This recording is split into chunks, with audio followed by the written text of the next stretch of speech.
This is more than a competition. It is a war where the warriors risk it all. They fight like there's no tomorrow.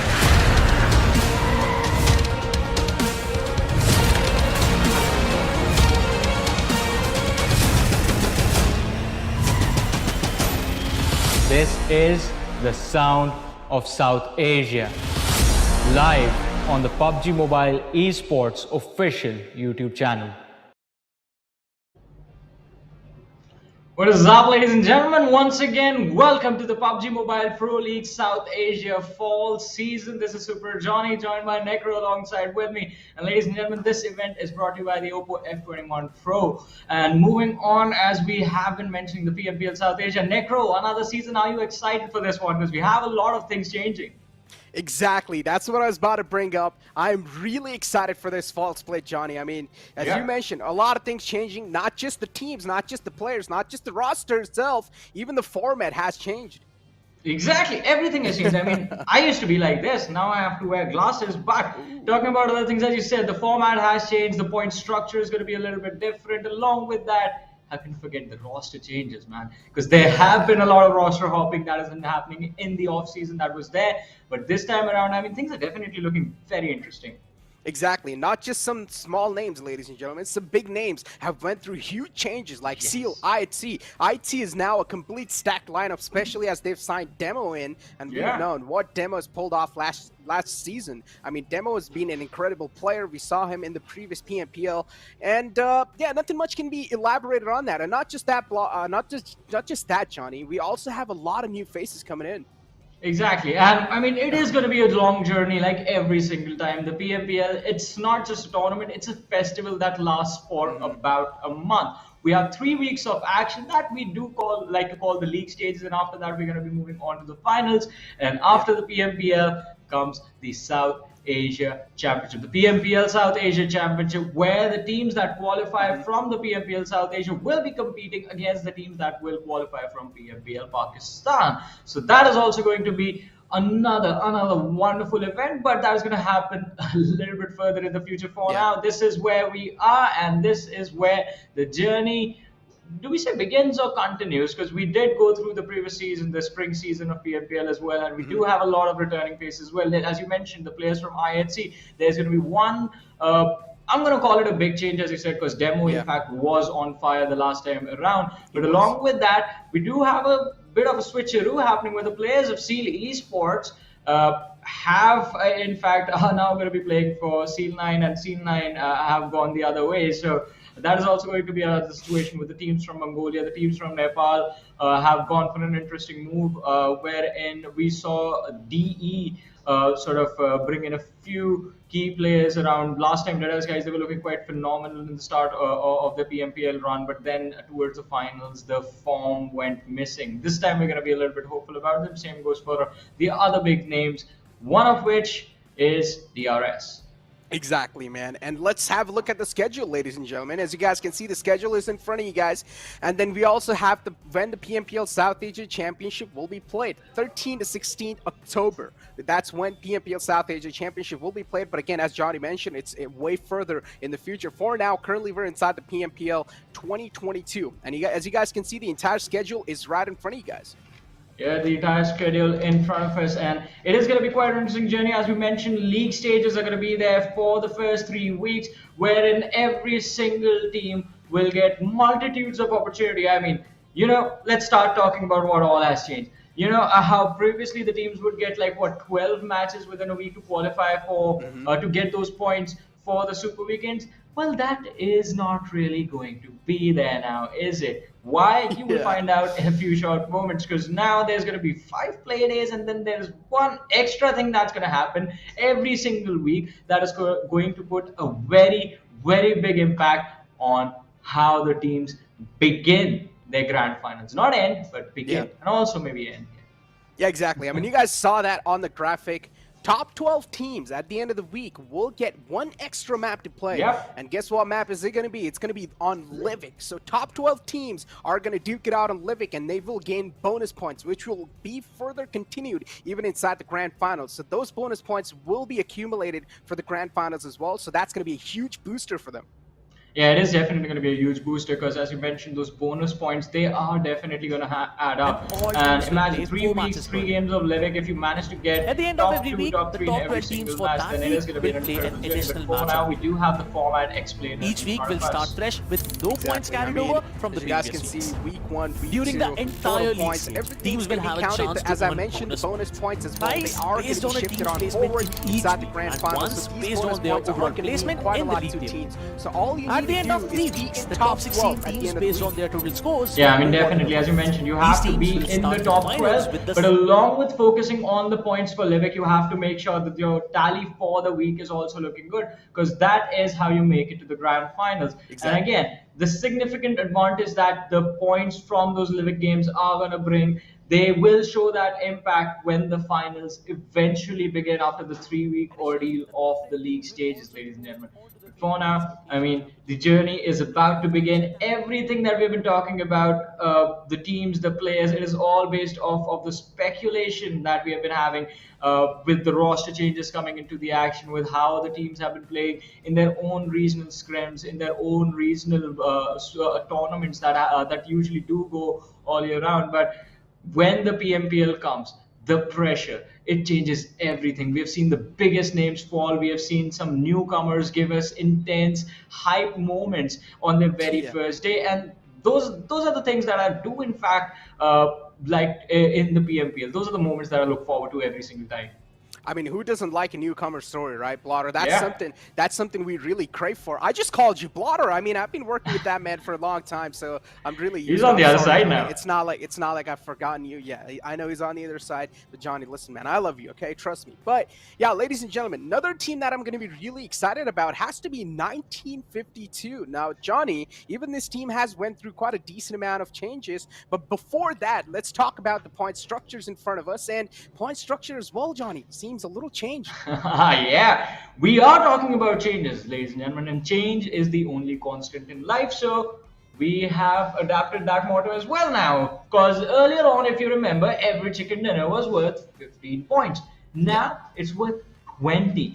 You finish second, you get 19. You finish third, you get 18. So this is sort of reminiscent of what the old point structure used to be like.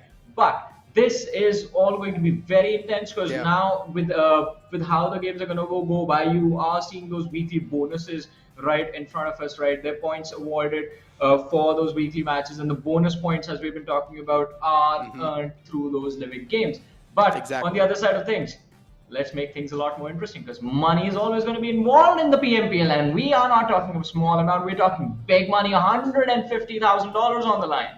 Exactly, $150,000, ladies and gentlemen. Another factor to add a lot of pressure on these players. And guess what? Money's something everyone really does want in their pockets, so these players are going to give it all they have inside this one. We also have some great names. I don't really need to go over those again, but just a little hint. IIT and Stalwart. We know these two teams have been dominating throughout this entire PMPL South Asia, and that's what the expectations are going to be. But as Johnny mentioned too, we want to see some new faces. We want to see some new teams rise. DEADEYES guys, they've been doing phenomenal. But now let's take a look at the actual point structure throughout this entire week. And the point structure that you guys saw before was the bonus point structure. Yeah, exactly. That was the bonus point structure. As we mentioned, that was for those living games. The one extra game that the top 12 teams will get, once again, one extra game will be given to the top 12 teams based on their weekly rankings. That will put an impact on their starting points in the grand finals. But the point structure for the weekly games, that is something that we do not like to change, because that is, it is a line set in stone. It is something that is like perfectly balanced out right now. Like we saw the shift in the meta and the playstyle of the teams when the new point structure came into action. I believe it was about 2 years ago now. And since then, the teams have adapted to this. I love this structure. I mean, chicken dinner, 15 points. Second position, you get 12 points. The 1 point for every single elimination game. It just does balance out the fact that you have to prioritize both your survivals and your aggression side of the game, moving from the mid-game point onwards. But it's up to the lads at the end of the day. How they decide to play is what we witness.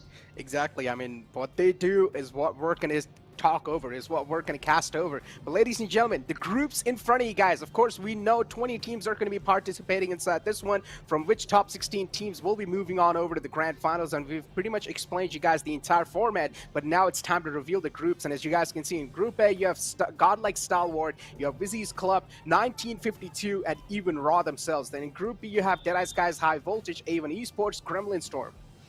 Yeah, and moving forward, Group C, it's going to be T2KDE Warriors, a new team from Mongolia. Then we have the players from DRS, TRZ is going to be there as well. And we did see a lot of other interesting names, but starting things off, squad rosters of Group A. Godlike Stalwart, I mean, do they need an introduction? Pika Action, Scry, Top Senator, that is a stacked lineup right there. Exactly. I mean, Senator being the coach and also playing as a fifth man, it's a huge contribution this man's having towards the team. WIZZES Club as well. I want to see what these guys have got in their pockets, being a five-player individuals, and of course not really backing that much of an experience compared to the other teams like Godlike Stalwart, Raw themselves, and even 1952. And talking about 1952, Johnny, again, you have Dante coming in from A1 Esports. Now, this is why I said I want to see what this team has got, because knowing that Dante was playing the filter IGL role inside A1 Esports, yeah, considering they were not really doing that great in the past tournaments, but still, I feel like this change can make a big impact.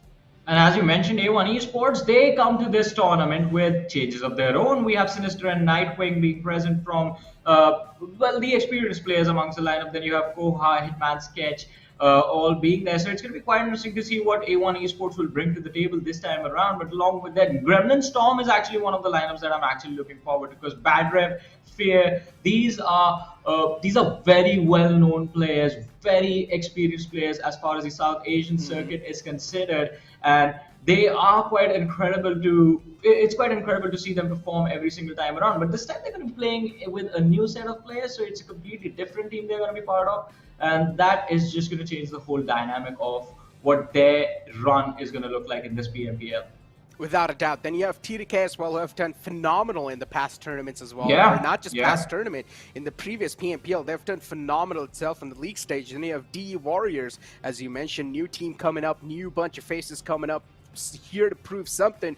IAT, a team that has went through some big changes here, Johnny. You have Demo coming in, one of the best assaulters Seal had in the previous PMPL is now transferred over to IAT. I mean, IAT was already packing a big punch, but with Demo, now they're going to be Hulk. I mean, that's what we do expect, but I'm going to be honest about the fact that in the last PMPL, IHC, I mean, I felt a bit let down, because every time they show up, every time Godless is there, IC is there, Zeol, Alex was also playing in the matches, and I expected a lot. I want IHC to just go berserk in every single game, which I do understand, I mean, is not an actual possibility. When there's $150,000 on the line, you do tend to be extra cautious with every single move that you make.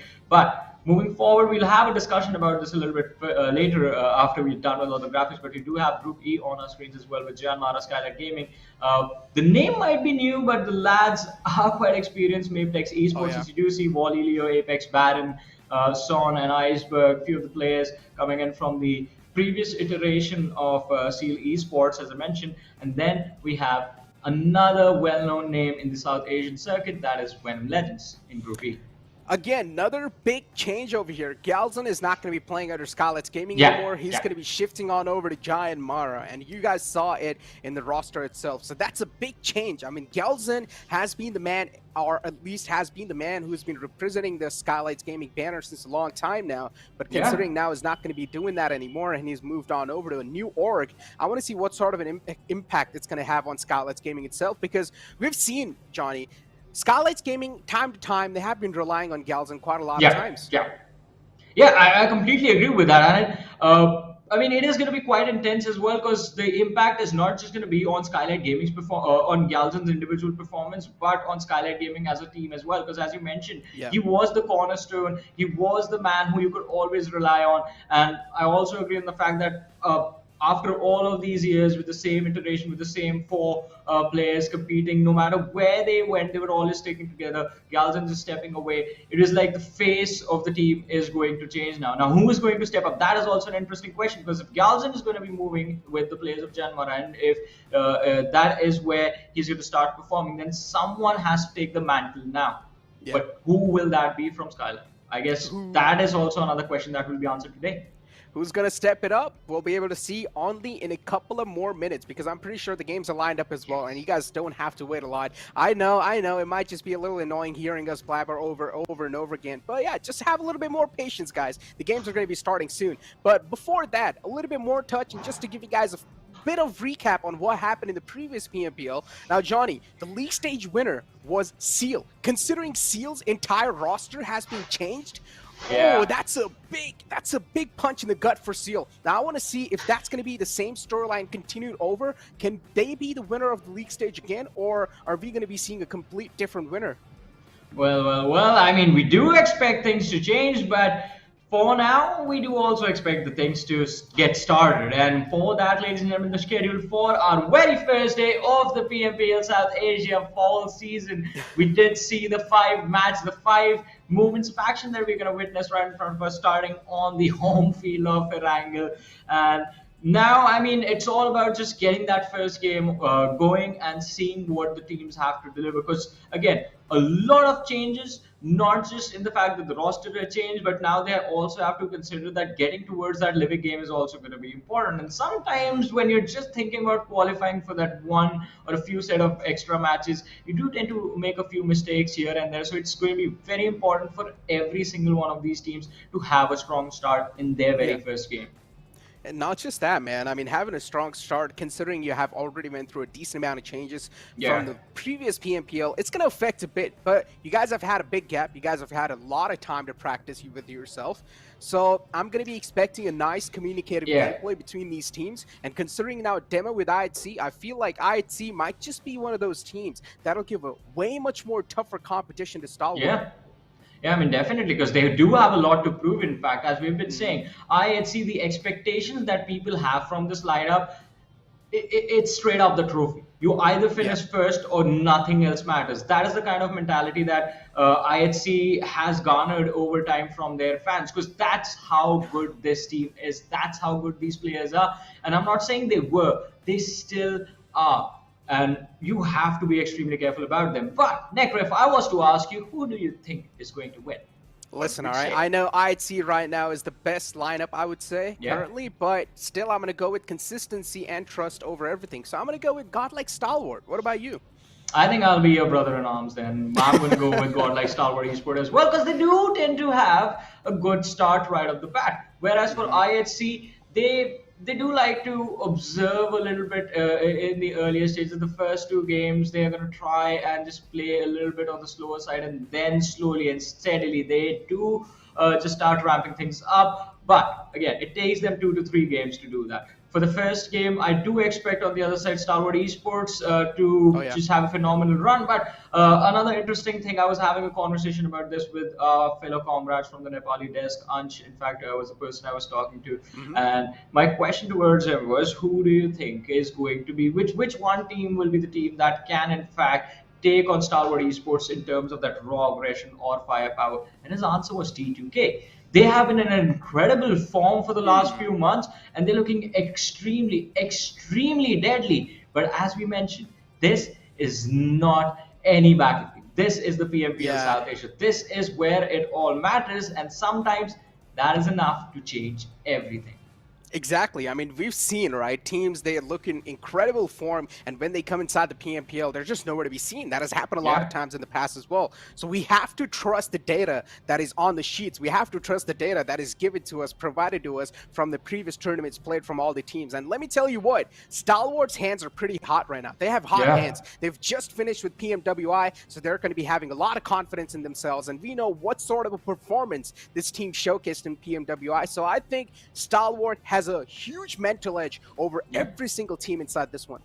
And I want to hear from you guys as well. Who do you think is going to win? Do let us know in the chat. Support your favorite team, support your favorite players. Make sure you're showing the love towards the athletes that are performing today, because they're going to be dealing with a lot of pressure once the matches actually begin. And it's going to be quite interesting to see what sort of a start all of these teams are going to be having. But again, it is all going to come down to how this first game goes. And in fact, by the end of the 5th day, do you in fact get to play that Livik as well? Because imagine you do play 2 Liviks, but then in the 3rd week you mess up, you are not doing so great in terms of your overall qualification ranking for the grand finals, then just getting towards those Livik, it won't matter quite a lot. Yeah. So you have to keep basically have a split focus on 2 different things at the same time. But priority number 1 is going to be to secure those weekly points every single time you step into a match.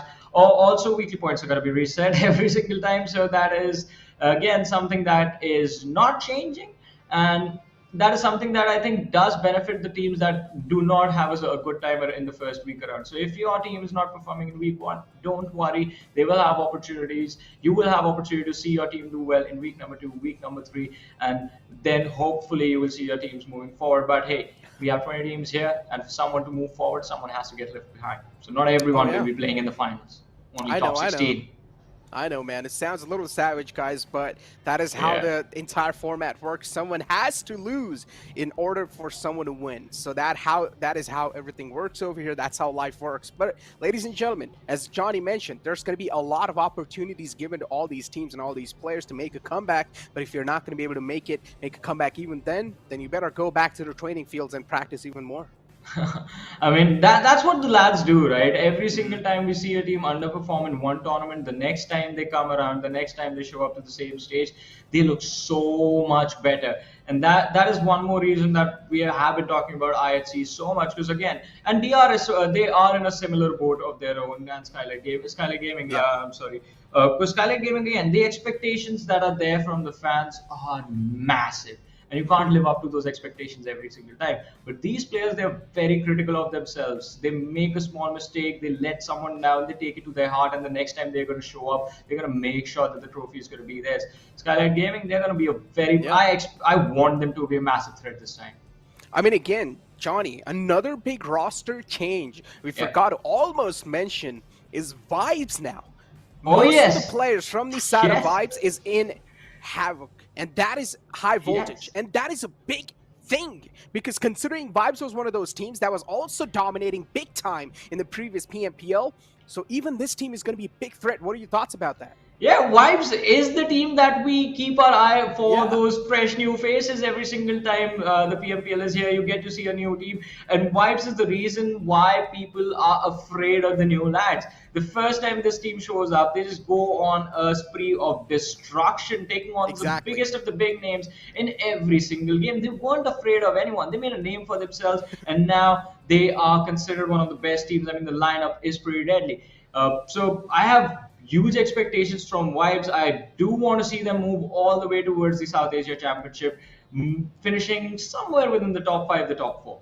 Exactly. I mean, VIZZES now representing another banner, high voltage. Yeah. I mean, all the lads have moved on over to high voltage, considering we know what is Assassin capable of. We know what sort of an IGL Jiggle is. Jiggle is a man who thinks about every single step. He's a cautious man, and inside this PMPL, he knows the stakes are even more higher. So Jiggle knows what to prepare for, what to not. Even Malik himself being inside the roster, this man has packed a huge performance even the past 2. He has a big experience in the entire lineup as well. So I think this lineup has to do wonders inside this PMPL. Considering not just that, you also have DRS Gaming, who did quite phenomenal too in the previous one. Again, all these teams did phenomenal in the league stage itself, but in the grand final, somewhere down line, the struggle was seen. But VIZZES is not one of those teams, which is currently now high voltage. VIZZES was always consistent, and this is what I'm going to expect from high voltage.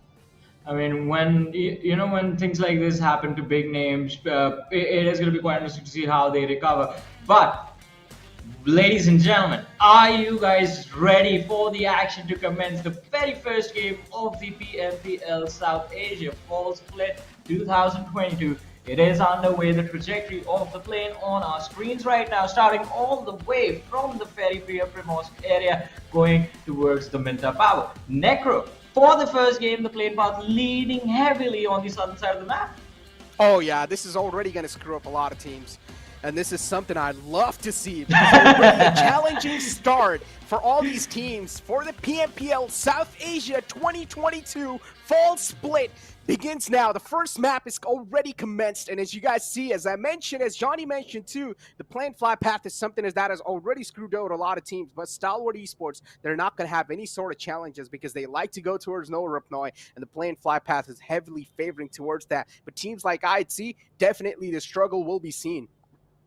Well, the struggles will be seen, as you mentioned, and well, the struggles for the teams landing on the southern side of the map, they're not going to stop, as the circle is going to be on the northern part, split between the northern island and the main island, the center sitting right on top of Rozar. Now, IHC, as you mentioned, Necro, we might see them struggle for a little bit, but I wonder how WIZZES with Vibes are going to react to this, because IHC has managed to pick off the first pick.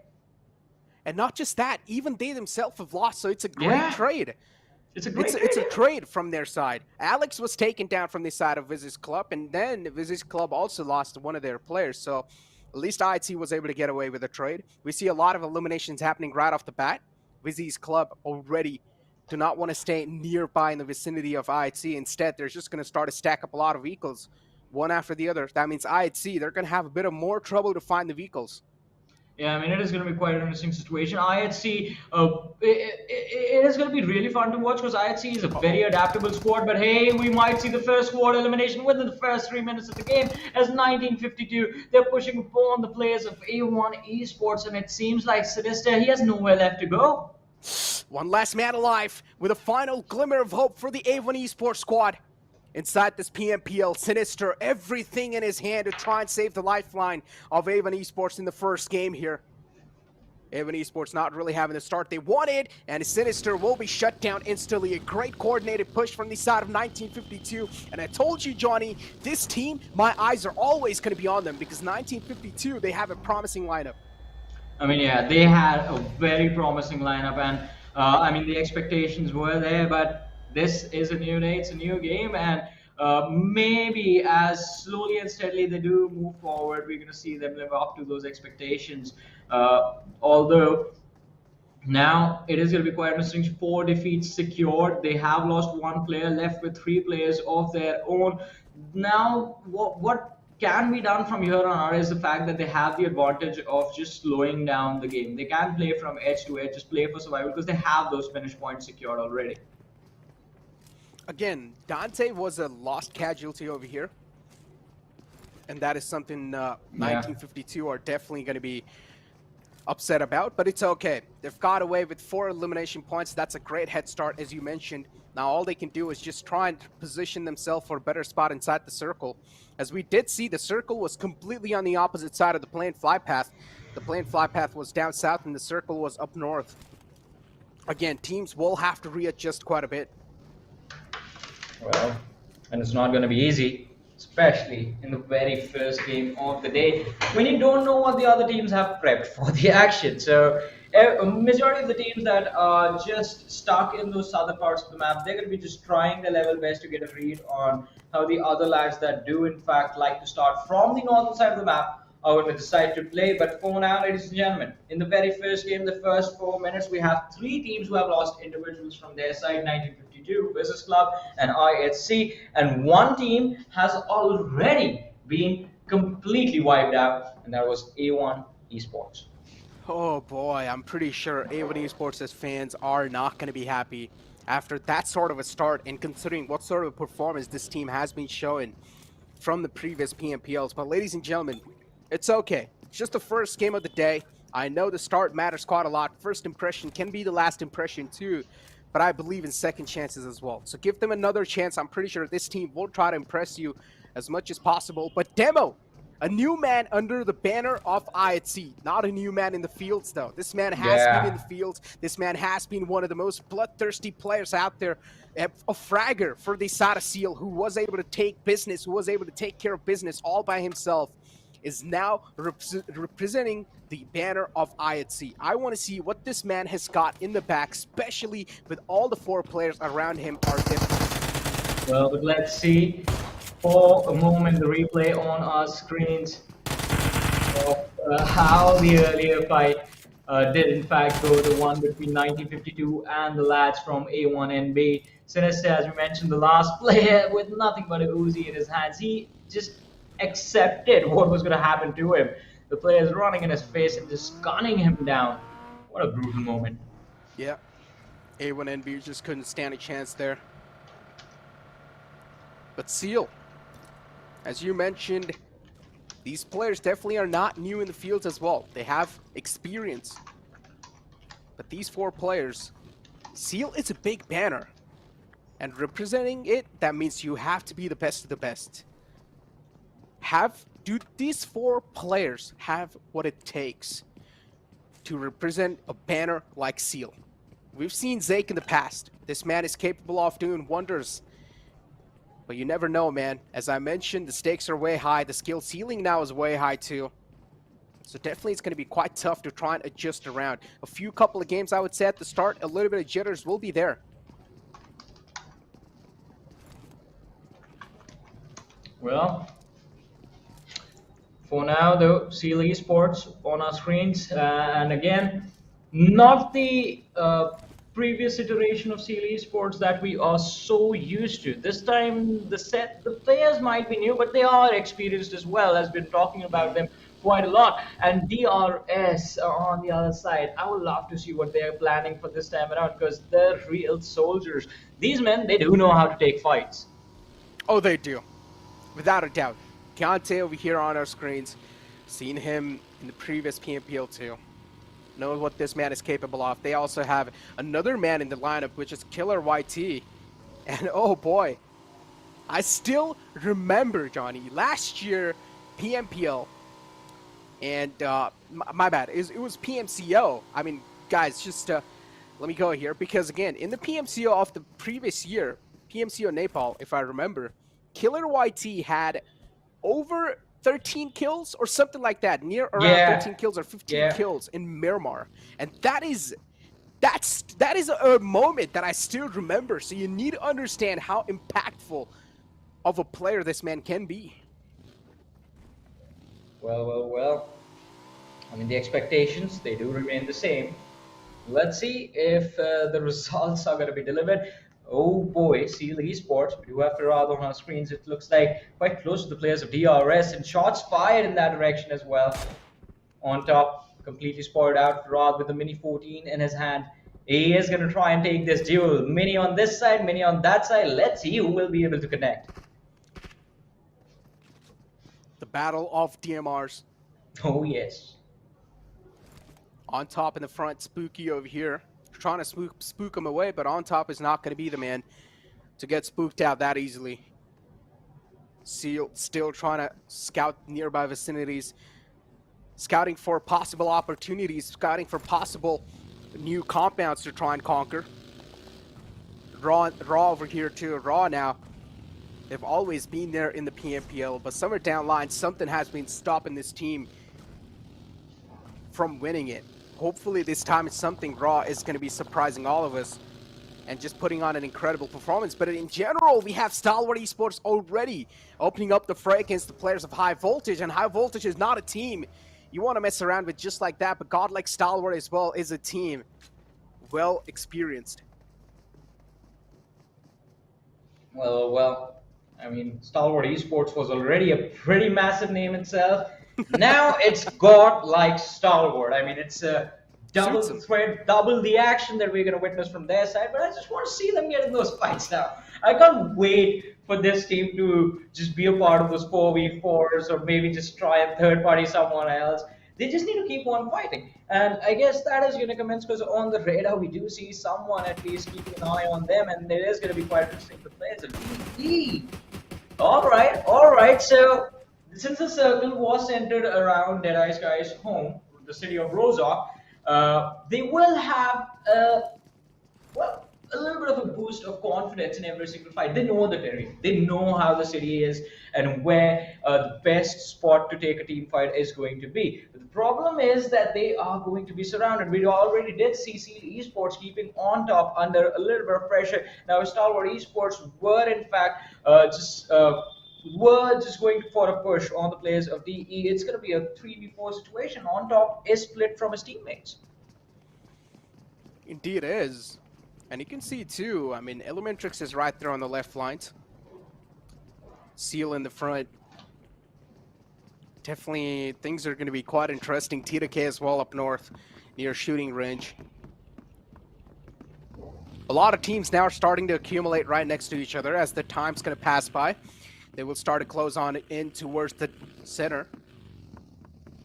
Raw honor screens.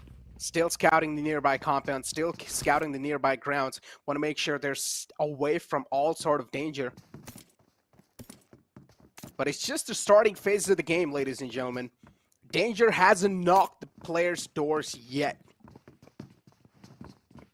Starting stages, I mean, only one team, quite unfortunately, did take an early exit of the game, and I believe they are watching the match, concentrating on what happened in that 4v4 situation right there in the extreme early stages. In fact, for now, the rest of the lads, they are just measuring each other, just trying to see what the other squad is going to be up to on the other side. 1952 DRW do in fact get spotted out by the players of Train to Kill. Entry takes a few shots on him, although none of them are managing to connect because he is inside this safe haven that they have created in the squad house. Jax as well. Right now is the phase where you just need to scout out enemy positions, gather as much as intel as possible around you, and that's what these teams are doing. They found themselves a comfortable spot to be in. All you need to do is accumulate as many info as possible, and that's what they're doing. Dax is well on a move, as they've realized now the circle's not going to favor them anymore. Seal is well taking a little bit of knockout, but it's okay. The player should be back up on his feet. Zake was knocked out, but it's something they can definitely afford. Just a little bit of bullets will be traded here and there. Try and burn through enemy meds.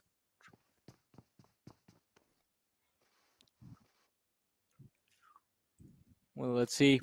Players from the side of High Voltage. Assassin is making sure he is aware of his surroundings. We did see action passing the players of High Voltage by in the distance, but this Water City, no one is going to try and approach this during the mid-game stage, as you always do expect some sort of threat, one team at least, to be present in these compounds, and usually in the mid-game stages, you're going to try and avoid them. Stay as far away as possible. Don't give away your position. Don't give away where you're going. But it looks like players from the side of DEADEYES, guys, ooh, the slope is going to be quite exposed. They need to be wary of every single team that they were holding off in the city of Rozhok now.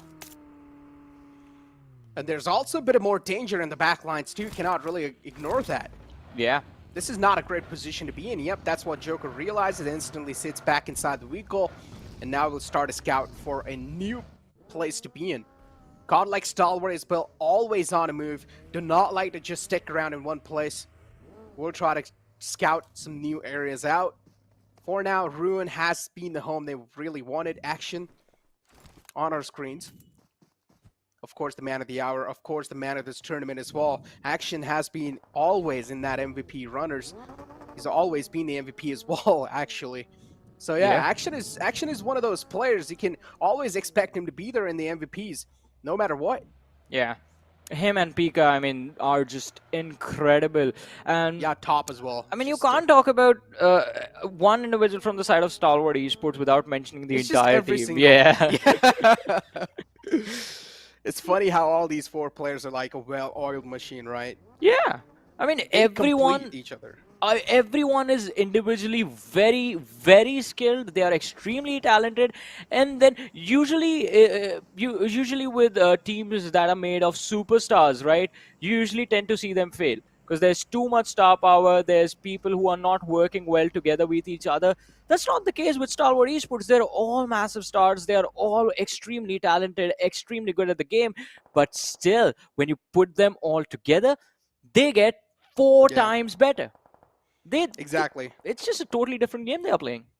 It's like they're four different pieces of a circle, and when they accumulate with each other, you have a complete big circle. And that's what Stalwart Esports is. Yeah, you get the first zone. A big circle, a big bomb looking to explode on the lobby. And as we have the next circle as well on our screens, ladies and gentlemen. And these two teams right next to each other, IC and WIZZES Club. They have locked their eyes at the start, but now they do want to put a final full stop to this story. IC, they spot out the rotation of WIZZES. They're going to let it pass by this time. Zal spotted out the vehicle. Second vehicle as well is in the front of him. But IC right now, they don't want any sort of smoke just yet. They don't want to get engaged in any sort of fights yet. Because IC, they've already lost out on a player, Alex, who likes to be in the front lines. Well, let's see.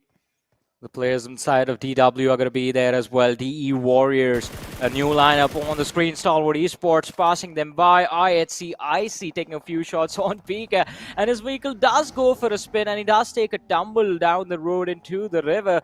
But I don't think this is going to put a major impact on the plans of the players of Stalwart eSports as well. It's godlike Stalwart now and they are just going for a push on the players of IHC.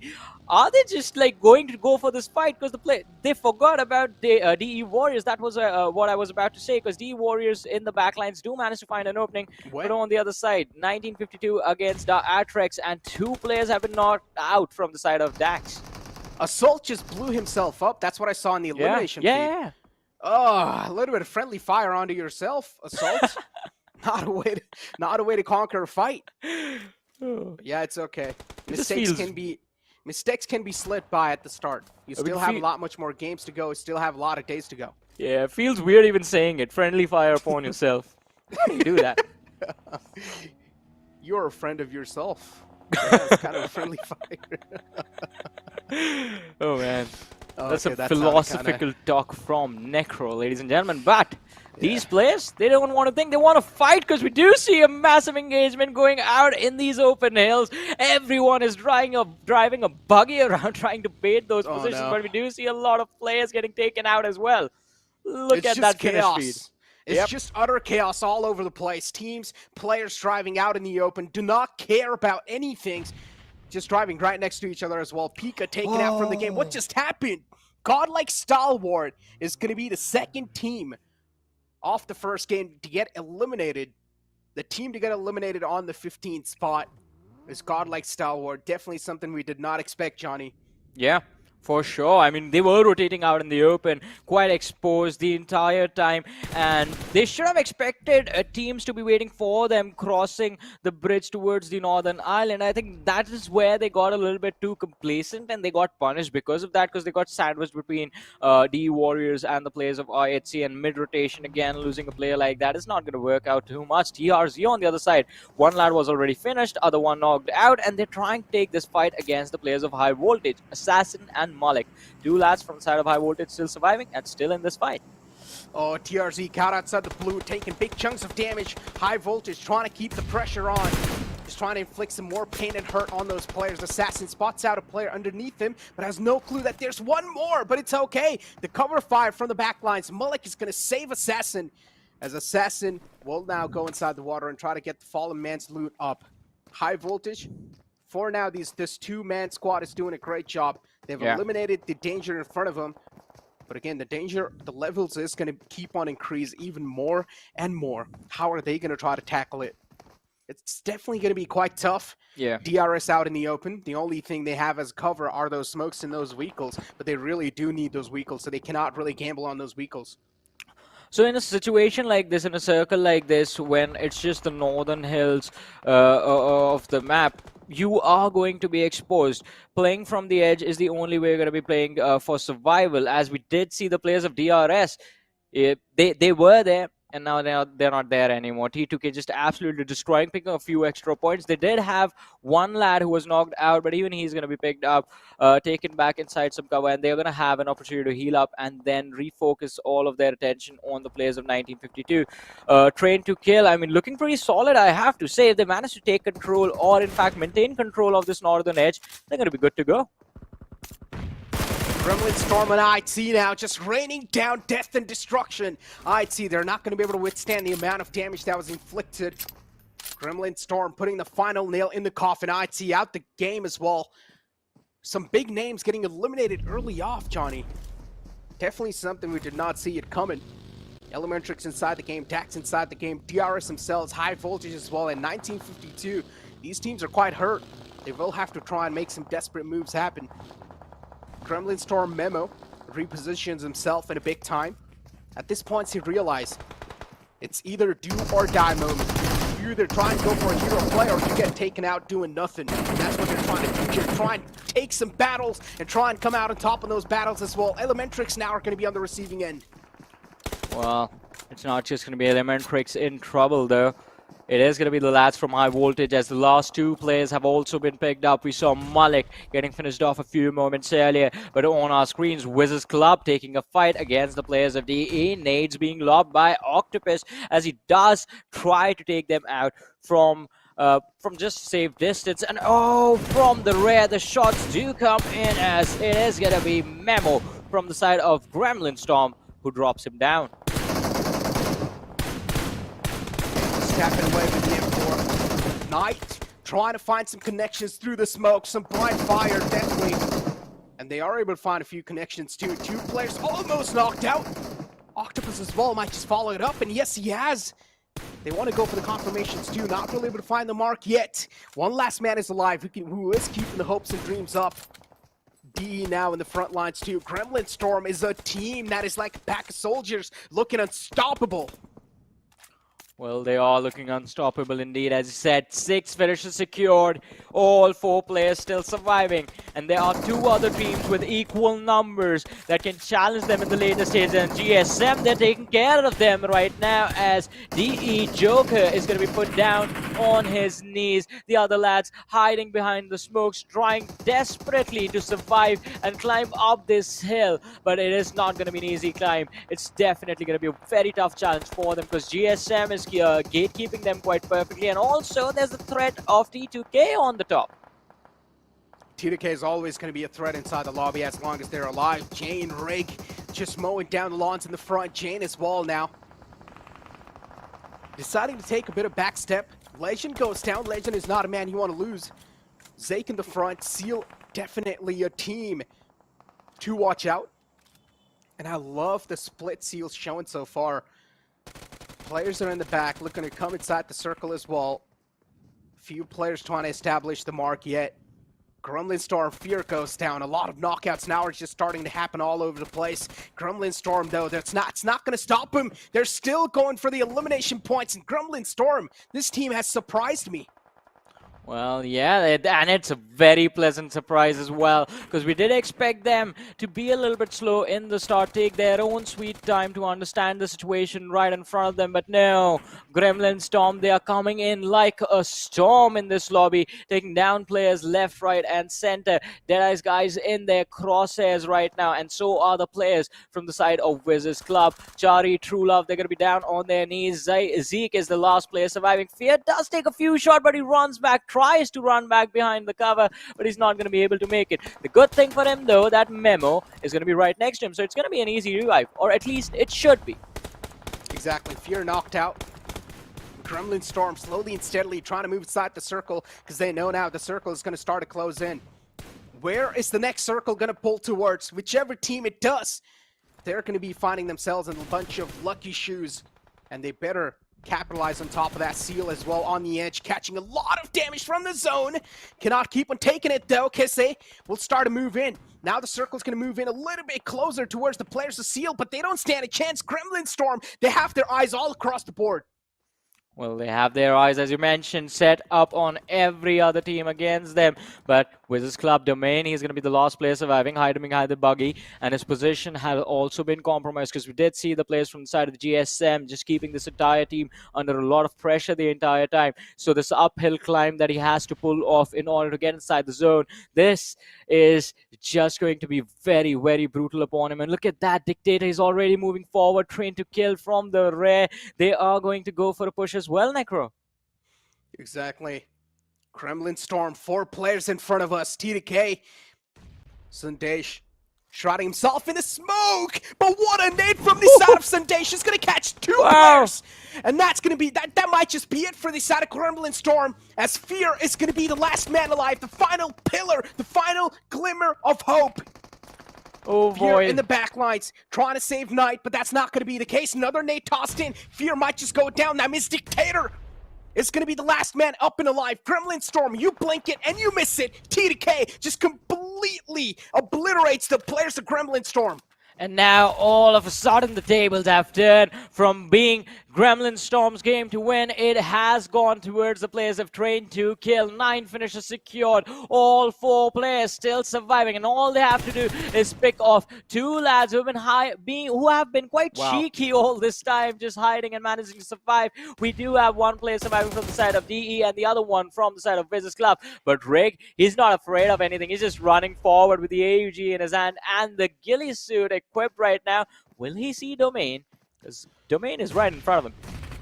Patience at the start, paying off. T2K just showing exactly what it needs to take this game home. T2K, all 4 players still alive till the end. Spots at the final player. Joker's position compromised.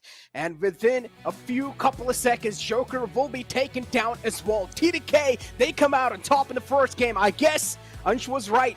Yeah, Ansh was definitely quite right, because Train to Kill starting off with a banger of a performance. 26 points secured, 11 finishes in the very first game, and an incredible run as well. And all of this came down to the timing to go for the summit of that hill and then take the fight against the players of GSM.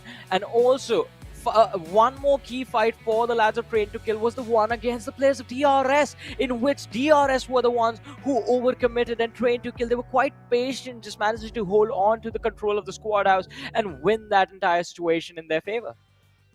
Some crazy stuff, Shawnee. Some crazy stuff. I mean, the game was just all over the place in the mid phases, and it's just a complete indication that teams still don't know how these games are going to be played yet. Now, I understand a lot of teams expect the games to go passive and slow at the start, but that's not the case, right? Because it's the first game, ladies and gentlemen. These teams are still trying to read each other, how the paths are going to be looking like, where are they going to start across each other, how are they going to be playing inside the lobby, which team's going to be playing passive, which team's going to be playing aggressive, because new season, that means things are going to be changing quite a bit. We saw a lot of roster changes too, kind of affect a lot of teams as well, but it's just the first game. Nothing can be speculated just off of the first game. Teams are still trying to get used to it. Exactly, as you mentioned, not a lot can be expected from just the first game itself, because there are, well, every single team, I believe they have left, what, 19 more matches, and that is just for this week. That is just for week 1, 19 more matches remaining. We have 3 weeks of that, and then we have the final. So opportunities, they are going to be there. The opportunities are going to be there, but before we move on to the next opportunity for these lads, we're going to go to the very short break, ladies and gentlemen, so you guys keep watching. We'll be back after this.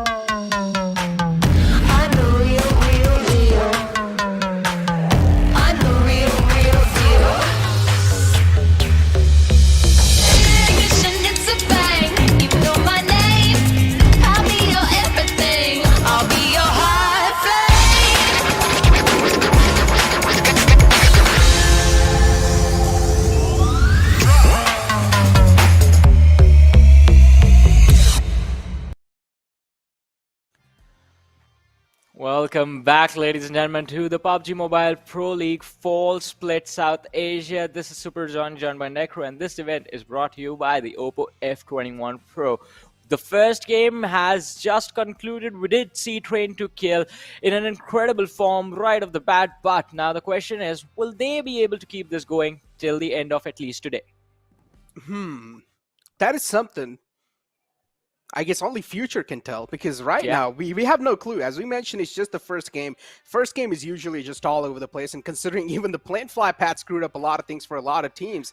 And I feel like that is the major thing. That is the major problem why we saw a lot of eliminations right off the bat. If the plant fly path was pretty much just centralized or neutral, I don't think so we would have seen the amount of battles that happened right off the bat.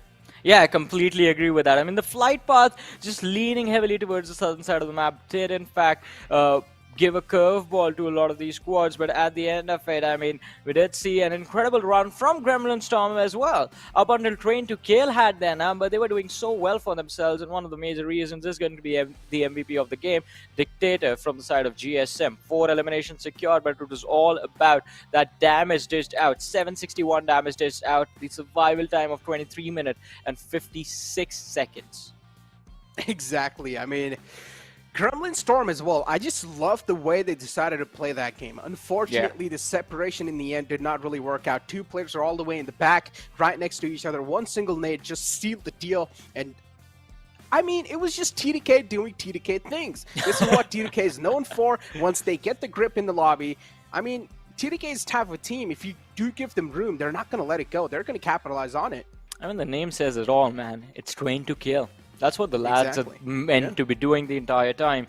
But now, after this match, though, Necro, I think we have to reanalyze the situation with Gremlin Storm as well, because they were looking incredible.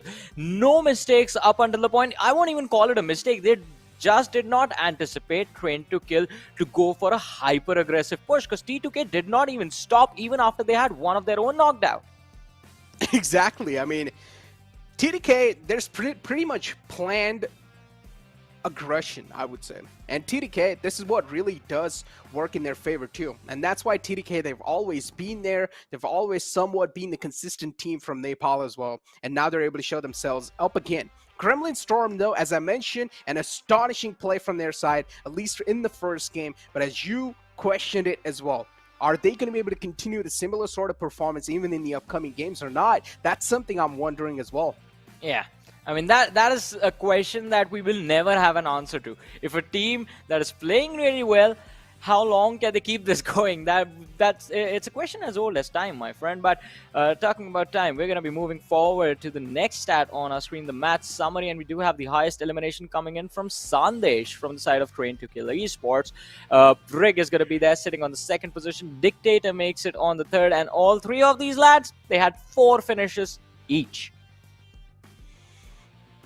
I mean, look at the damage number accumulated on the side of Dictator. Dictator was the man who was playing in the front line, so it makes a lot of sense too. Dictator able to accumulate a lot of damage. But again, something that we really cannot just ignore is that big names, big banners got eliminated right off the bat. Godlike Stalwart, we saw them getting taken out. Avon eSports themselves got taken out easily.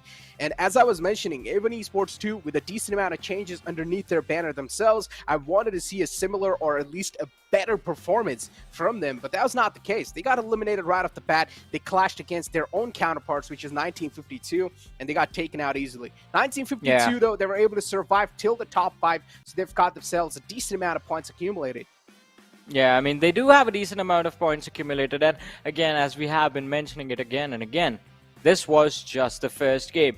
You have to be consistent. Sometimes we do have those teams who do not really have a great start the very first game. They're going to be finishing, with 3-4 points. And from the second match onwards, they do manage to stick around in the top 3, the top 4 quite consistently. And that actually puts a major impact on the overall rankings. But for now, this is what it is.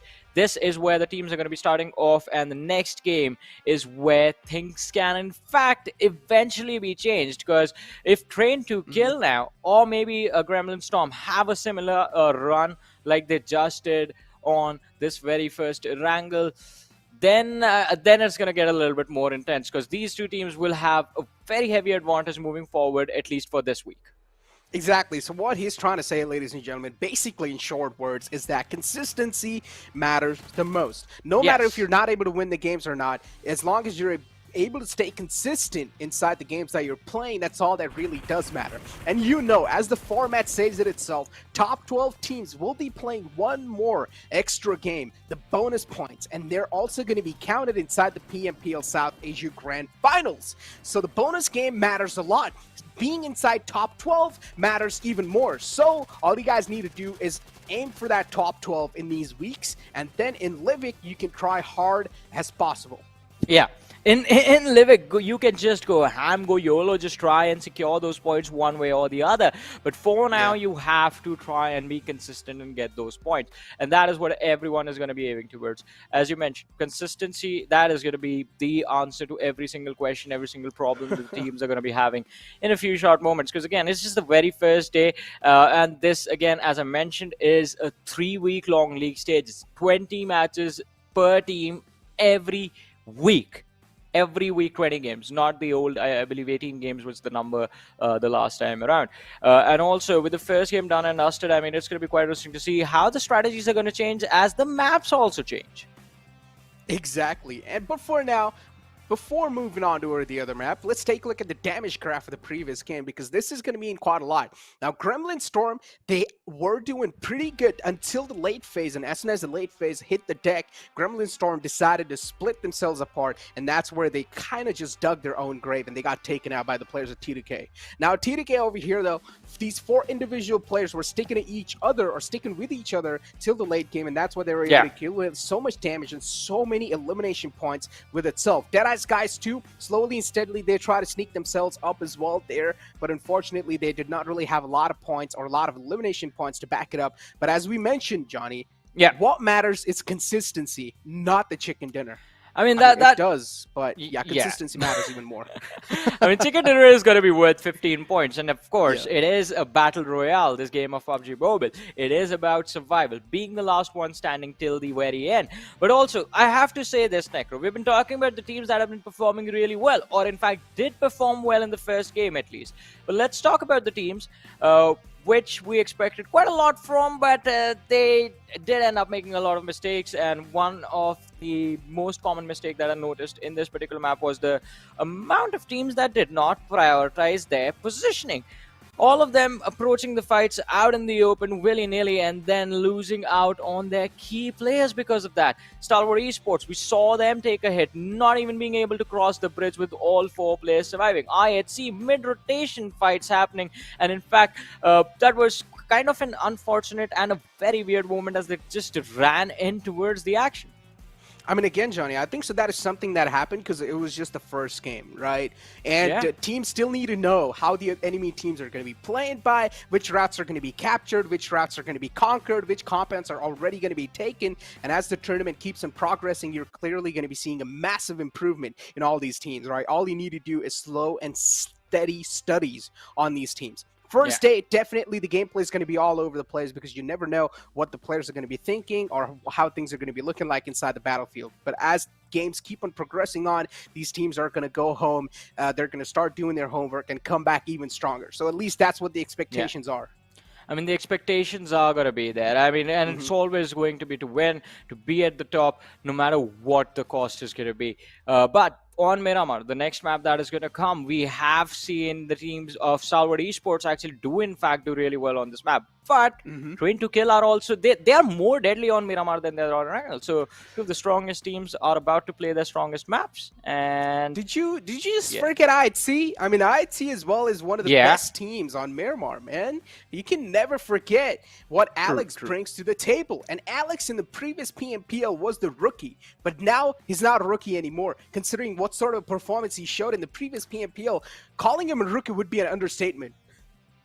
I completely agree with that. I mean, it has been a while that since he has been playing, and since then he has experienced a lot of big events. He has played with all those big names, the lads from IHC, the best lads to gain the exposure with.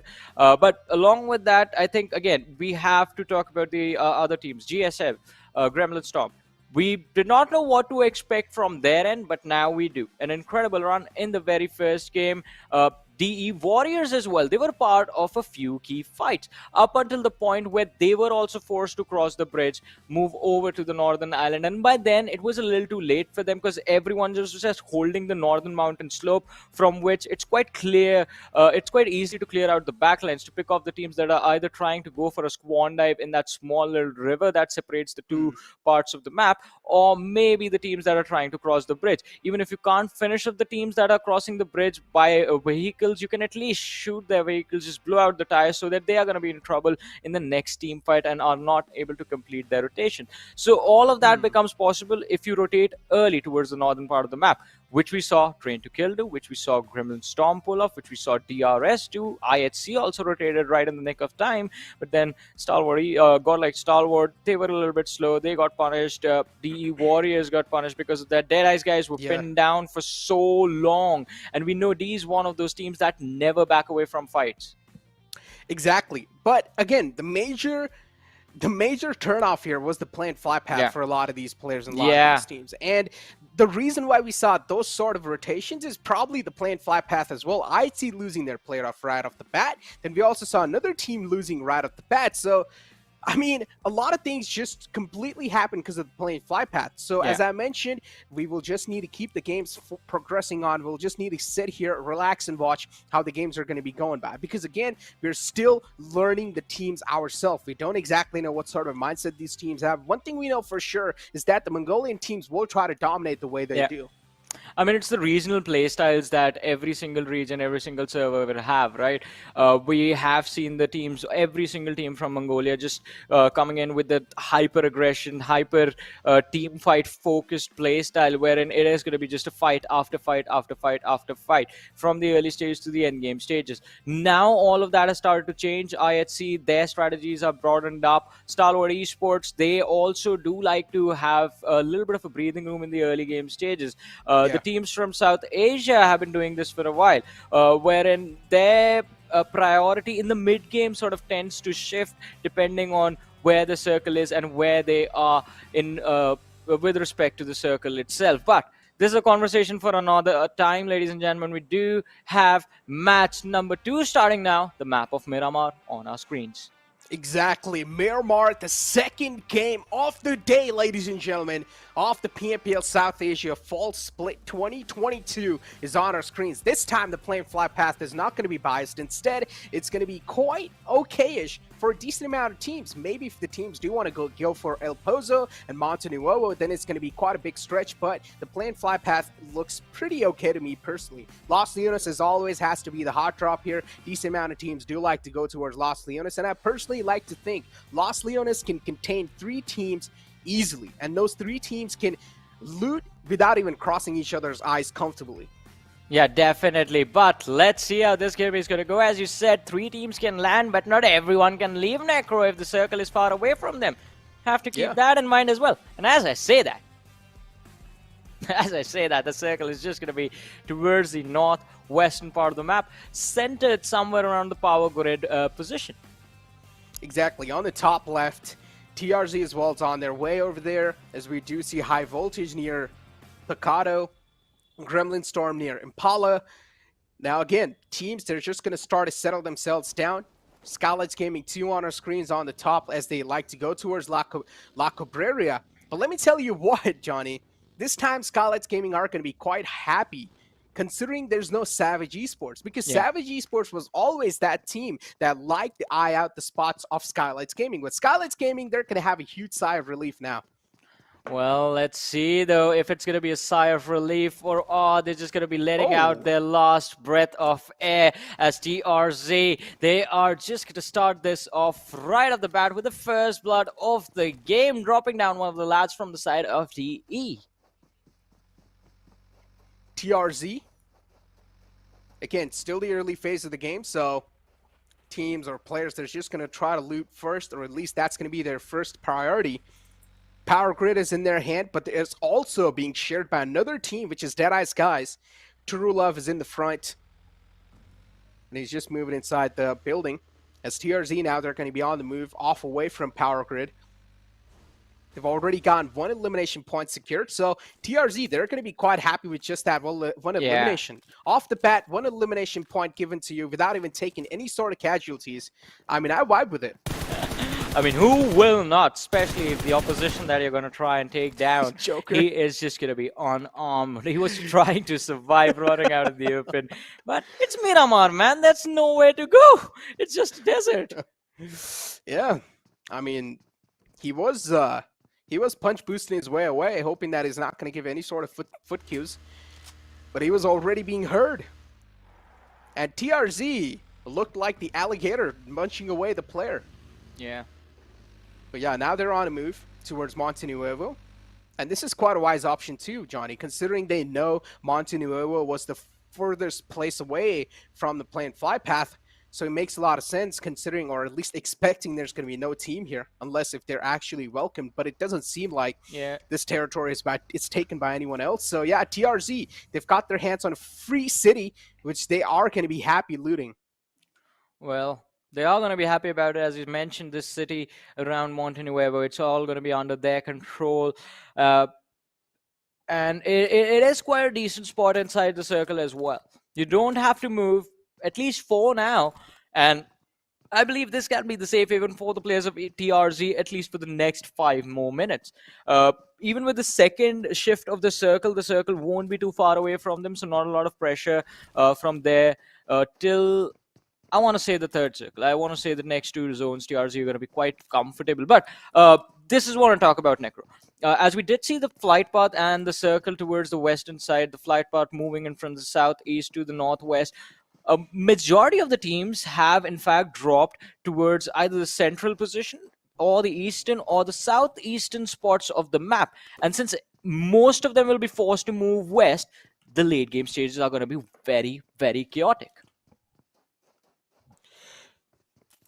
Things are definitely going to be quite chaotic, but in the map of Miramar, we expect a lot much more slower pace compared to even Erangel. Yeah. And that's what it seems like the case so far. I mean, we only saw 1 elimination point going through. That's why we see 63 players remaining. And yeah, the first elimination was also taken by Mamba, so... Of course, TRZ, as I mentioned, they're going to be a happy bunch. Right off the bat, they got some blood on their hands. And we did see them on a move too. In Monte Nuevo, they're looking pretty comfortable. It is a decent spot inside the circle as well. But teams like A1 Esports who are inside Los Leones, they will need to try and move as quick as possible. Well, let's see. They're going to try and be quick about this, but how fast are they willing to let go? Because if you miss time, you might run into another team, as I believe the players of DEADEYES guys are about to witness, and it is going to be quite unfortunate if the clash against Stalwart Esport, godlike Stalwart, happens at this moment, because as we've been talking about since the start of the game, DE Joker was picked off as soon as the match started by the lads of TRZ, and ST is not a team that you want to fight with one player missing from the side. DEADEYES guys, Joker was a casualty. Yeah. And Joker is quite a recent signing too. After the previous PMPL ended, which was the spring split, Joker was signed in DEADEYES guys. And DEADEYES guys' roster was doing wonders in the past.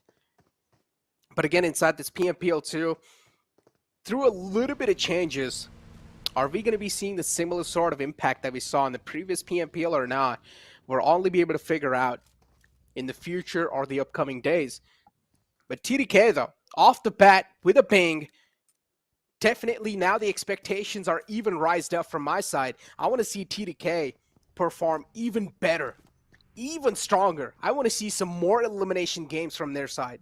And I'm pretty sure these players have what it takes too. All they need to do is get a little bit more settled inside the lobby.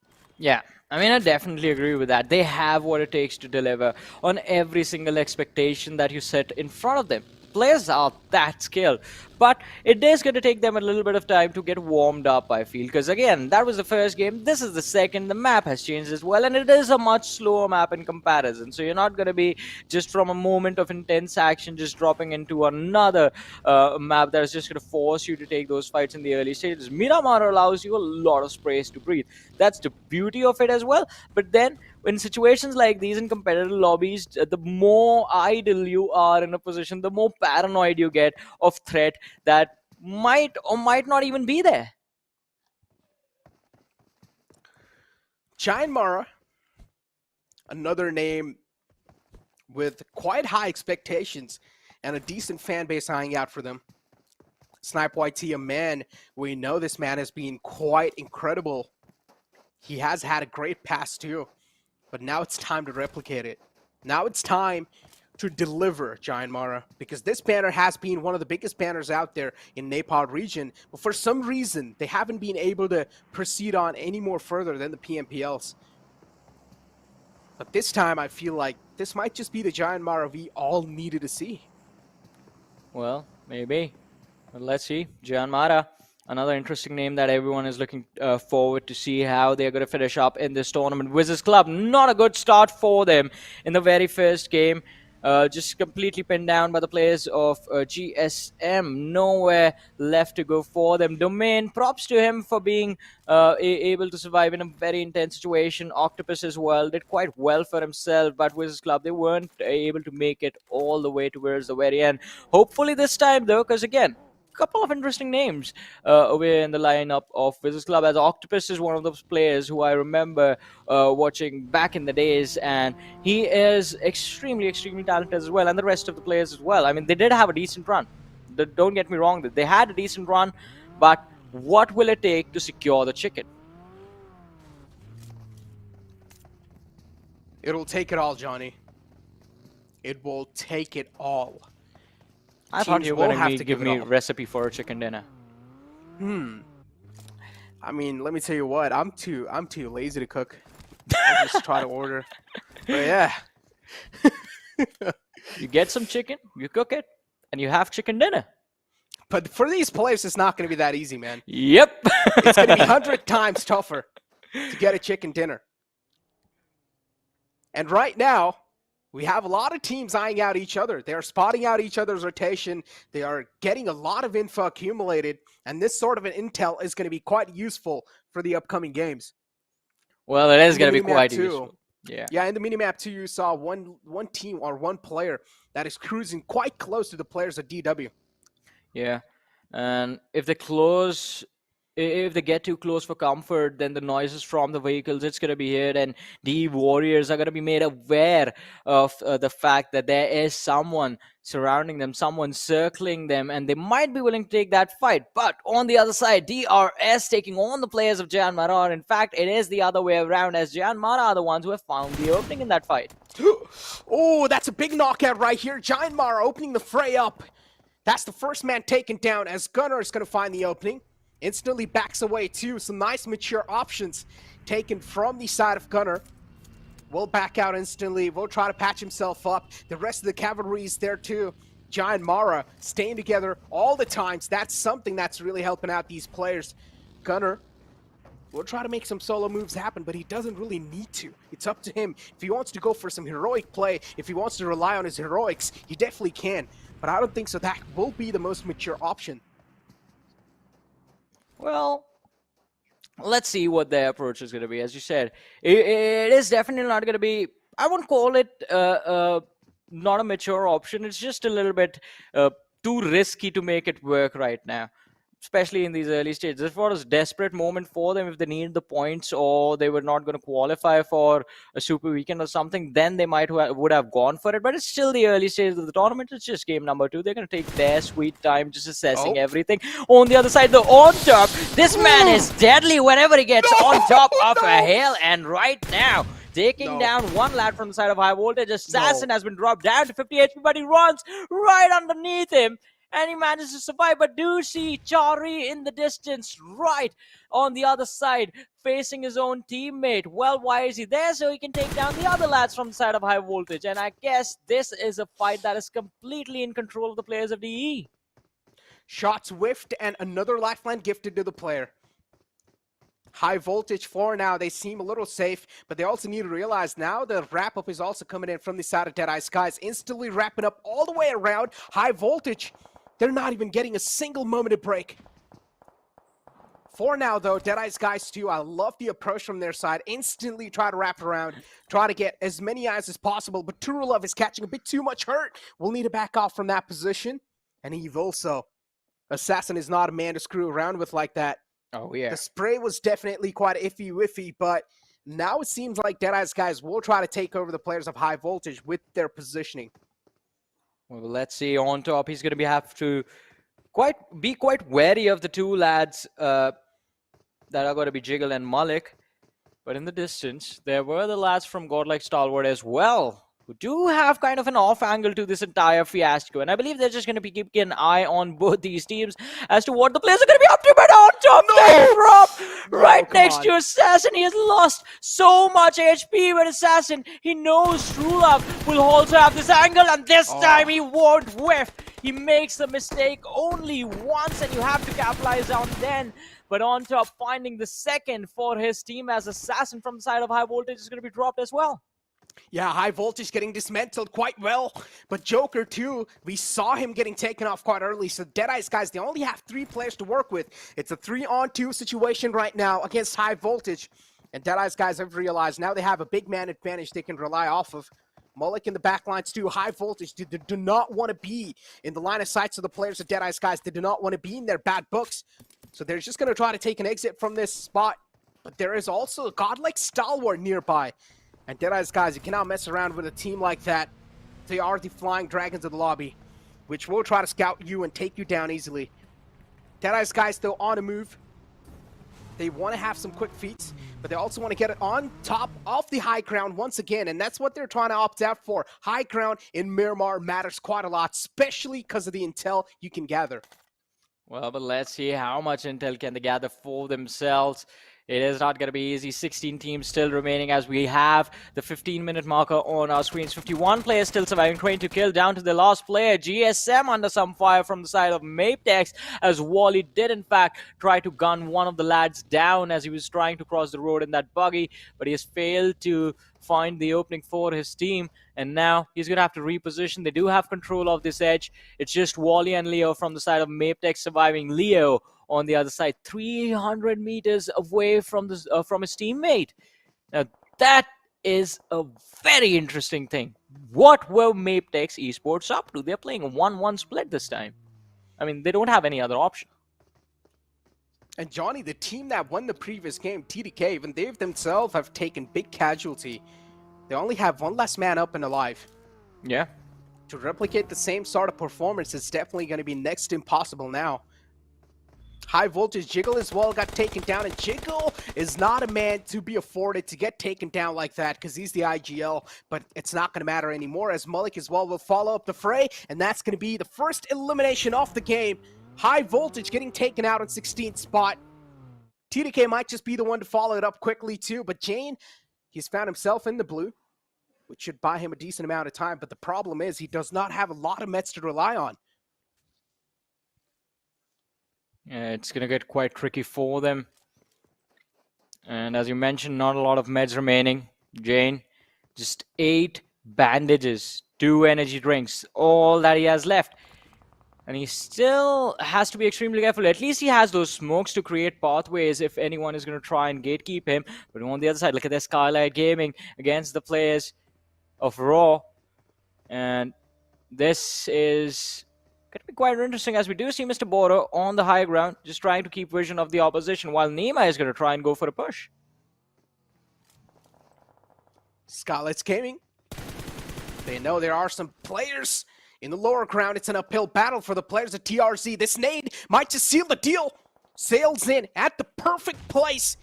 Might just blow away too, but no. Smokey was able to just get back inside the cover in the nick of time. Smokey not really catching a lot of hurt, but those bullets definitely did catch a bit of flesh. Nima, though, does not want to be in the line of sight anymore, so he's just going to back off. Wants to play things a bit more safe. Spots out a player way too far away. AJ now doing the same thing, just raining down bullets underneath. But they do realize there's another threat lingering in the backlines. Well, but let's see when the action is going to commence. Skylightz Gaming on our screens, just keeping things in check for the moment. As you mentioned, the threat that lies behind them, it is going to be quite interesting to see how they're going to approach it. But priority number 1 at this moment is just gatekeep the players of Raw from entering the zone. AJ, he has a very nice flank available, can go a little bit wide, but needs to time it perfectly so that the players of the Warriors do not spot him out. Oh, taking a finish point away from the side of DW, as Sinister is going to be picked up by AJ. And look at that, we see the perspective of a third party for the first time quite clearly, in fact, as the players of A1 eSport do go for a charge on the players of DW. And while all of that was happening, Skylightz Gaming was trying to capitalize on that. Ooh, the nade was quite close though. It was a 3-pointer indeed, but did not really connect. Delta knows there's a man behind that ridge. Wants to capitalize on that too. Wants to take the man down. Finally spots a really desperate rotation from Galzin. Galzin is catching a lot of bullets and finally will be blown away from the Weekle. Snipe YT2 trying to wrap around from the other side of the mountain. But is he going to be able to get away? The answer is definitely going to be no, but now the blue zone's going to start to hurt a lot too. You cannot afford to stay outside the blue anymore. It's going to chunk out a lot of damage. Well, but let's see. Damage is going to be dished out, but will they be able to manage to secure the finish? Killer YT does, in fact, blow up the door. Jane just switching position. Quite a risky spot. That shack is all that he has for cover, and he is going to be outside the zone. He's quite close to the edge, so if he gets too eager to get to safety, he's done. If DRS, they go for a push on that shack, he's done. So basically, you get what I'm trying to say, right? Jane, he has nowhere left to go. All he can try to do is pull off a miracle. If he pulls off a miracle, pulls off this 1v3 against the lads of DRS, then maybe we see T2K make it to the late game stage. But as I say that, the man was baited into stepping out. Well, and this is what you see, some great tactics from some great teams. Are you talking about again, DRS or Train to Kill right there? Or not Train to Kill, but just Jane in general? I mean, for Jane over there to survive, I mean, he didn't need a gun there. He needed a hair part of stick in his hand, all right? So that's the only way he would have survived that. But that's not possible in PUBG. So, yeah, he got taken out easily. So basically what I'm trying to say is that there was no way out of that situation. Jane was done. It was a gone case. But Deadeye's guys eyeing out the players of God like Stalwart. 3 players in the front. Turulov knows exactly what's going on. Stalwart now in a desperate move or in a desperate hurry to try and make a rotation. 1 player's caught out in the open. Pika might just go down, but somehow he's able to stay alive, but not for long. Pika instantly gets taken down. Deadeye's guys now on a move. They want to capitalize on this knockout. Oh, the cover fire that was being brought in as the players were going for the rotation, but MABETEX eSports Wally is going after the players of 1952. And now he does take down 1, but then he himself is going to fall as Skylightz Gaming do chime in from the other side. Leo was dropped by one of the players from the side of Skylightz Gaming, and we're going to see MABETEX eSports take an exit from this lobby. Now, 11 teams remain, 20... Well, before I even finish my sentence, make that 10 teams remaining, 26 players surviving, as even Jan Mara are going to be shown the exit door. He will be, but Deadeye's guys, a desperate move. And this is what now they will need to pay the price for. Godlike instantly turn their backs on the players of Deadeye's guys. Now Deadeye's guys on the receiving end. Should not have been that desperate to try and take out the players of Godlike. And Godlike is not a team to mess around with like that. And Stalwart, they just shut him down easily. Skylightz Gaming 2 on top of the hill, just raining down death and destruction as Nima wants to take out another player. TRZ2 spotted out. This high ground position is paying off so well for the players of Skylightz. They have eyes all across the board, and they can just rain down bullets. Exactly. They know where every single other team in this lobby is. All they have to do is connect those shots. Nima putting a lot of pressure on the players of DW, but they have to be wary of the players of Stalwart Esport as well. Godlike Stalwart right next to them. But Necro, now I'm going to throw you under the bus. Who do you think will get the chicken in this game? Who do I think will get the chicken? Yeah, I we mean, didn't make come prediction on. before the game. It's Stalwart Esports. It's Stalwart Esports. Come on, like, without a doubt, they still have 3 players. You always gotta count them in. Even the 1 player short, it's not gonna matter. It's godlike Stalwart. I mean, the name suits them. They are godlike, and they are Stalwart itself. So it makes a lot of sense. But the Warriors now from the back. Oh. Skylightz Gaming is just raining down terror on every single team in the lobby. Now TRZ is in the clothesline. Smokey wants to avoid all sort of eyes onto himself, but Skylightz Gaming, all that matters is the info, and they've got plenty of it. Well, as he said, they have plenty of information about the positioning of the opposition, but all we are waiting for is the moment when these lads are going to step down from this mountain, because that is when they have to handle all the pressure being on the lower ground themselves. They do have a little bit of time because the blue zone is still closing in, but it's getting quite close, too close for comfort. 6 finishes already secured by the players of Skylightz Gaming, and I believe before they step down, they want to make sure that Raw and EW are dealt with. Because if you go for a fight against the players of WIZZES Club, well, we'll talk about that later. As Raw, we did see a charge coming in right there on AJ, but AJ finding the opening was able to take the lad down. But from the rear comes another threat that no one from the side of Skylightz Gaming anticipated. It's the lad from 1952, and it is going to be a 1v1 situation as Nima all of a sudden is going to be the last player surviving first team, but from the flank, his opposition does not see him, and Nima, he strikes takes a shot, the damage has been dished, and the 1v1 he goes down! Skylightz Gaming in an instant have been taken out and shown the exit. What a fight, what a blunder. What a turnaround of emotions! How does he win that fight? Skylightz Gaming had all sort of advantage in that moment, but they still somehow mess it up. A big blunder from the side of Skylightz Gaming, and that should affect a big time for their mentality as well. Skylightz Gaming were looking unstoppable with the amount of info they had to capitalize with, but somehow they messed it up. Godlike Stalwart now with the lower ground, but they have 3 players up. They have the man advantage inside the lobby. DRS is up top too, with including the players in 1952. How is this going to be played out? DRS there, and now we know right here, pulling something off might just be quite miraculous against the players of Stalwart Esports. 3 players in the front. 1952 definitely will start a sweat as soon as they realize that Godlike Stalwart is the one knocking the door. Death itself. Oh boy, devil boy in fact. Just being an absolute devil destroyer of dreams right there. And ladies and gentlemen, that's a lesson for everyone. Always make sure your rear is clear. Always have a person watching your back, but Necro, I guess you're going to be our new god of predictions from now on, because Stalwart Esports, they're doing really well. 3 players against the individuals remaining from 1952 and ERS, so I guess this game is pretty much theirs.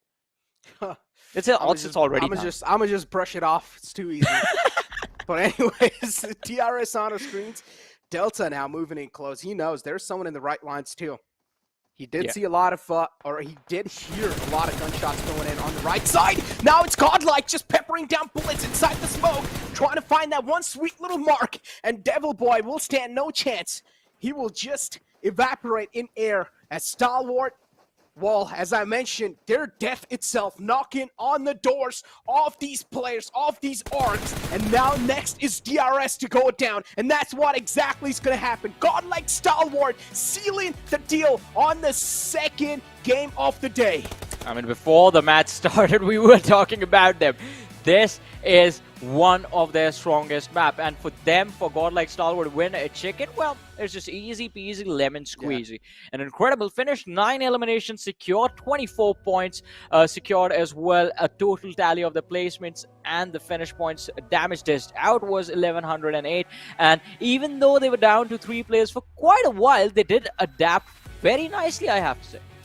Oh yeah, the adaptation is definitely great. And as I mentioned, man, the first game, it was just purely off of, it's just the first game. Teams are still trying to learn and get used to how the lobbies are going to be looking like inside the upcoming PMPL games or days. So Stalwart Esports now just capitalizing on the first game, also getting used to a little bit, also getting away with those jitters, and now coming inside even stronger in the Miramar. Well, I mean, now the real fun begins, right? Because the first game, we did not know what to expect, what the teams were going to be up to. We did get a little bit of a hint of that. Godlike Stalwart, I guess, they were also just getting warmed up in the very first Erangel. They knew they made a mistake. They just brushed it off as well and moved on to this Miramar, knowing it was going to be their game. But on the other side, have to give props to the players of DE, because the moment on Miramar you drop Clash, lose out one of your players, majority of the teams, they're going to just go into hiding. They're going to just try and play for survival till about the 17-18 minute marker, and then when the chaos begins, when those weird rotations start coming in, they're going to go for those individuals pick-offs. DE on the other side were not afraid to take head-on fights in a situation like that. So like that, I love watching teams play just completely unafraid of the opposition. Exactly. I mean, if you are going to be scared, or if you are going to be playing afraid, that means you're not going to be playing your A game. That means you're not going to be playing something you practiced on the offline stages. Instead, you will try try to pull something off that will be on the fly, that will be on the moment, that will be made with panic. And that's not a way you want to play things in the PMPL. This is high stakes, ladies and gentlemen. Yeah. These are the teams that are here to represent themselves even in the future lines, even in the international stages. Yeah, but for now, I mean, before we move on to the next match, we're going to be taking a very short break in a bit, ladies and gentlemen. And I hope you guys are enjoying the action because there is a lot more to come. We have 3 more matches left in the day.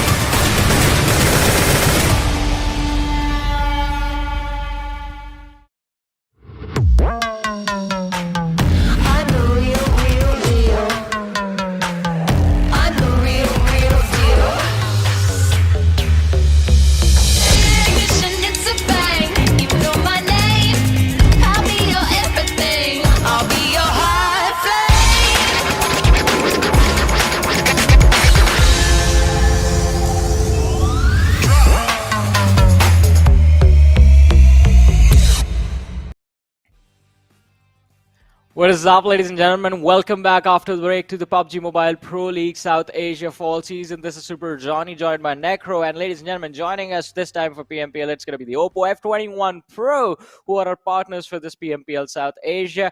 2 matches done for the day, and now we're going to be moving on to the third one.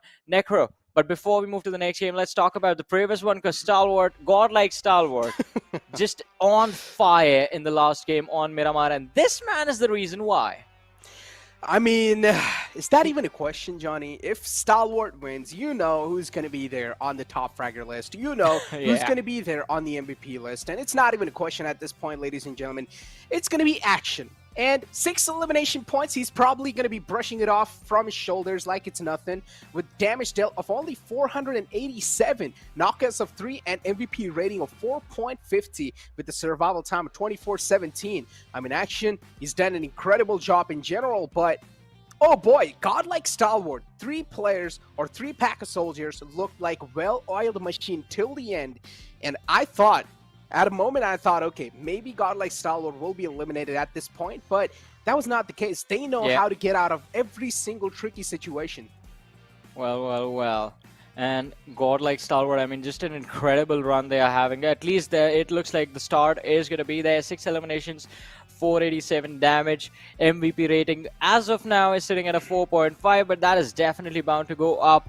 And we do have the top players on our screen. 6 eliminations by Action, followed closely by the lads of Skylightz Gaming, Mafia Ninja and AJ. And I'm going to be honest here. As you said, when I asked you in the middle of the game, who do you think is going to win? You said Stalwart Esports. I was going to say Skylightz Gaming. And that was before Devil Boy came charging in from the hill right behind them and just started taking them down.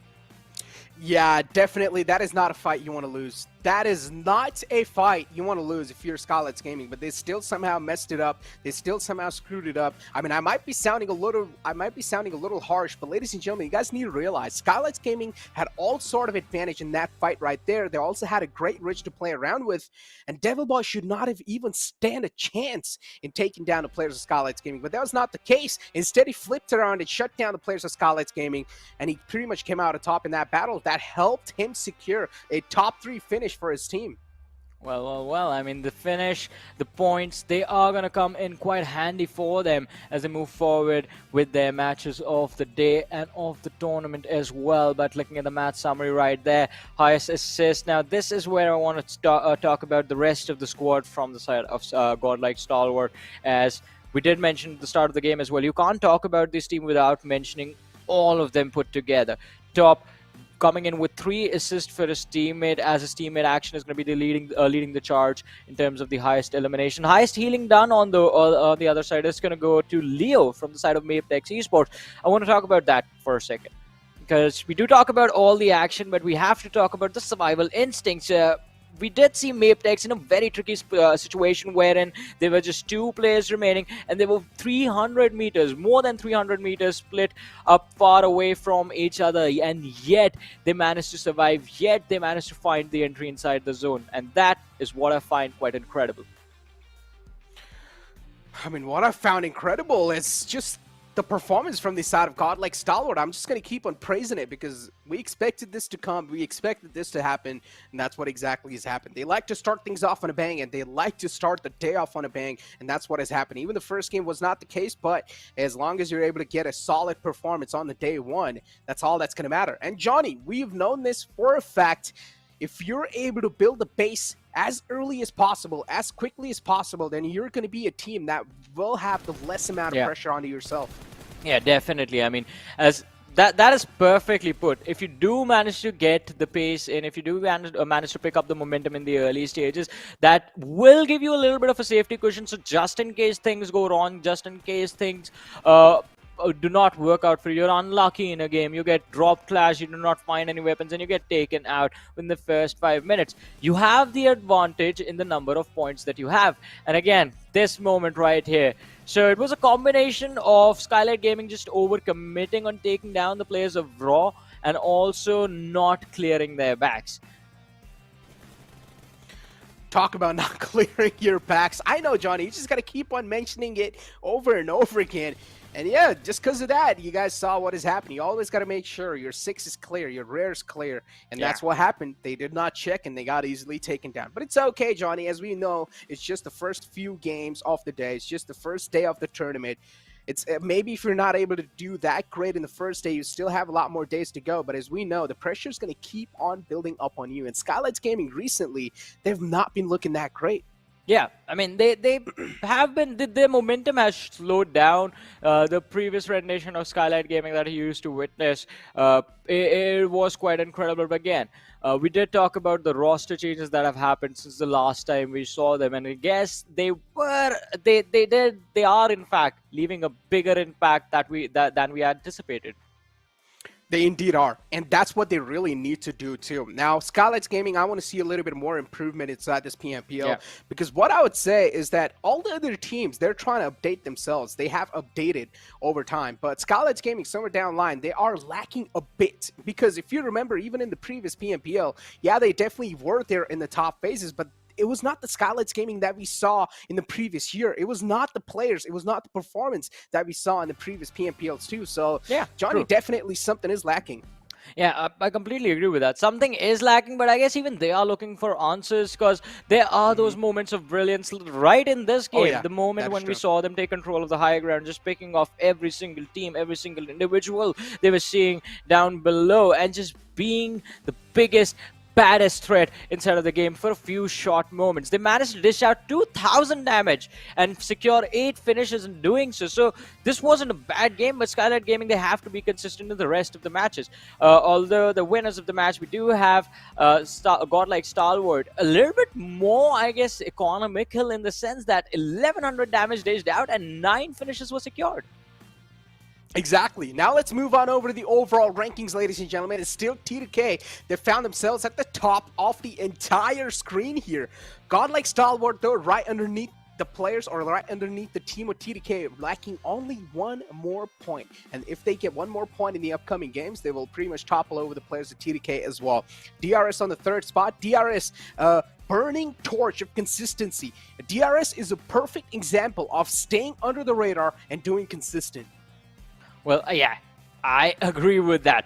And that is why you never see them coming. You never see them being the team with coming in with the flashy plays, but it is that consistent placement point average that always works out for the players of DRS. But for now, the competition is still very close. Just 2 games done and dusted. We still have 3 more left for the day. Skylightz Gaming, with just the first game done, they are on the first page of the rankings, but on the other side, A1, 2 matches played, just 3 points secured. TRZ as well, 2 done, just 4 points secured. High Voltage, I know it's just the start, but some of the biggest names, High Voltage, Miramar, Seal eSports, IHC on the 17th. We don't see them there very often. We've never seen them there. I'd say they only played 1 game, but in that 1 game, it was an absolute blunder too. I mean, they looked kind of okay the first game, considering they got a nice trade off on the enemy team, but then later on, the rotation was something that was pretty questionable from the side of IHC, and they got taken down pretty easily. So they will have more upcoming games too to try and prove themselves and try and prove their point.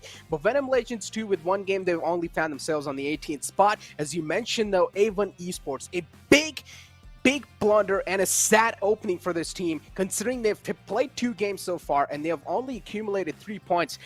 Is it going to be the similar story throughout the PMPLs that we've been witnessing for A1 Esports, or is it going to be a change? We'll only be able to figure it out in the future. Before now, it seems like a replication of the previous PMPLs. Yeah, because the next map is going to begin in a few short moments. As you mentioned, Necro, the next one is going to be quite an interesting thing. Sanhok is going to be happening, and Group C is going to be taking an exit. They're going to be sitting down this match and then returning in the last 2. But again, Necro, since you have been getting all these predictions right, who do you think is going to take Sanhok? Look, I don't want to go with Stalwart over and over again. Yeah. But Sanhok is a great map, man. It's really tough to say, honestly, considering with all these roster changes, or at least on day 1, I have not been able to study these teams that well. And Sanhok is a completely different map, right? It's a completely new pace, smaller map, much more aggression compared to all the other maps. So I would say teams that really do great in aggressive standpoint, I'm going to go with IC. You know what? This team has went through a lot of changes recently. This team has added some new or nice fragging power. This team has got a nice upgrade onto their arms as well. So yeah, IC, their firepower is looking incredible. Now I want to see it in action. Well, since you're going to go with IHC, I'm going to go with the boys that I was very critical of in the last match. I'm going to go with Skylightz Gaming. I want to see them, again, one of the biggest names Nepal has to offer, the legacy that the lads have, the players as individuals, and Skylightz Gaming as an organization in Nepal has... it's quite big, and it means quite a lot to all the fans that Skylightz Gaming has. I want them to have a strong start in this tournament. I want them to take this 3rd game away today. Otherwise, then for the last 2 matches, in fact, for 1 more game, they're going to be there. They're going to be sitting out 1 match because every team gets 4 per day. It's going to be quite tricky for them to establish themselves as we move forward with this week. Because if you lose or miss out on momentum, especially if you are considered one of the top contenders for the trophy and you're not able to build the momentum on the very first day, then along the lines you find yourself fighting for the middle of the table spot. And I don't think Skylightz Gaming, they fit in the middle of the table. They fit at the top. Yeah, me too. That's what we think. That's what we've been thinking through the previous PMPL as well. But that was not the case. Skylightz Gaming were not able to fit themselves on the top or against or amongst the top players without a doubt, because Deadeye's guys were the one who was dominating the entire spree in the Nepal. So yeah, this time as well, expectations are going to be the same too. But as I mentioned in the past, as soon as the show started, even Deadeye's guys themselves has went through a lot of changes. Now, ladies and gentlemen, as we all know, Group C is going to be sitting it out. That means TDK, DRSD, Warriors, and TRZ Esports are not going to be seen inside this game. Instead, we have IT back in the fray, Seal Esports, Elementrix, and DAX again. Now, IT is my prediction that I went with. Johnny's went with Skylightz Gaming. The plane fly path, it's not really going to matter. No matter what sort of plane fly path it is, this map is way too small and you will be able to extend yourself wherever you want. Yeah, exactly. And because of that, third parties are very common on this map of Sanhok. And look at that, always high voltage. This is a drop of theirs as old as time. The 1-3 split on the Camp Alpha Island. But hey, I hear shots being fired. Someone seems to be having an early engagement in this game. Exactly, and that's what we like. This is what is expected from Sanhok, ladies and gentlemen, as A1 Esports all the way down south, 1952 to around that similar vicinity, as we have Elementrix 2 on the left side now, slowly and steadily moving in towards that drop location. Stacks as well near Pine Ant, or in Pine Ant, we have the players of Raw. One team representing a complete new banner is MABETEX Esports, and they're currently near Pine Ant. We might just see a little drop clash between them and even Raw, and that's what the case seems like so far. But which one's going to come out on top? So far, we haven't seen any sort of bullets being fired yet, but as soon as these teams, they do start getting complacent around each other, that's going to happen.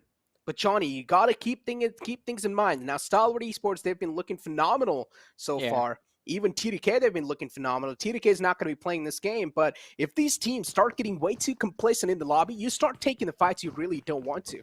Yeah, you have to always be extra cautious on your toes. Be wary of where you're running and where you're looking. On our screens are the players of Raw Official in the city of Painan. And we did see MABETEX on the other side. He just got a level 3 helmet. He's too lucky. I'm never that lucky, Johnny. Yeah. It's the I'm never that first lucky. 2.5 minutes. He already has it. The only time I find a level 3 helmet is in drops. That's it. My luck is just screwed up. Only drops. But yeah, ladies and gentlemen, Raw on our screens, deciding to take things a little passive this time in this fight. Yep. Avon Esports, though, surrounding the players in 1952. I love the placement of this side of Avon Esports, but this is way too early. You're not going to have enough amount of ammunition. You're not going to have enough amount of mets to burn through. So 19 Esports, things might just be a little easier as they found the opening of the players of Avon Esports. The player was quite open. What was Hitman thinking? Yeah, exactly. Hitman went for the high ground just to keep vision of the opposition, What? but that backfired as 1952 found the opening and have now, in fact, secured the first blood of the game. All of a sudden, the tables have turned, and now 1952 Esports, they hold all the cards. A1 Esports, another bad start for the game. But again, keep this in mind, ladies and gentlemen. Bad can always be transitioned into good. And there is a chance A1 Esports might just flip things around. We've seen a lot of flipperoos inside this day. And there's definitely a chance we might just see another one. It's a 3-on-4 situation, 1952. Dante's position is going to be quite crucial. The man's on top of the hill, trying to gather as much as info as possible. Definitely will be limited on some ammunition and meds. But it's okay. The 3 players inside the city will try to wrap it up as much as possible. Sinister in the front lines. Koa 2 in the back. Gajor on the right lines. A1 Esports definitely want to just completely engulf the players of 1952, but one man short.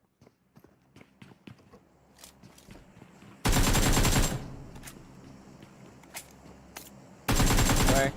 Still trying to commit, still trying to see if they can get a few more picks in this early fight. And 1952 DRW entry.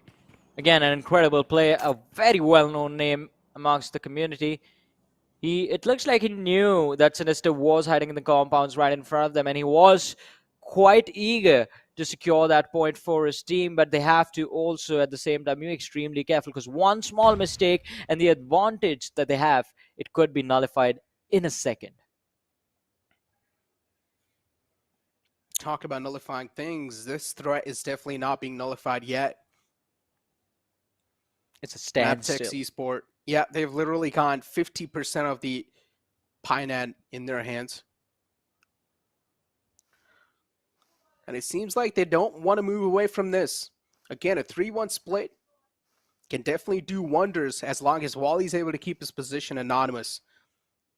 As soon as Wally's position's known and he's taken out, there's no way the team's going to be able to close up and provide the backup to Wally. So Wally pretty much has to be a gone case if his position's compromised. But for now, Wally's safe. In the backlines, we do see Seal too, but there's not a chance Seal's going to try to close in on this one. MABETEX, though, still looking to find the opening. Same thing goes with the players of TRZ, but TRZ, they're just packed inside this city. They're kind of suffocating in here. They cannot move out because we know outside there's one player from the side of MABETEX who's keeping an eye on the players of Raw, so there's nowhere to go. But I love that cat. Just sitting there chilling. Kind of looks like a rat. How? The face? No, it doesn't. It's clearly a cat. Okay, my bad. Sorry. You need to get your eyes checked again, man. Listen, man, all right? The face kind of looked like a rat, so yeah. Just seeing things that do not exist. Necro, The that cat, can listen, actually, that can backfire in the game. Definitely, though. 1952 now. A1 Esports definitely on a move. Look at Dante. He's moved all the way in the back lines now, Johnny.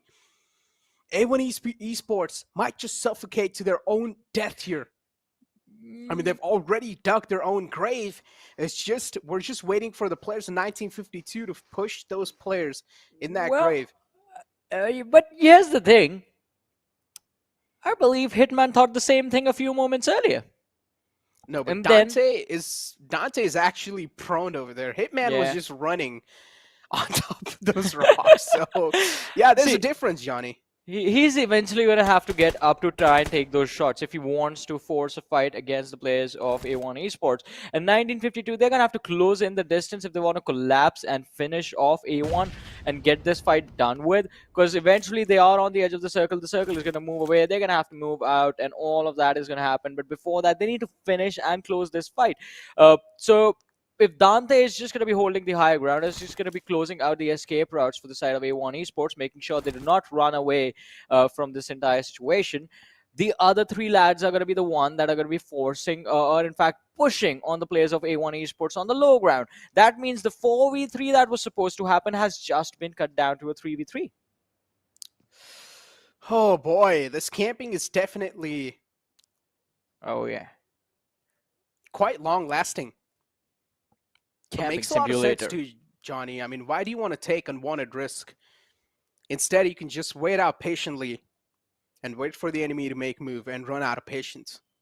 Yeah. 1952, they realize they have a man advantage, so maybe they can be a little bit more impatient, and it can be slid under the radar unless one silly mistake can give it away. Dante on top of the hill is trying to gather as much as intel as possible. A1 Esports doing a great job keeping their position anonymous, so 1952 is just left guessing. Well, they are going to be left guessing, and I think they're not going to be... They won't be required to just keep the players of A1 Esports pinned down, because with how Sinister is just holding on to this position, I think he just has drawn the attention of the players of 1952 upon himself, allowing his teammates to take the western edge of the city. So if 1952 get distracted with a push on that one individual, the other two players will have an opportunity to just escape and play for placement points in the later stage of the match. And sometimes even surviving can be very important. Survival is the most important thing, especially on a map like Sanhok, wherein eventually you're going to find yourself in a situation where you only have one option, and that is heal battle. And I think so that is one of the best things you can do if you found yourself in one of the worst spots possible. Heal battle is literally free points, and they're just waiting for you to accumulate. Slipknot inside the building. His building is getting bombarded with all sort of utilities, but he has DBS in the hands, and you do not want to walk in the line of sight, or you do not want to walk in the fire of DBS. One single bullet will be done. So DBS is always one of the most deadliest weapon inside the game, especially inside close quarters, and especially inside Sanhok. If you remember, Johnny, we've always seen that one player from the side of IHC just using that DBS till the end game moments. Yeah. If I'm not wrong, it's Zal, who is just running around with a DBS, taking down players in the front. That meta is something that everyone really does want to see in action. A1 Esports just got a little glimmer off the player in the front. Entry really does want to move around the house. And now 1952, finally, they're getting way too desperate to take down the players in the front. Slipknot's position might just be compromised. Entry is running out in the open, wants to bait out a couple of shots, but A1 Esports is not falling for that. I mean, it is just for a split second, but he's running in and out of the line of fire, and Koi is just waiting for the opportunity for Entry to reveal himself, but Sinister is going to be under heavy fire as three players from the side of A1 Esports. They do manage to run into his compound. It is going to be a 1v3 that the man will have to pull off if he wants to survive. And, well, they are going to climb up the stairs. He's cooking up the nade. It's going to be lobbed, but it does. It gets a knock out of nowhere. But that's all he will be able to accomplish. Sinister. Oh, he still survived. Oh, man, I spoke too soon. Yeah, finally gets taken down. Now it's all down to Koa, the one last man alive, the final glimmer of hope to try and hold down the entire squad together. And he's the only glimmer right here. If he gets taken down in this fight, that's going to be it for the man. Koa outside the vicinity, but they still think he's up on top. But Koa, a surprise might just be coming, trying to astonish the players in 1952. Moves outside, catches a bit too much hurt, and he does not stand a chance against the players in 1952. How are these two teams always catching eyes on each other right off the bat? These two teams fought in Erangel, and now these two teams again fought inside Sanhok. And 1952 has came out on top both of the times. So A1 Esports, this is your call to find a new drop spot. Also, that fight lasted 12 minutes. Yeah. 12-minute team fight. Both the teams patiently waiting for each other to make a mistake. And well, in the end, it is going to be 1952 who get the opportunity, in fact, earn the opportunity for themselves to move forward. But on the other side, MABETEX eSports, again, they're not letting go of Raw that easy.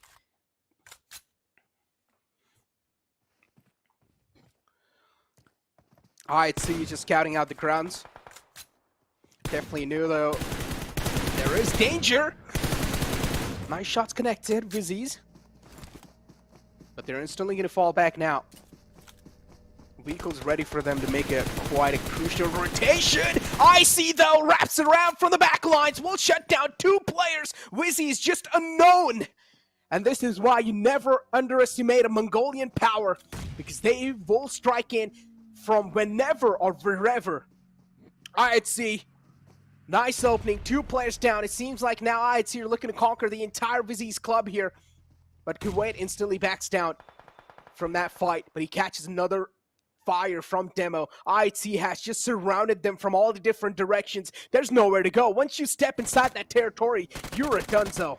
Yeah, definitely. If you are in their shooting range, well, it's within shooting distance, then IHC, these lads will not let you leave. They are going to finish you off, they are going to take their points, and they're going to move forward, go for the next team. Also, I did not expect IC to close in the distance so quickly. I mean, a few moments ago, we saw the damage being traded out between the players of WIZZES Club and the players of IC, but now it is all going to be done and dusted. 4 points easily secured. They made that team fight. It was a quick work for them, for the lads of IHC Esports. IHC, wow. The presence of mind from their side, just phenomenal. Knowing the vicinity is completely clear. They've scouted out the grounds pretty well. Just spread themselves pretty far away from each other. Surround the entire team of WIZZES perfectly. While one man is able to close in the distance, which is IC. And he shuts down 2 players while they're trying to slip by from a vehicle.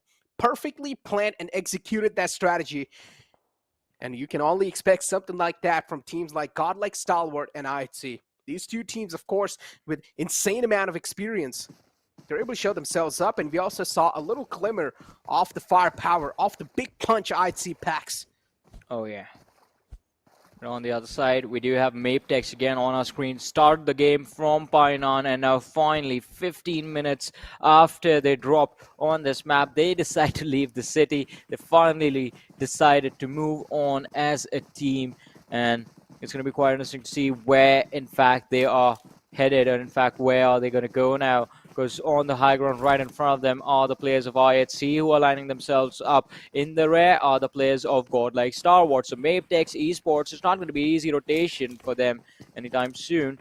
They will have to be extremely cautious with how they position themselves and what cover positions, in fact, they are moving towards. These open spaces between the compounds that are there, sometimes that is just enough time for their opponent to find the opening knock and then just slam the vehicles into those compounds and finish your entire team right in front of you. MABETEX finally on a move. They've moved on from their previous crush. And now they want to explore some new things, new opportunities. As Raw, they're catching the players of IHC. IHC just stepping inside unknown territories without even just completely exploring it or knowing what's going to be going around. But here we have Liquid from Raw with the DBS trying to close in. Now, this DBS can definitely be quite deadly. You do not want to mess around with it. But finally, we'll fire some shots now. The players of IHC know it's a DBS in his hands. You do not want to mess around with him in close range. Alex and Zell left all by themselves to try and hold this ground down. Now hold this fort down. Raw, they want to breach inside the defense. But IHC, they're not going to let that happen. The defense looks quite strong. Even Zell himself has a DBS in the hand. And I told you, Johnny, Zell, his signature weapon is DBS. And you do not want to mess around with a man whose signature weapon is DBS. But this time, it's going to be Smokey who comes out on top of it with his DBS. It's the battle of DBSs to find out which one's going to be the greater one. And this time it's the players of Raw who just dismantle the players of IHC. Well, what a fight right there. And again, the concept of good fights and bad fights coming into play, as a colleague who's not here right now, Ocean, you used to mention. IHC this time a little bit unaware of the fact that the lads of The lads of Raw were waiting for them, and because of that, 2 key players taken out within seconds of the fight starting, Alex and IC, and it was down to Zeol and Demo to make it work for the entire team. Now Demo is going to be the last player surviving, but hey, look at that Necro, 17-minute marker, and IHC, it seems like their plan, that entire game plan was already set in stone before we even started talking about that team fight. 37 first aid on the man. Wow. Well, there you go. Future proofing. 37 first aids. That means it's going to last forever. But yeah, we still have 14 teams alive though, Johnny. There are a decent amount of teams up. Can never count them out. 37 first aids. Demo is already slowly and steadily using them one after the other. As we have godlike Stalwart now. On top of the hill, accumulating intel, as always. Exploring for possible new chances to challenge fights against the opponents that will try to approach them. But as we have high voltage jiggle against the players of 1952 now, high voltage, they want a little bit of piece of that, and they are getting a piece of that too. 1952 on the verge of getting eliminated. As godlike Stalwart, they know a threat is approaching them, and it's in the face of Seal. Well, let's see. Seal eSports again. All the big teams just being completely complacent with checking their surroundings, and oh, one more goes down. The DBS action not slowing down anytime soon from the side of Raw, but in case he has to go for the revives really quickly. Slipknot is the first man arriving to get himself back up, to get himself raised from, well, the almost dead at least. And Raw eSports, they do manage to survive, all thanks to those DBSs that they have, I guess. Oh boy. It's like a new meta in Sanhok now. Just DBS all over the place. VENOM Legends and John Mara crossing each other's eyes. Gunner moving in quite close, jump boosting his way around, making sure Frackboy's not going to hear even an inch of his footstep. Might have heard it now, and yes, they have. Ripson 2 now starting to close in. VENOM Legends, they realize now a threat is way too close for comfort. They cannot stay quiet anymore. Frackboy finds one gunner taken down. Galson as well, moving in close. Galson 2 gets taken down, and what just happened? Tables flipped. VENOM Legend on the verge of getting taken down. No Fear as well is barely surviving on a sliver of health. Now the rest of the pack of VENOM Legend closes in. No Fear, he's feeling all sort of fear now. M4 in the hand, trying to shut down the players in the front, but a bit too close for comfort. VENOM Legend will put the final nail in the coffin. Yeah, what an easy finish for them in the end. The man, No Fear, had in fact pinned himself down into that corner, and he knew the 2 players were going to come for him eventually, and they ran towards him knowing it was an easy takedown. So the point secured by the lads from VENOM Legends. But look at this action. He's going to lay down on the ground, seeing the players of Dax. One knock is going to be very easy for him to start things off, but can he get the next 2? Dax in a world of hurt as Assault, in fact, manages to make it to the land and does manage to survive on the other side. Raw, they're not going to be too happy about this. They started the game quite nicely, but now Raw, they're going to start, they have started to struggle a little bit. Their feet, they are slipping. Indeed are slipping. Dax too. They're suffocating underneath the water. They cannot stay underneath the water anymore. The Spike X is back upon his feet. Incus, if he gets a little bit of piece of land underneath his foot, he can just take down the players in the front. Those are free elimination points, Johnny. But Dax, they're trying to climb up. They do not want to give those points away. Para wants to get the loot in his hands too, but unfortunately gets taken down while trying to do so. Incus found himself behind that little rock. Is he spotted out? Not yet.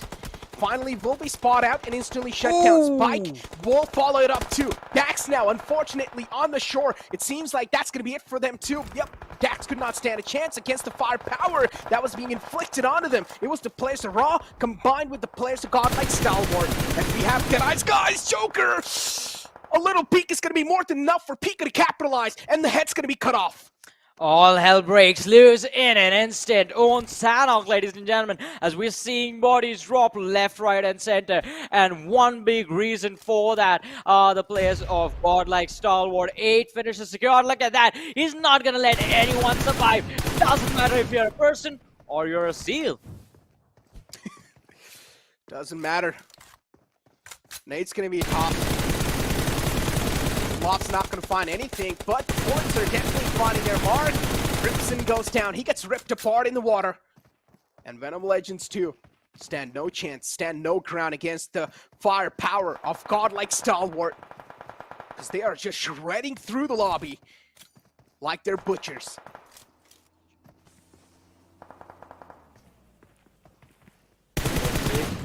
How this game is going to come to its eventual conclusion. But like Stalwart Beacon having full information of where DE True Love was going to be. An easy knock secured, but now godlike Stalwart, they're gonna have to focus on their own rotation as Chari has gone for a revive on his teammate Joker, and Joker is gonna be back on his feet, but they don't have any breathing room available upon them. If Stalwart Esport, they've made it to the shoreline, but Action is gonna get taken down by Joker, who has managed to heal up in the nick of time, joins the team fight, and helps his teammate out a little. Assassin jump boosting his way in now. High voltage position still not compromised. Assassin's position known! Elementrix want to strike in on the right moment, but that's not going to be the case. Instead, Assassin, he gets snuffed out. Elementrix, a nice trade onto the fallen man.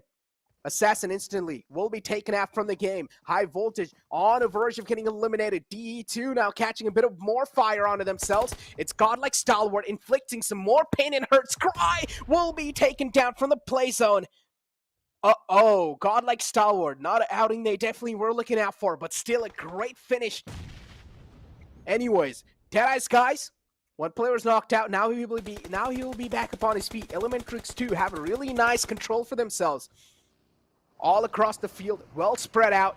The only team that can be a possible big threat here is of course DEADEYES guys, because that's the only team alive.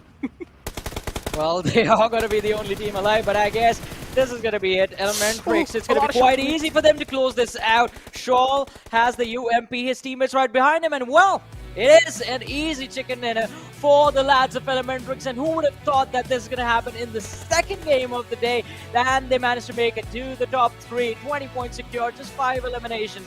But you know, aggression is not always the answer to everything. Sometimes you have to be patient and just wait for the opportunity and strike when the iron gets hot, and that is what Elementrix are extremely good at.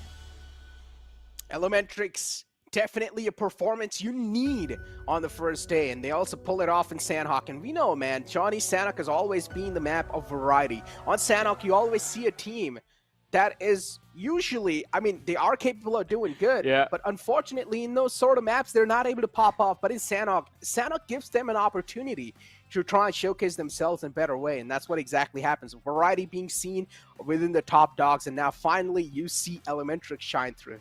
Yeah, I mean, definitely.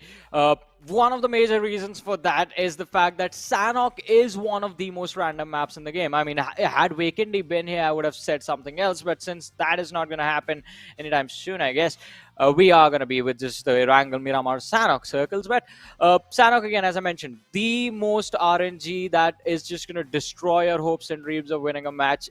It's going to happen right here.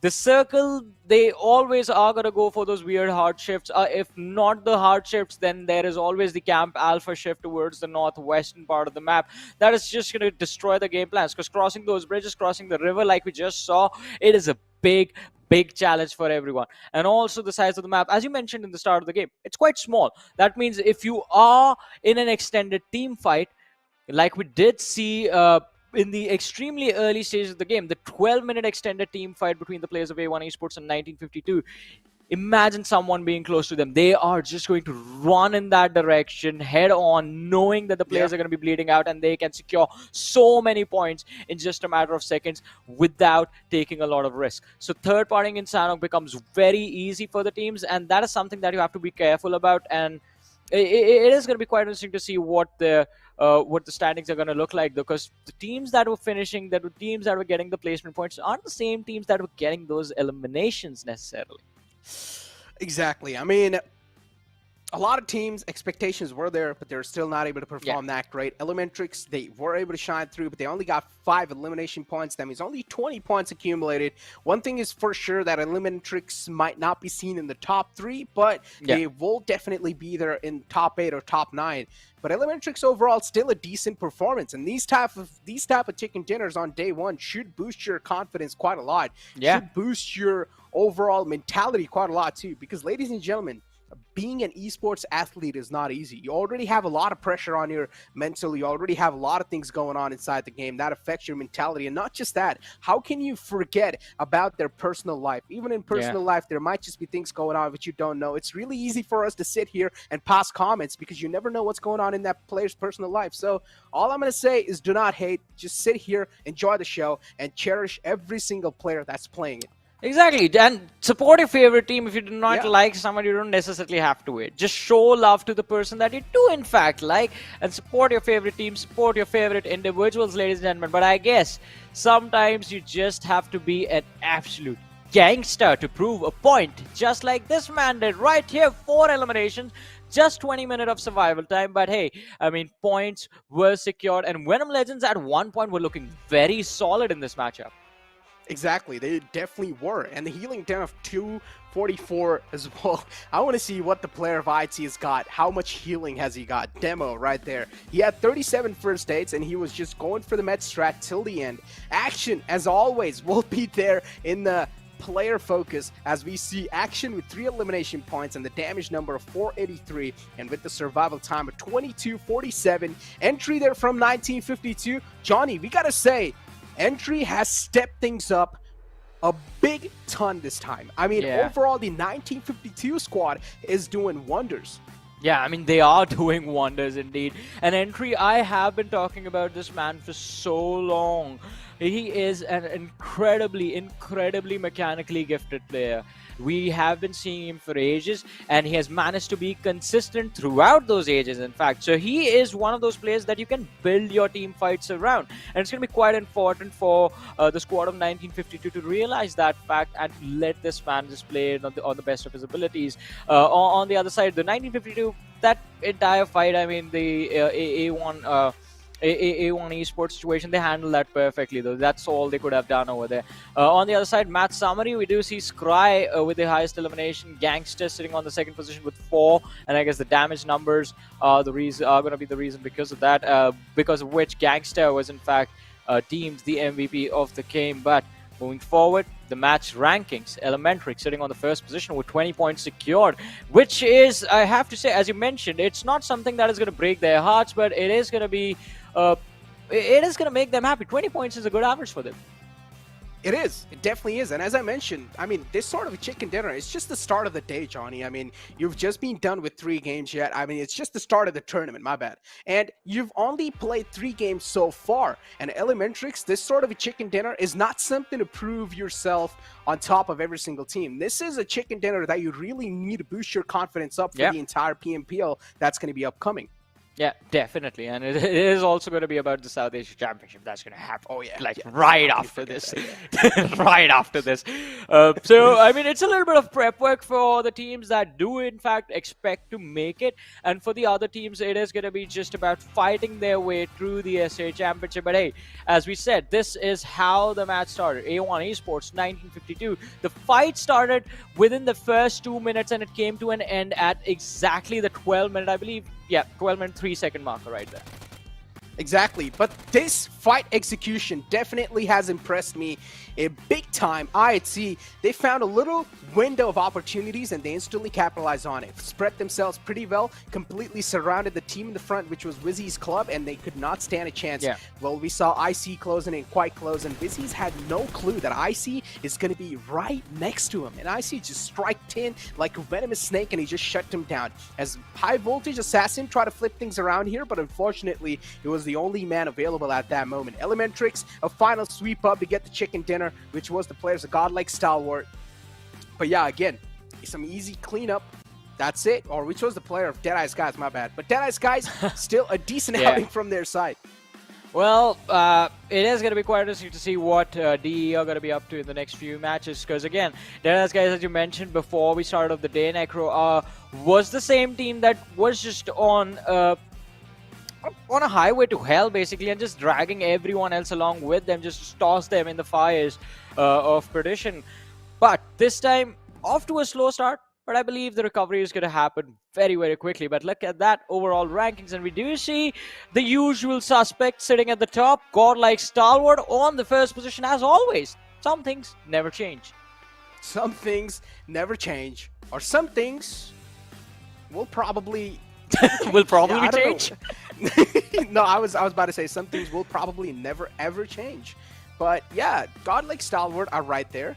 But there is a possibility, yes, some things will probably change. Deadeye's guy is currently in the second spot. Now keep this in mind, Johnny. Deadeye's guys, they have been on the second spot even in the previous PMPL.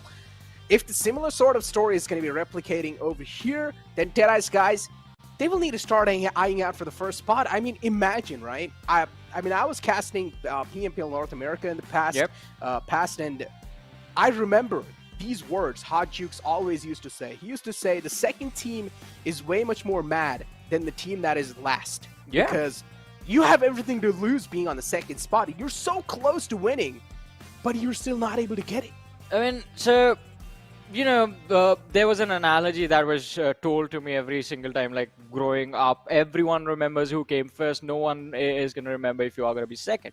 And that is true, yeah. That being a competitive athlete, that stings you. It pokes you every single time you think about it. You look at the standing, you see yourself getting that silver medal instead of the gold, and you want to secure the trophy even more the next time around.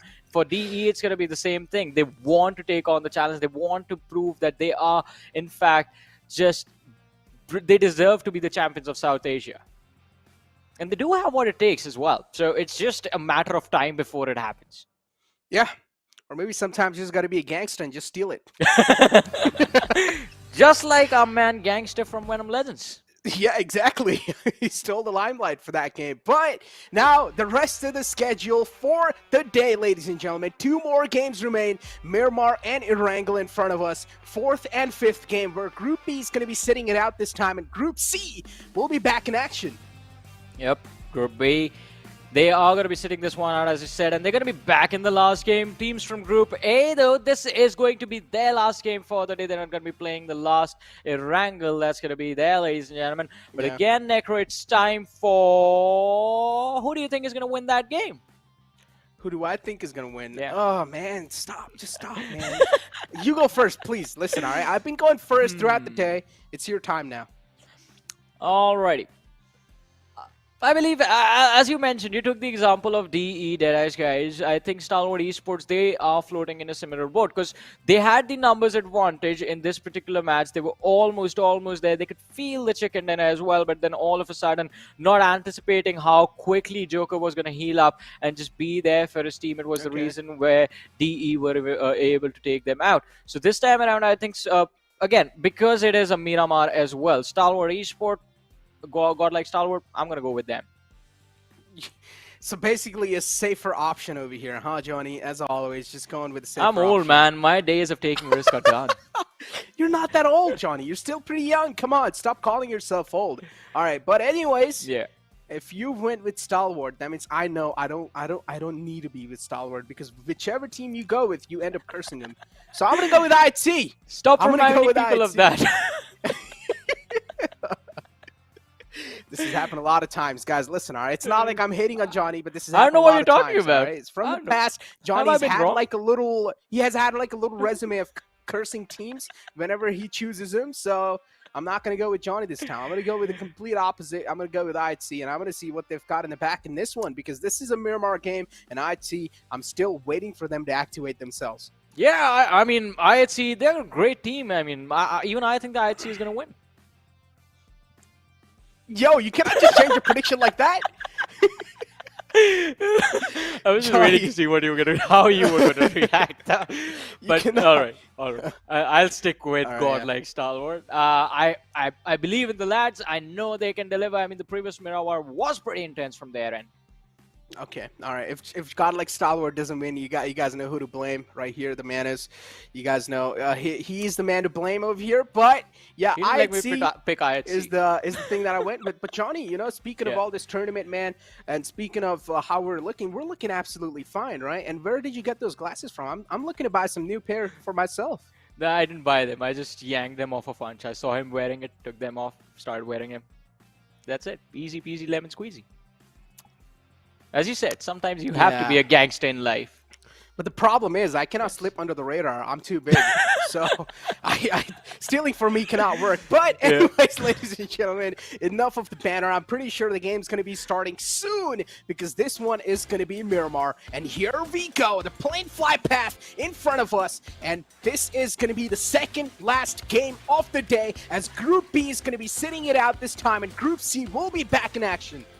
Well, I mean, it is going to be quite interesting. Oh, the plane path again, as you mentioned, quite close to the city of Los Leones. But also, I feel the exact opposite of what we saw in the last Miramar that we witnessed. So Skylightz Gaming, they're just going to go towards La Cabrera, starting the game off of there. But early stages, Dax, an opportunity for redemption presents itself as, again, a collision with Raw is going to happen. But this time, they would like to win this early game fight for themselves. They definitely would like to, but the problem here is that the plane fly path is heavily favoring the left side of the map. That means Miramar is not a map you can easily extend your way towards the place you want to be in. That means teams will need to now, or at least the teams that do want to go towards El Azhar or even Torre Amuda, they will need to stop by somewhere in the middle, scout for some vehicles, and then they will need to go towards their designated drop spot. Well, but let's see.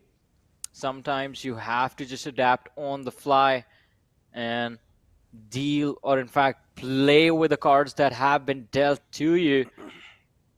God like Stalwart quite close to the players of Elementrix.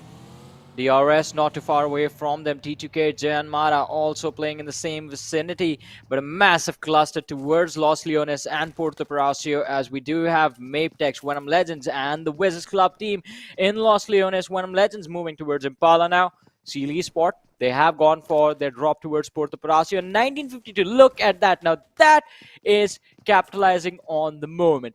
They saw a circle towards the southern part of the map and they realized that that Los Higos prison position, it is always abandoned. They have those entire two islands all for theirs for the taking, and since the circle is not too far away, it's going to be a very easy rotation for them. Indeed, it's going to be an easy rotation.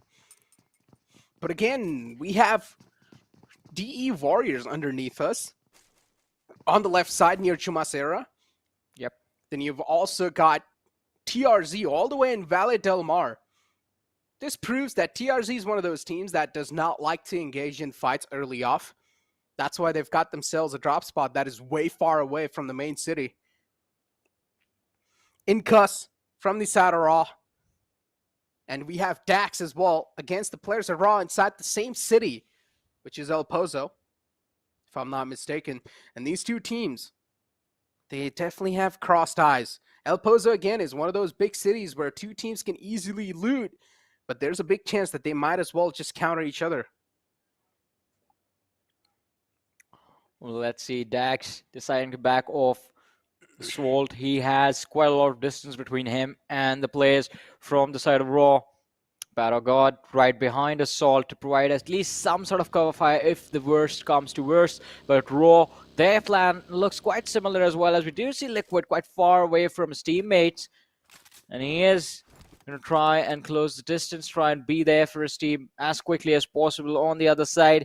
They will have to be a little bit wary of how they're going to move into the circle, because in a few short moments, Skylightz Gaming, they're going to be moving south. They did land towards the La Cabrera position, but as soon as they get towards the crater field, and to be a little bit more precise, the southern mountain of the crater field area, Dax and Raw, for them to rotate into the circle, it's going to be a pain if Skylightz Gaming make it there. I mean, Skylightz Gaming is like a second name of pain, right? In general, I'm speaking. If Skylightz Gaming is around you, one thing you know for sure, Skylightz Gaming is one of those teams that does not like to encounter you directly, Yeah. But instead, they will like to chip you away. By that, I mean, mainly Skylightz Gaming, they will not push up to you just like that. They will first chip you down, they will make you fall on your knees first, and then they will go with their finishing move. Well, let's see. Raw on our screens, having avoided the collision, the drop clash with the players of DAX, are going to be quite happy being allowed to loot for free now in the city of El Pozo. It is going to be completely under their control. DAX on the other side, their neighbors have gone for an early rotation. They've managed to find an easy entry inside of the circle and are moving towards the center, which is going to be quite tricky since Jan Mara are just smack in the center of the circle, holding on to their position. MABETEX MABETEX eSport on our screens right now, just looking to exit the city of Los Leones, and this team is not going to be in too much trouble for quite a while in this matchup. They have an urban area that's under that's inside the circle, and it's a massive, massive city. The city of Los Leones. You have a lot of land to work with, a lot of cover available to work with. So you can spend your own sweet time. Just be patient, get the early loot, and then just play for survival, play for points. Let the other teams make mistakes and fight it out. Let the numbers dwindle down, and then capitalize. Johnny, what sort of person are you? Are you a patient person or are you like an aggressive person? IRL, no. In certain games, I tend to be a little too aggressive for my own good. In the other games, like in Battle Royale, you have to understand the objective. It is to survive, and I will do anything to survive. So I'm gonna bait you to survive. You're basically saying that you are a patient person. Yep. Okay. In IRL, you're not. Yep. Okay. But we have IC now on our screens as DAX as well. Both of these teams have spotted each other out. DAX, they have a nice 3-1 split as one player is a little far away from them. And while the rest three, they are inside a compound. As long as they're inside the circle and they have a decent compound, that's all that matters. DAX now, they haven't had a good history. But they're here to rename the history. They're here to name, or they're here to carve their names on the walls of history, this time inside the PMPL. And hopefully they've learned something from their previous experience. Well, let's see if they can put it to use in this game and secure the win for themselves.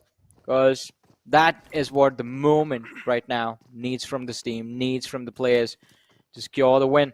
On the other side, for a second, I thought IHC, they were going to get sandwiched between the players of DW, there was DE Warriors, and the players of DAX, because they were rotating, and they are still looking to surround the players of DAX and just try and see if they can cut off the rotation for the next zone shift that is going to happen. But now DAX just being completely patient, not letting go of their position. Assault just a little bit further away from his team is going to go on the other side of the ridge, make sure it's going to be clear, and then the entire team is going to start moving out. On the other side, 1952, having gone on a trip towards Los Higos, have finally returned to the main island and are now slowly and steadily moving up north towards the city of Los Leones. DAX here. Again, right now is going to be the phase where you just find yourself a compound, settle it down peacefully, don't really move a lot, and that's what DAX is doing. Scouting out the grounds around them, they've realized they've got a gold mine in their hands, or they've got a golden piece of land in their hands, so they don't really need to give it away like that. TDK on top of this hill. Things looking quite good for them. Unfortunately, in the previous game, though, previous couple of games, TDK definitely have not looked good. But in the first game, they got the chicken dinner, and that's something that is really holding them up on top of the board so far. But they need a banger of a performance yet again. Well, you do need, as you mentioned, a banger of a performance. They do need it before the day comes to an end. Otherwise, they're going to have to wait till tomorrow to make it happen. And once again, a reminder, ladies and gentlemen, 5 matches today. This is match number 4 of PMPL South Asia. Day number 1, the second last game of the day.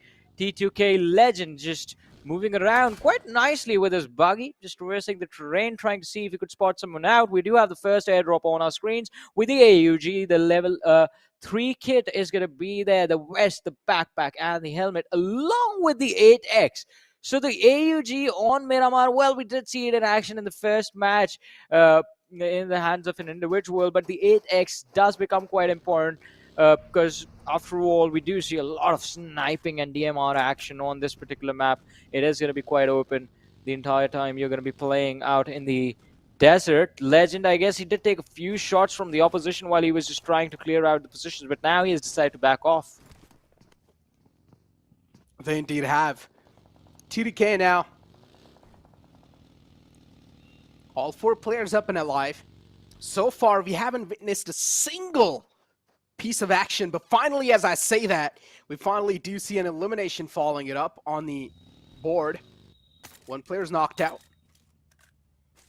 Legend as well is taken down a bit low, as Laser's going to be able to get away with his life in one piece. TDK, they really wanted to take him down, but unfortunately, the Weekle's going to be a little quick. Laser, though, now is finally being pinned behind that buggy. Has nowhere to go. Sundesh has got his sight locked on the player. He's quite low, too, but he needs to patch himself up, and that's what he's going to do. Patches himself up. Back on 70% HP. But Laser, he's not safe just yet. That buggy is not going to provide him that good of a cover. Yeah.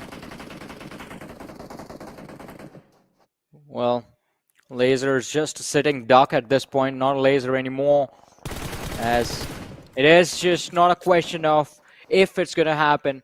It is a question of when will this man be taken out. But Sandesh, he is backing off as the rest of the squad from the side of VENOM Legends were moving in from the rear. Laser is finally going to be dropped to his knees, and since we do know the rest of the team of VENOM Legends is going to be quite far away from him, the chances of him getting a revive, they're going to be none too slim. But let's see. TRZ, Mamba knocked out. Atomic is going to smoke off from where he is going to go, from how he's from the rotation that he's going to take towards his team. But eSport, they move in a little bit too quickly, and TRZ, I guess, they are just going to lose more bodies in this team fight. Indeed, well, TRC still, though, on a move, out in the open. They've spotted out the players of Seal.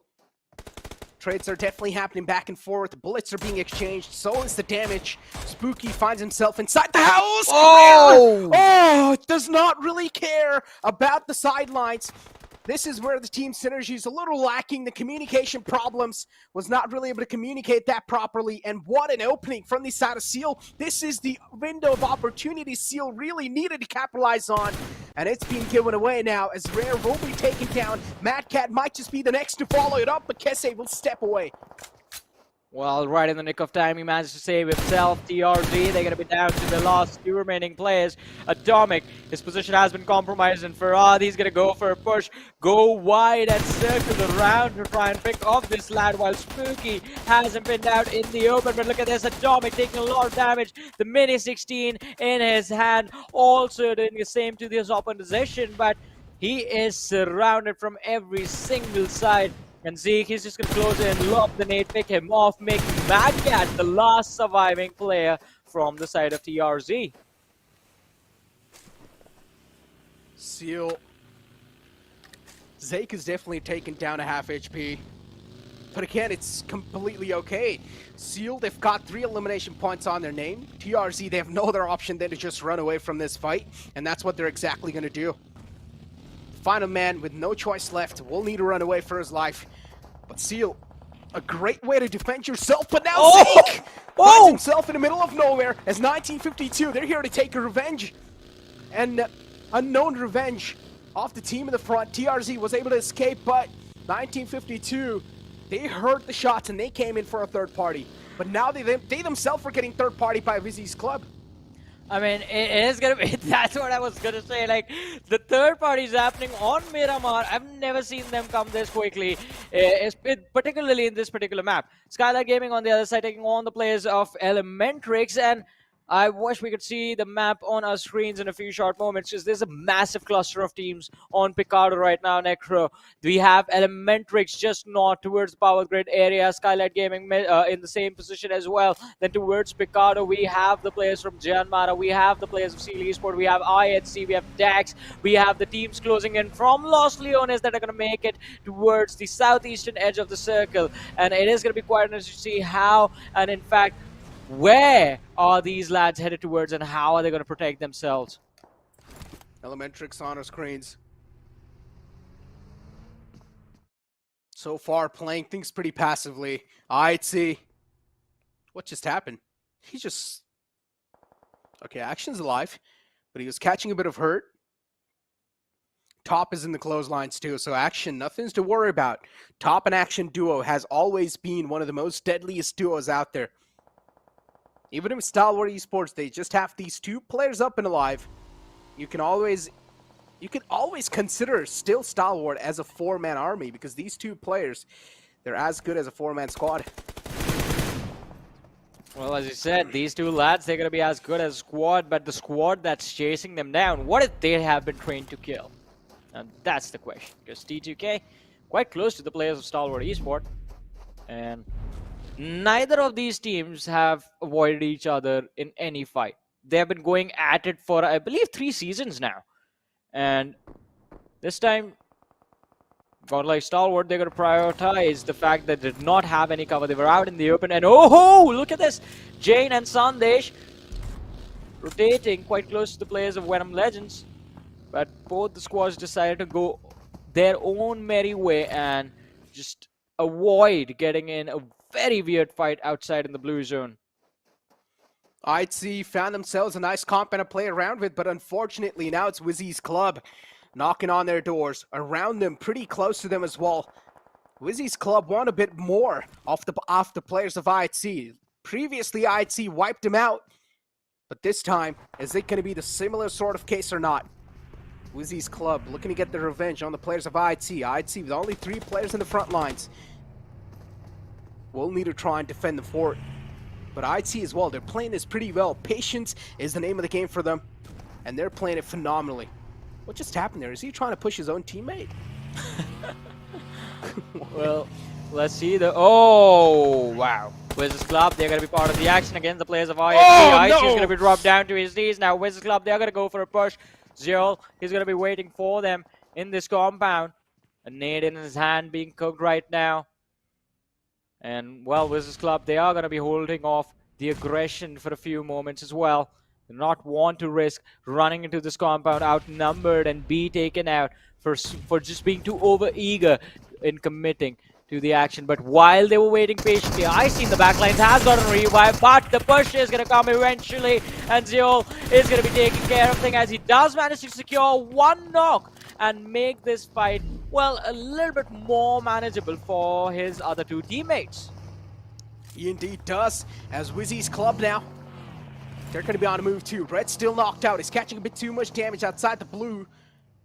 But can they go for the res in the Fallen Man? They definitely aren't going to give it a shot. Or no, maybe that's not going to be the option. Yeah, now the blue zone's going to start to chunk out damage. You cannot afford to stay outside the zone anymore. IHC with still 2 players inside the zone.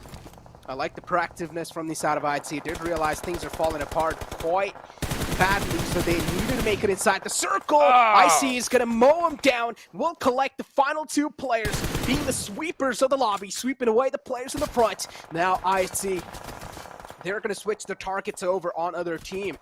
They're also getting shot at from the right lines, which is the players of MAB. And they are looking to potentially blow the vehicle up. IHC has nowhere to go. The only cover available for that man is the buggy right there. But he also wants to go for the Fallen Man, which is right underneath. Does he want to go for the odds? Does he want to get the Fallen Man back up? Is it possible? He's running out of HP. And yep, Alex will finally be confirmed. Well, it's a dire situation for the lads of IHC, from being the hunters to the ones being hunted. IHC not a lot left to do. IHC is going to blow up the tire of the buggy, using it as cover, but Problem is the fact that MABETEX, they know where he's hiding. They're going to keep waiting for him to just pop his head, and then they're going to take them out. Look at Wally. He's slowly and steadily closing the distance as well. Oh, but from the rear, the shots arrive, and Janmara, well, hello. And Wally backs off. MABETEX on our screens. Deadeye's Warriors too. They're somewhere in the top 10 in the overall rankings. Definitely 4 new faces doing pretty okay so far. Something we'd like to see from the newcomers, and they are delivering it.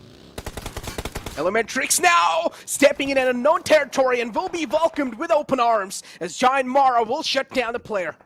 Elementrix, now they exactly know. They have the info, but at what cost? Losing out on 2 of the players. Now it's all down to Precious and Bishal. But these 2 players can make some wonders happen, definitely. But going for the fallen player will not be the wiser option here. Uta is still trying to fall back. Maybe there's a chance they can try to get the fallen man up. They can get the fallen man a helping hand, but again, as I mentioned, it will definitely be a gamble. Giant Mara stepping in the territory of TDK. TDK spot him out. Instantly shots were taken. Galzon was taken down way too low. Giant Mara with the 3-man squad still causing a lot of mayhem in the lobby.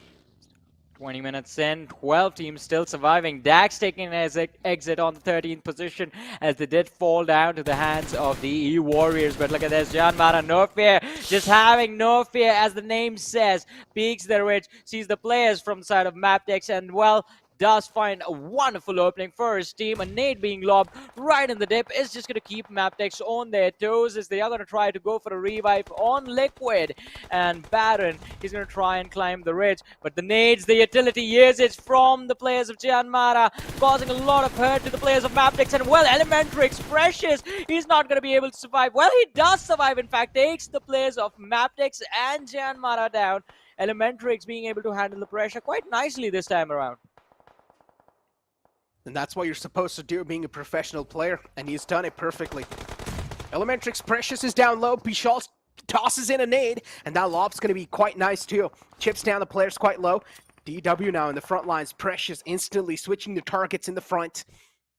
Deadeye's Warriors is not an easy target to mess around with. Precious, one small move, one small mistake will cost you your life, but that nade's gonna find a knockout, the opening that he really was looking out for. One more nade, and he might just find the second one, but unfortunately, threat now is gonna start to close in, even from the back lines. Bishal will need to try and support his player in the front, but Jane in the kill feed, you see, with the bolt action, finds some nice headshots. Well, it's cracking some skulls open. Precious now realizes he's being surrounded. He's being sandwiched even from the back. He needs to make a move. Oh! This is a do-or-die moment, but the nade, it's going to seal it.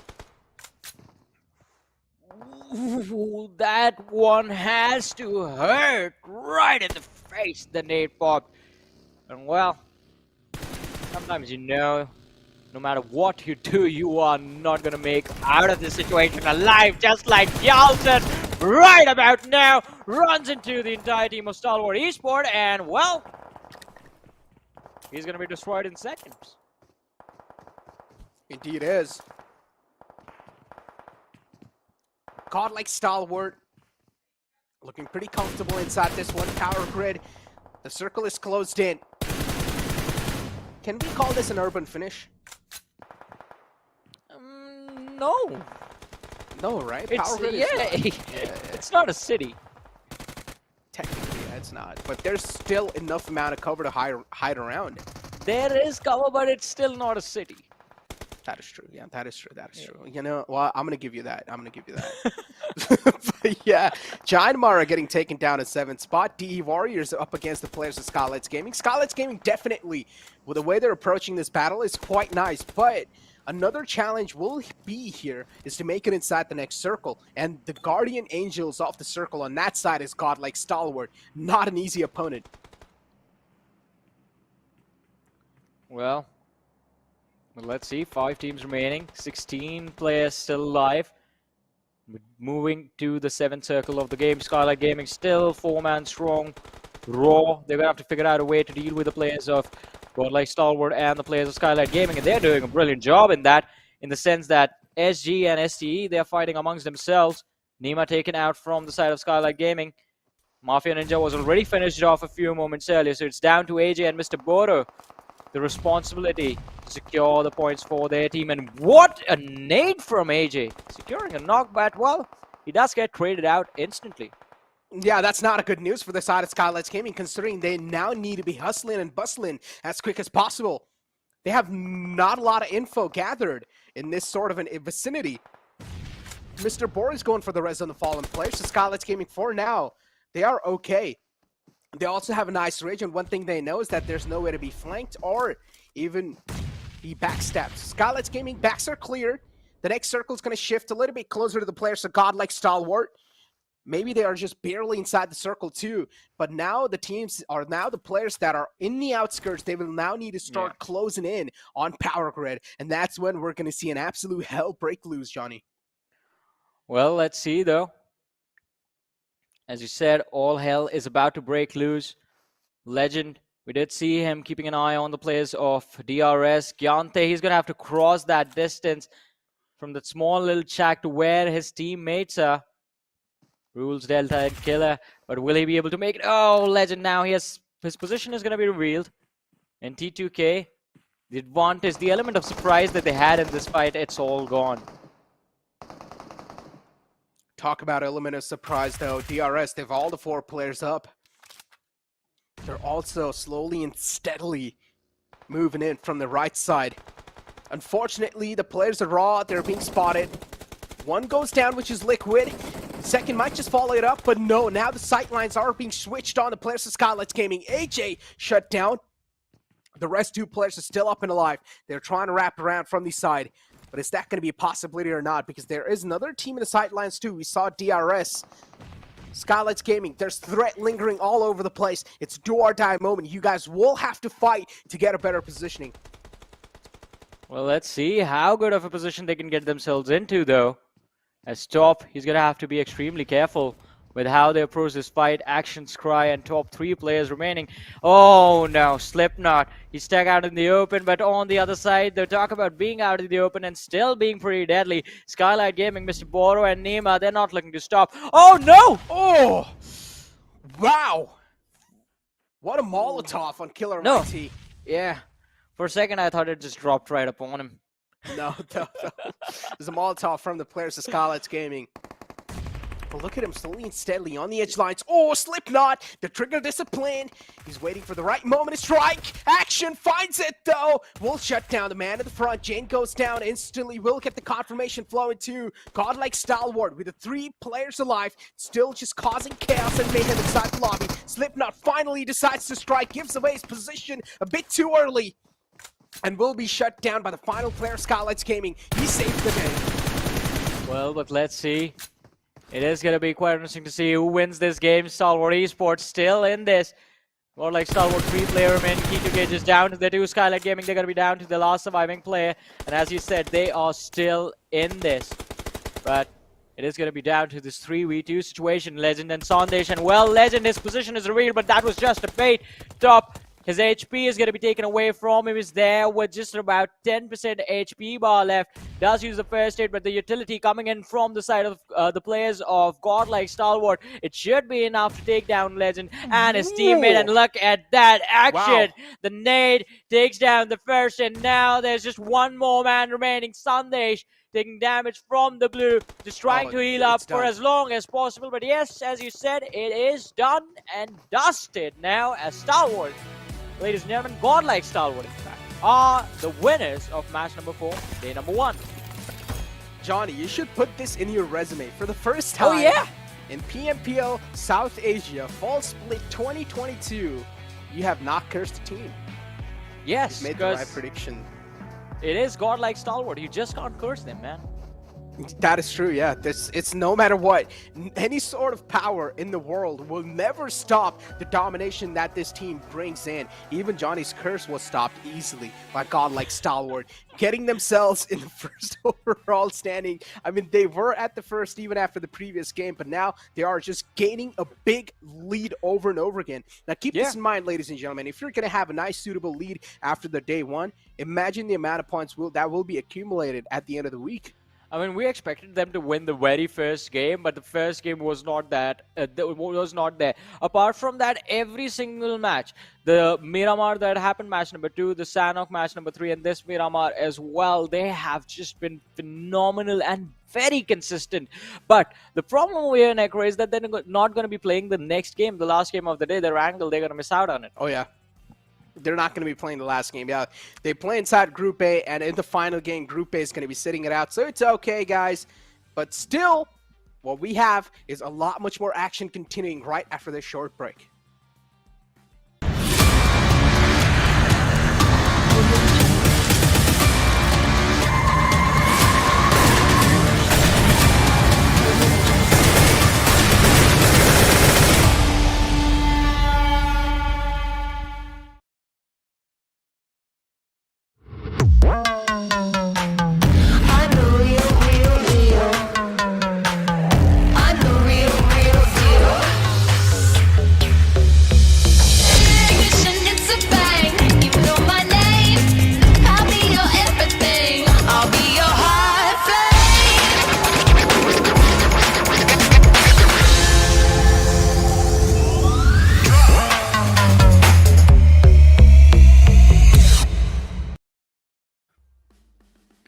Welcome back, ladies and gentlemen, to the PMPL South Asia Fall Split 2022. This is Super Johnny, joined by Necro, and of course, this event is brought to you by the Oppo F21 Pro. But moving forward, ladies and gentlemen, match number 4, in fact, just ended a few moments ago. We are going to be moving forward to match number 5, but before that, we have to go through the stats and the numbers, and also have a look at the overall rankings after this particular match. Before we went on a break, Necro, you were mentioning how consistent Stalwart, godlike Stalwart were. In fact, we were both talking about I have to say, props to the lads of Train to Kill as well. We saw them in action in game number 1. They were looking very good. This Miramar as well was a pretty decent finish. Exactly. TDK, I would say they're still in the top 3, and they have been doing pretty phenomenal. I mean, Unch himself mentioned, right? TDK currently is a team that is in form, and this is what you expect, or this is a sort of performance you expect from a team that is feeling itself. But on the other hand, let's for now talk about the MVP of the previous game, which is going to be Top from the side of Stalwart Esports with 4 elimination points wrapped up. But as you do move on, the player focus from the previous game is we have Sandesh on the 2nd, then you have Doc 922 on the 3rd, and then you have No Fear and Action. Again, Stalwart Esports is there, so that's why Stalwart Esports domination is clearly being seen. But even Giant Mara had quite a decent amount of game. Well, yeah, Giant Mara was one of the names that we were missing. They had a decent game. No Fear, I loved his approach to team fights in this particular match. He was looking absolutely phenomenal. Really impressive performance coming in from this particular lad from the side of Giant Mara. But hey, the roles have been reversed this time. Top sitting there with the highest elimination, while Action is going to be the one with the highest assist. Exactly. Action right there, but Top is a man who likes to pressure from the back lines, and Action is a man who likes to play in the front. So this combination right here works wonder. And I was talking about the deadly duo, and this is exactly what I'm talking about right here. I'd see too. Unfortunately, though, the moments right there in the game, somewhere down line, getting caught in rotation. Again, it needs to be figured out. I'd see. It seems like they are a little bit too careless in certain vicinity of the maps. Yeah, sometimes they just get too complacent. We have talked about this in the pre-game segment as well when we started our day. But as of now, the 23 points are going to be added to the total tally of what Godlike Stalwart already had, and well, now I'm just thinking about what the difference is going to look like between them and the team sitting on the 2nd position. Because, well, if you are not able to chase them down or keep them in a close check in day number 1, then day number 2, Stalwart Esport, they do tend to go all in and just go berserk on day 2. I mean, just get the points in early. When you're talking about teams like Godlike Stalwart, when you're talking about teams like IHC, the expectations are there, and you know Stalwart is definitely going to be delivering on that. IHC, though, I mean, they have the firepower, we know. But all that is lacking is the team play. All that is lacking is the rotation so far. And that's something IT will need to try and figure out. Because we don't know. Maybe they're hiding something because it's just the first day. Maybe we need to give them a little more time to open themselves up, because we've seen a lot of times in the past too. First couple of days, teams do not play that great, but as the tournament keep on progressing on, they start revealing some strats that you've never seen before. And I feel like that might be the case with IHC as well. Well, that might be the case, but they're going to have to find an answer to this particular situation as soon as possible, because, well, you are going to try and play that Livik and, well, get those bonus points if you make it to the finals. But on the other side, as you mentioned, it is going to be quite interesting to see exactly when that switch clicks and when they do realize what they have to do to go for the fixes. But we do have the damage graph on our screens, and it's not even a question. It's not even a question that Godlike Stalwart, as Necro said in the second Miramar of the day, they are Godlike and they are Stalwart Esport at the same time. 1633 damage dished out, 8 finishes secured. Yeah, the most amount of damage wrapped up in the previous game. Then you have TDK right in the back on the second spot with 5 elimination points and 1240 damage dealt. Then you have Skylightz Gaming with 6 elimination points and 1133 damage dealt. I mean, TDK, they are being really consistent without a doubt. DRS as well has found themselves in the top 5. Deadeyes, guys, finally the second spot now has been stolen away by the players of TDK. Keep this in mind, the top 5 is always going to be way too fragile. So the difference right now, look at that. Train to Kill, Godlike Stalwart, the difference is 23 points. And, well, Train to Kill eSports, the lucky thing for them is the fact that they have a match in hand. The next game, they can take it all away from STE Skylightz Gaming. The chase is on till the break of dawn. Deadeyes, guys, we do see them dropping down to the 4th. DRS climbing up 2 positions to the 5th position. The Warriors jumping up 3 positions up to the 7th. But where is IHC? Well. All the way on the 17th position. Quite an unfortunate day they are having, as they've only managed to secure 13 points, Necro, in the 3 matches that they've played. Exactly, and keep this in mind, Johnny. Still, there are teams in the top 5 that hasn't secured a single chicken dinner yet. So, I mean, there is a lot of chances. Only 4 games are done today, so the final game is still yet to come. One thing we know for sure is that Godlike Stalwart are not going to be playing anymore in the final game. So now in Erangel, we're only going to be seeing Group B, C, D, and E in action, which means IHC will have another chance to get the pace back in their hands. And if they are able to end things on a bang, then yeah, we might just see them in the top 5 as well. If Train to Kill wins this, then we do have symmetry in the day summary. There's a chance TDK will probably take over Stalwart. Yeah, that too is gonna happen. But yeah, I was just talking about the aesthetics on the graphics. That's it. Like, it's gonna look pretty. Train to Kill, STE, Elementrix, Stalwart, and then Train to Kill. So now you know what my prediction is gonna be, Necro. I just gave you a heads up about that. Oh, so you're gonna be going with Train to Kill? Yes. With me personally, final game, I'm going to go with Deadeyes Guys. I feel like Deadeyes Guys is a team that has been known to close things on a great note. So, yeah, Deadeyes Guys, you guys rock it. You guys are known to close things on a great note, so maybe there's a chance you guys probably will close things on a great note this time as well. Yeah, I mean, they have been known to get dead. The closer you get to the end of the day, the more deadlier Deadeyes Guys usually tend to be. Because that's when I guess it takes them a while to get warmed up, but once they are in it, you know they're going to come your way and just start dropping the pain on everyone else inside of the lobby. But looking at the standings that we did see, it wasn't just IHC, and I just noticed this. It wasn't just IHC, a team that I expected to perform that is not doing well. MABETEX eSports, they have a very experienced lineup. I mean, these lads used to play for Seal eSports when Seal eSports used to dominate the league stages every single time. They used to be within the top 3 no matter what the situation was. And now MABETEX is also taking a little bit of a tumble on day number 1.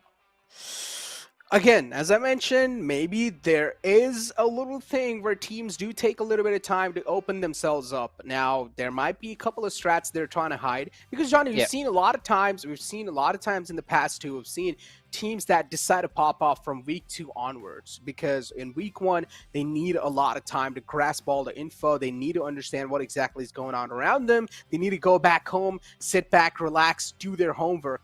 But after today, tomorrow, if I'm not wrong, things will be even more Yeah. well organized. Team will know what to expect from the lobby, how the other teams are going to be playing around. So tonight, teams are definitely going to go back in their hotel rooms. They're going to do all their research on each other. They're going to do all sort of homework. And tomorrow will be another pace, hopefully. Yeah, tomorrow is going to be another day for them, and they're going to be hopeful about that as well. I completely agree with you on that, because with these experienced teams and with these experienced players, the time it takes for them to fix the mistakes, it's quite small, because they know it's easy for them to figure out exactly what they have to fix, and then they go ahead and do it. But hey, Negro, I've given my prediction. Mine was just the fact that I want to see the symmetry in the day summary that we have. So I wanted to be trained to kill. Then Stalwart won the second game. Then we had Elementrix winning the third, and then it was STE in the previous Miramar. Now, if Train to Kill win, it's going to be a mirror image. That's what I want. And you said Deadeye's guys. So our predictions are set in stone, at least for now. Why? I do not want to go with you, man. Listen, I want to go with something else this time, okay? Even though your previous prediction was right, still I'm just not going to go with you. I just don't want to take the chances. I just, like, in the previous game itself, I've proved that, yeah, my days of being a Jinx are done. Now, I'm going to be taking the... What did we give Ocean? We gave him a crystal ball, right? Yeah. Yeah, for getting the predictions right. Yeah, I'm going to be stealing his crystal ball now. Okay, so you're going to steal his ball. But, ladies and gentlemen, we will have the game commencing forward soon. Erangel, as the cycle ends back in Erangel, we want to see a different winner over here. The first Erangel was won by the players of TDK, but maybe there's a chance that the second Erangel will probably be won by IHC, either Deadeye's guys. There's so many possible chances. You brought up the players of MABETEX, and you said these players have a lot of experience, which represented in the past for Seal. Maybe there's a chance that MABETEX will now start to pop off, considering this is the final game, as they have gotten a decent amount of time to shake off the jitters. Yeah, I mean, but that wasn't the case when they were playing for Seal eSports. That's what I'm concerned about. When Seal eSports was in the arena, you felt their presence. You could constantly see the finish feed getting updated, and they were always going to be a part of that. But this day, the team just feels completely different to what we have witnessed from them in the past. Yeah. It's a double-edged sword, right? Because on one side we are complaining the team is not performing, but on the other side, if they're trying something else, that means they have a game plan in mind. It might not be working right now, but as you said, Necro, give them a little bit of time, we're going to see them improve. Exactly, but the main problem here, or I feel like the main reason here why the players of MABETEX are not really able to perform, is because Demo is not in the roster anymore, and Demo was the playmaker for them. Demo being in the front lines, Demo being the assaulter, now they're losing out on Demo, so it makes a lot of sense too, Johnny, as the performance has been affected big time. Well, but let's see if they can improve upon that, because again, as we have been mentioning, ladies and gentlemen, today is just day number 1 of PMPL South Asia fall season of 2022, and this is the last game of the day. The map of Erangel on our screens right now. The trajectory of the plane starting from the eastern side of Hospital and going all the way towards the southern part of Milta Power. And it is going to be quite a standard, I have to say, plane trajectory, because it does give you pretty much the entire map to drop upon. You don't have to, like previously we were just seeing the trajectory leaning heavily towards the southern part of the map. This time that's not the case. Exactly. TRZ all the way on the left, Elementrix 2 near Ferry Pier. A1 eSports a little bit spread out this time. A 2-2 split from their side. Hopefully it's going to work out in their favor, because last time it was 1952. And now, as I mentioned, Johnny, look, the planned flight path was a thing that just screwed up a lot of teams. But this time, now the planned flight path is not there. That's why you're not really seeing any sort of clashes anymore. You're not really seeing 1952 close to the players of A1. This time, you're not really seeing any other team just close to each other. IT as well, they found themselves a nice and a clean spot inside Georgia Pool. Yas Napoleon is still left uncontested, where Skylightz Gaming is slowly and steadily marching their way towards even Seal. They want to be inside there.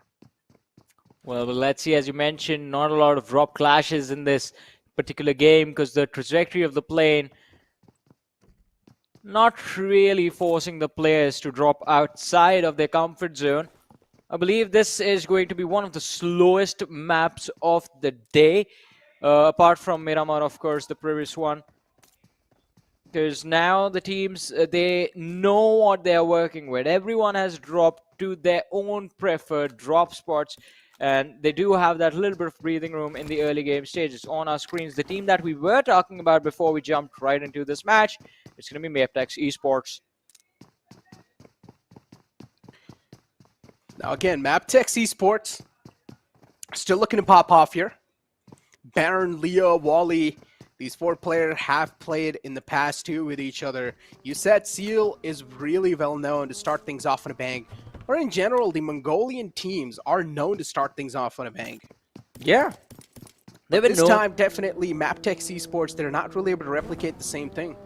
Yeah. I mean, I completely agree with that. As you said, every single time we talk about the teams from Mongolia, we always, like, it's something that's just suggested, because you don't have to say it. You don't have to say it for people to realize the fact that all the teams from Mongolia are very aggressive in their playstyle, and they always like to have the control of the momentum from right off the bat. As soon as they start their day, they want the very first day, and they want to convert it into a chicken, the very first game. But this time, and it wasn't just MABETEX who failed to sort of build up the momentum from today and try to take it forward to tomorrow. IHC, they're in the same boat, man. Indeed are. IHC too, if I'm not wrong, they're still in the latter half of the board in the overall rankings. And you do not want to be there after the day one. Especially if you're IHC. You've got a lot of eyes on your org. In general, IHC is a well-known org in Mongolia, if I'm not wrong. So definitely, man. With great power comes great responsibility. That's what it said, right? Yeah, that's what Uncle Ben said. Exactly. Not to us, to Peter Parker, though. Who is the Peter Parker? I don't know. Who do you think it's going to be? No one, actually. I don't think so anyone can swing on webs, Johnny. I think I'm light enough. I'm going to give it a shot later on. What? Dude, I want to be there to watch. Honestly, I want to be there to watch. I would also record it, post it out, make some nice videos of it while Johnny's trying to swing on some webs, practicing to be Peter Parker. That's going to be so cool. See, Imagine, that's the thing. Imagine your outfit. Peter Parker is not the man swinging around. It's Spider-Man. But technically, he is Peter Parker. He just has like a username, you know? Username. You could have said IGN, but you went with username. What sort of a gamer are you, sir? Dude, I mean, I was about to say alias, but I thought that it's too tricky, you know? So I just said username. Username. Yeah. DRS Gaming. Another org, Johnny. A well-known org inside PMPL South Asia all the time. Still remember, the lads of Skylightz Gaming used to represent this banner. And they used to stay on the top as well all the time. Skylightz Gaming so far, they're doing phenomenal in the overall rankings, considering they haven't even gotten a single chicken dinner yet. There's a chance they might just secure the final chicken dinner of the day, but there's a lot of good teams in contention for that. Yeah, there is tough competition right here. But if you are certain that the victory is going to be yours and you're confident in your skills, then no one is going to take it away from you. That's the thing. You got to believe in yourself. Got to be confident. But not too confident, because after a certain point it just leads into the territory of overconfidence, and we saw in Miramar what can happen because of that. But ladies and gentlemen, moving on to another team that we were talking about before we went into this match, the squad of DEADEYES guys. Now, Necro, this was the team that was your pick for this particular game. What do you have to say about their situation in the match right now? Right now, DEADEYES guys, again, they're just trying to gather some info on the teams around them. Joker's all by himself right here. They're spread pretty well. If they do see any sort of movement, they're going to start or at least they're going to be attracted towards it, and that's what exactly has happened. They saw the players of high voltage, Deadeye's guys, they're thirsty for blood, and they really do want some knockouts. They want to blow some punches in the guts, but all they're looking for is an opportunity. Well, everyone gets an opportunity, but you have to realize that fact, you only get one opportunity, one shot.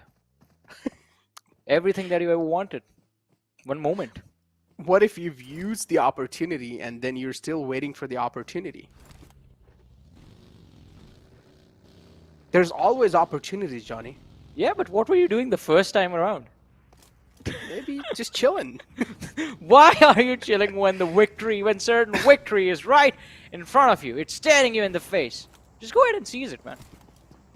Yeah, if you want to. Maybe if you don't, then you can just chill. But anyways, talk about grabbing on opportunities. Ripson definitely has, from the side of VENOM Legends, has found a knockout right on the dome of the enemy. Has also been the first man to open the fray up as well inside the entire game. Has finally broken the silence. I mean, we're already seeing teams playing quite passive and quite defensive. Imagine tomorrow. It's going to be a complete silence till the first 10 minutes at least. Yep. I mean, I called it when the game started, right? It's a central circle. It's a pretty default trajectory on Erangel. And no one is going to force a fight in a situation like this. But I guess all of that is about to change, Necro. Because in about a minute and 30 seconds, we're going to see the blue zone move. And after that, the zones are going to shift. That is when things are going to go insane. You know why? Because in circles like this, when Erangel starts with what you feel like could be the easiest circle to take upon, there is a hard shift coming, my friend. This map, this game, it's going to it will give you a very nice little reality check. Indeed will.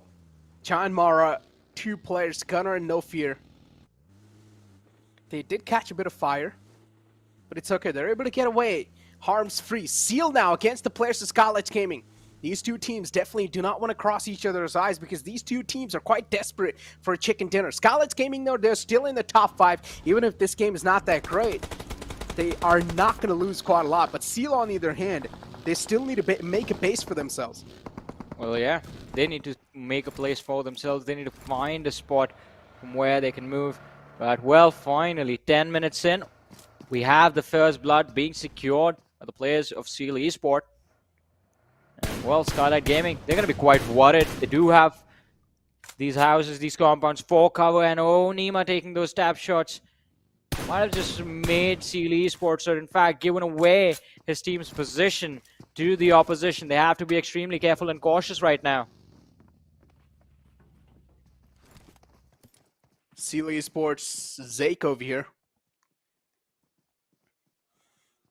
Spooky 2, considering this man is just a new face around.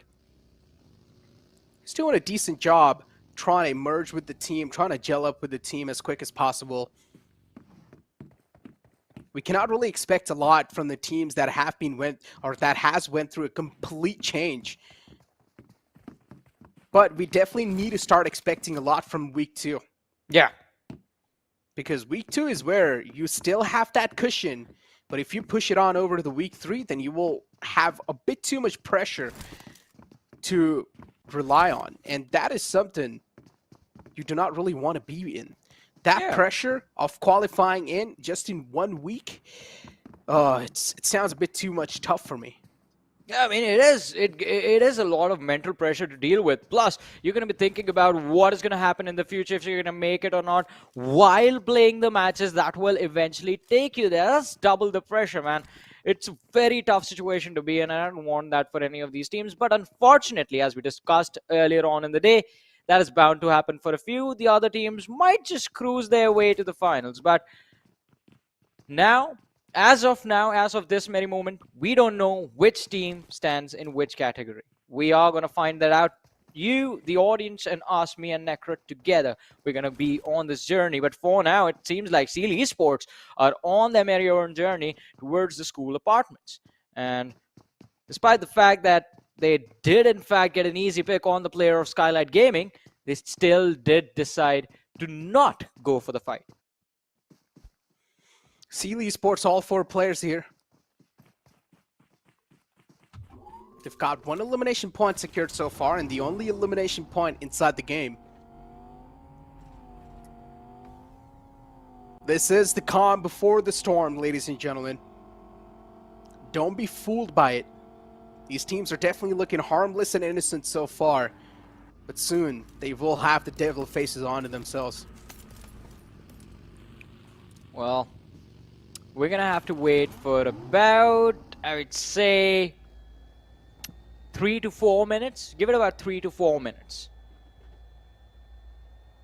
Because in that time, I mean, we're going to be moving to the fifth to the 6th zone, and that is when it is going to be extremely chaotic for all of these teams to just, well, to even just peek from a corner.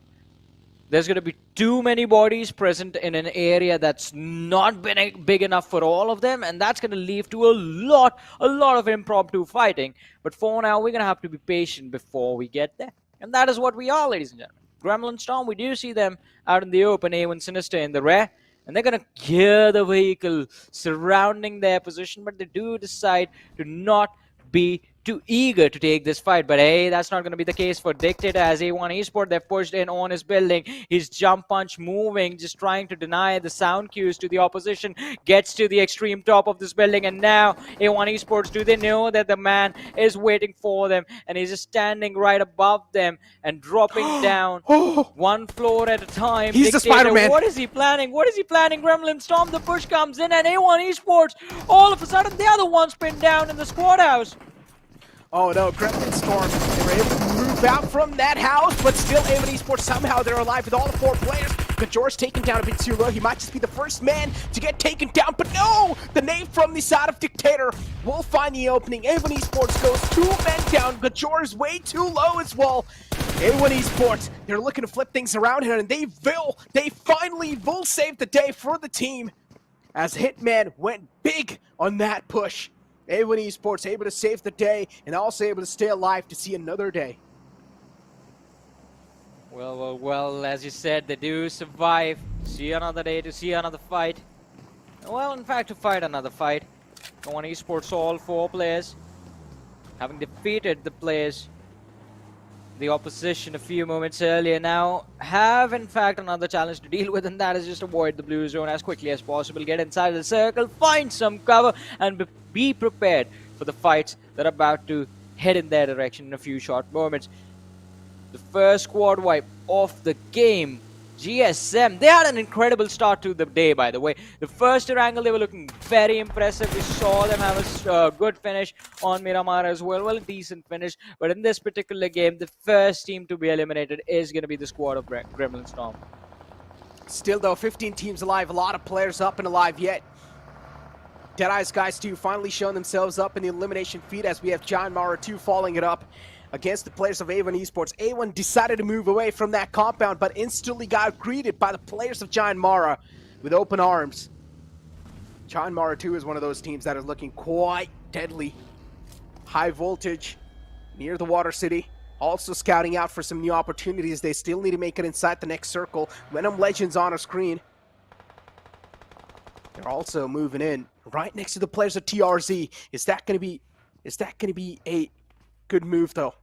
TRZ in the front, on the left, VENOM Legends. Gangsta could have spotted him out, but no, barely gets away. Legend 2 in the front lines now. Ripson's gonna welcome the players of TRZ. A great snipe shot. Will just crack his skull open, instantly gets the trade flowing as well. Nice communication between these players. But hey, what just happened? A1 Esports, we were just praising the fact that they were part of a great team fight against the players of GSM, but in the very next moment, they are the ones who are shown the exit door, sent back to the lobby, and now we're down to 14 teams, 52 players surviving. As you mentioned, Necro, although VENOM Legends, I mean, I like the fact they're being patient, they're capitalizing at the right nick of time. It was 2 easy points secured from their side, but Jan Maragana out in the open. True Love taking the shots. DEADEYES guys Although they do fail to find the opening. I was about to say that, and Mara just clashed against the players of Elementrix. 3 teams, 3 big names fighting against each other out in the open. John Mara still outside the zone though. They're also catching a lot of hurt from the zone. Yeah. Are they burning through a lot of meds? Look at Shaw. He only has 1 first aid available. His buggy's about to blow up too. It's smoking already. But he barely gets away. Another lifeline gifted. Snipe YT. He's on a chase. He's on a hunt. He wants to hunt down the man, but he's also taken down way too low because of the zone. Will pop in a first aid. Knows Bishal is stuck right there. He sniffs the blood, wants to take down the man, but unfortunately forgets that there might be another team in the front line, and he gets shot at by them. But he has also ran out with first aid, Johnny. There's no chance. He might just be alive. As soon as he takes him down, he instantly gets traded by another team. I was wondering where the shots came from, and well, it is what it is. Mara also being shown the exit. We do have Venom Legend Fragboy on our screens once again, and well, this time he has to take the fight on the high ground and be wary of the players of the Warriors right behind them. Stuck between a rock and a hard place. Skylightz Gaming up top and DW right behind them. Venom Legends, Necro, do you think they're going to make it? Definitely is looking quite grim though. Laser's not going to make it, that's for sure. The rest of the team is inside the circle, so if they do just keep their heads tucked down, there's a chance. They might just make it out alive from that situation. High voltage. One plays right underneath. Assassin does smell the fish in the water. Wants to claim the fish for himself. Assassin knows Dax is around. Dax is able to scout the grounds pretty well. High voltage Assassin making a mature option. Just falling back from that situation. But I like how High Voltage is playing this too. They're just guarding the bridge lines. They're not going to let anyone cross over. Well, let's see. Voltage Probane being extremely cautious since he is one of the last 2 players surviving for his team. Let's go for a spray on the players of MABETEX as Wally was knocked out. Baron going for a revive on his teammate, while Probane is just going to keep his eyes set on the opposition on the other side of the river. Assassin. He is going after the players of Dax. Assault dogged out and well, finish secured as well. The man does not like to waste time. Definitely doesn't.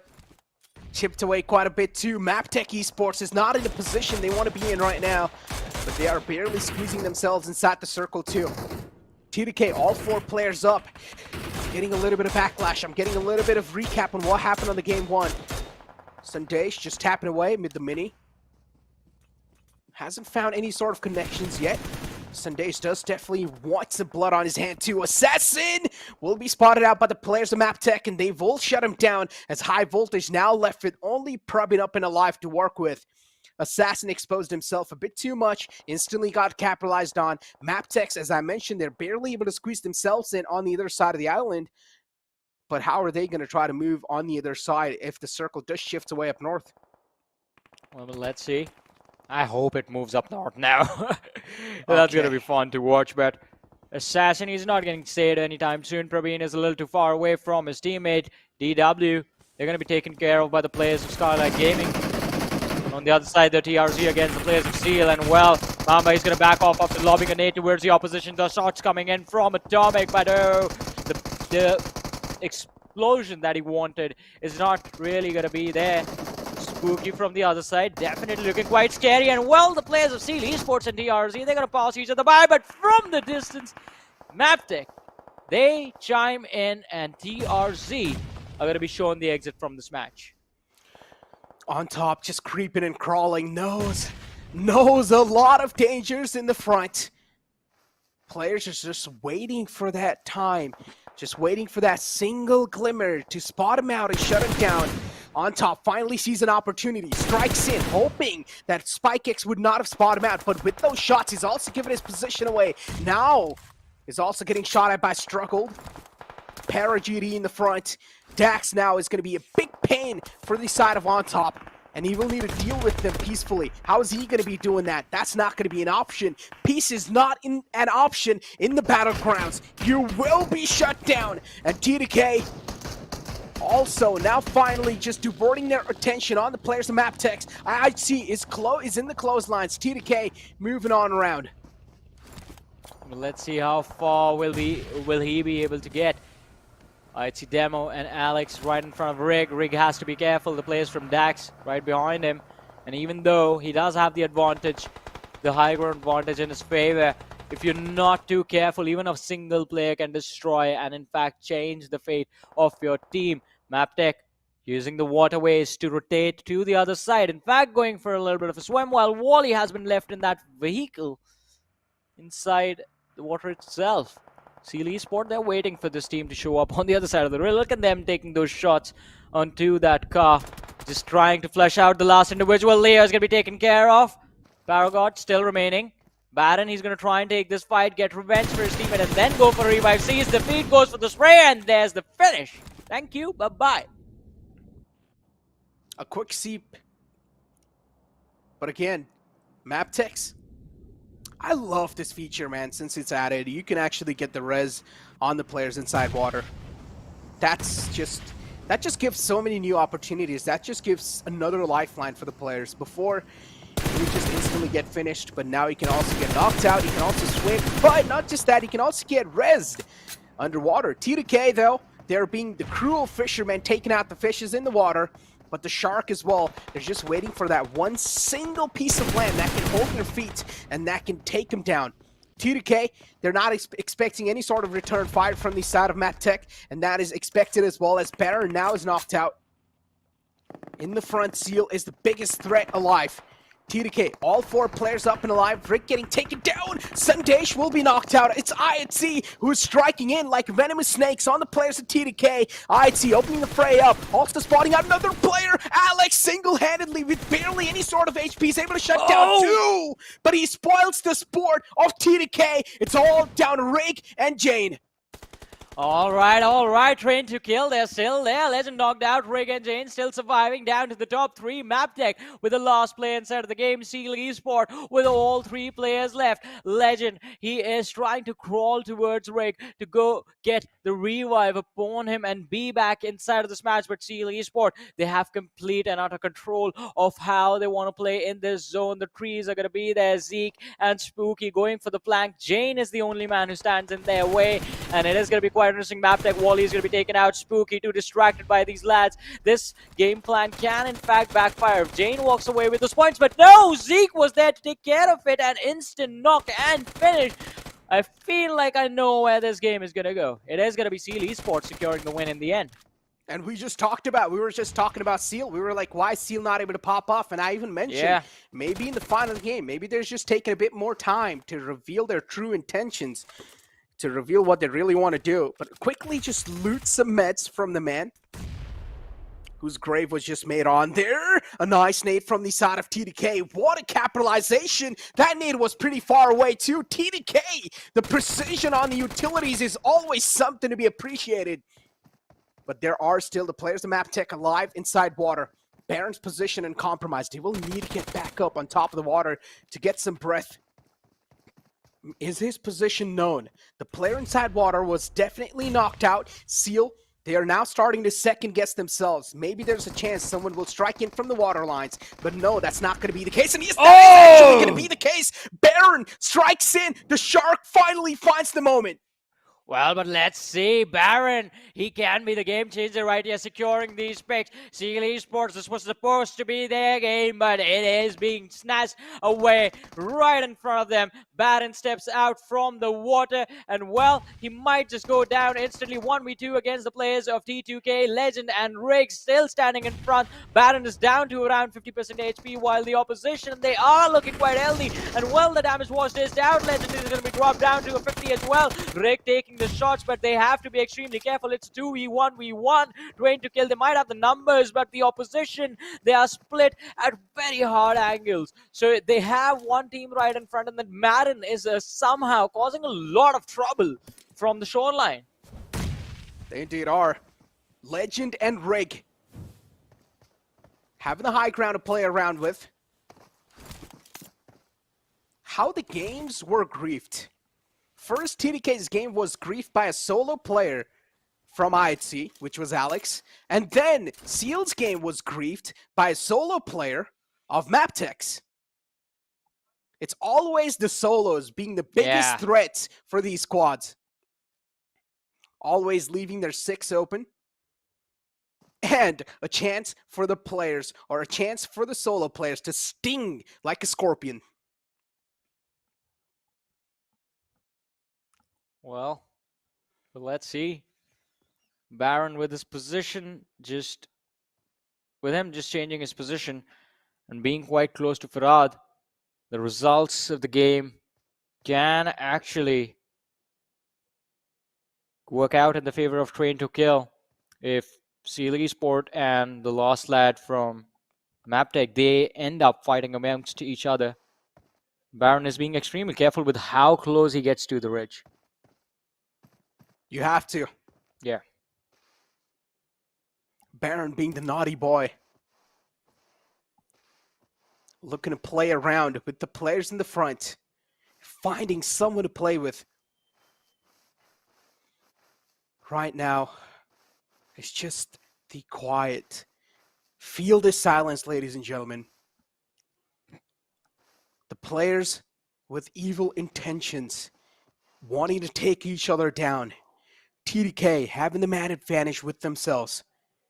Farhad as well knows where the threat is. Just waiting for that one single moment, one single opportunity to capitalize on. Baron on the left. Even though these two teams are each other's rivals, but they have no line of sight onto each other too. The only bigger threat, the only bigger enemy here is TDK.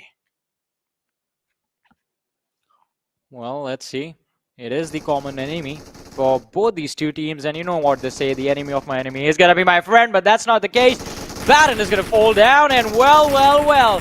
Necro, look how the tables have turned. I got another prediction right, my man, as Train to Kill have gone on to win this chicken dinner. They started off with a bang, and they're gonna end with a banger as well. 24 points, 1820 damage dished out. Johnny, I'm not gonna lie, I'm quite impressed. Why are I you am so quiet quite all of a sudden? impressed. What are you thinking? Why are you so quiet? I was just so impressed considering the fact that you just got 2 guesses back to back. I'm just impressed. That's the thing, it was a guess. It wasn't a guess. I'm It was a just guess. that good. It was, dude, you were literally talking about replication. What else you want me to call it? Yeah, Well- but Johnny, you know what? I'm gonna give it to you, man. I I'm was quite talking about impressed. swinging from buildings as well. Oh yeah, but we saw one player swinging on the building. We saw some nice parkour from a player of GSM, Gremlin Storm, who was able to get away from the building, but unfortunately, A1 were able to flip things around, and then right after that, in the second fight, they themselves get flipped around. So, things were quite dicey for a lot of teams there. MABETEX too, unfortunately, they were being caught away from that spot. They really needed a crossover on the other island, and the chances of the circle shifting on the other island were quite high too, but unfortunately, they were just being camped by a lot of teams. Yeah, it was a lot of unfortunate moments, and specifically for the teams who were coming after winning fights. Yeah. They would win a fight, try to rotate, and then the entire team would get destroyed, as it happened to the players of 1952, as you mentioned. On the other side, Seal eSports suffered the same fate as well. But we're going to discuss this and a lot more, ladies and gentlemen, but after this very short break.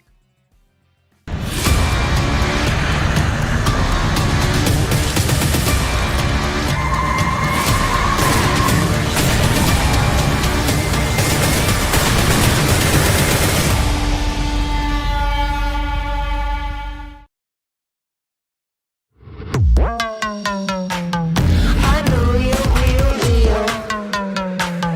I'm the real, real deal.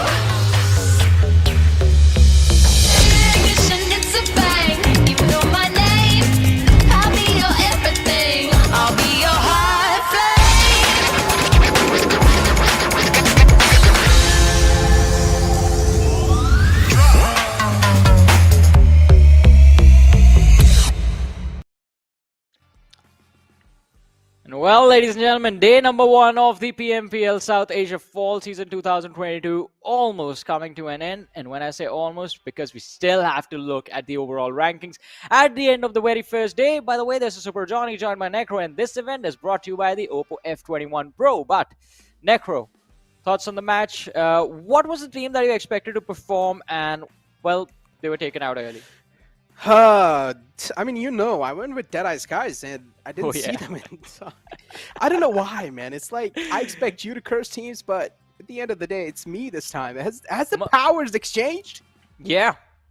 You are the Jinx man now. Man, oh man, it's like The J-Man. Oh, no, bro. The J-Man sounds cool though. The J-Man. I want to see a new superhero movie on that name. But, I ladies and think gentlemen, that can be your new username now, Necro. no, I'm not gonna. No.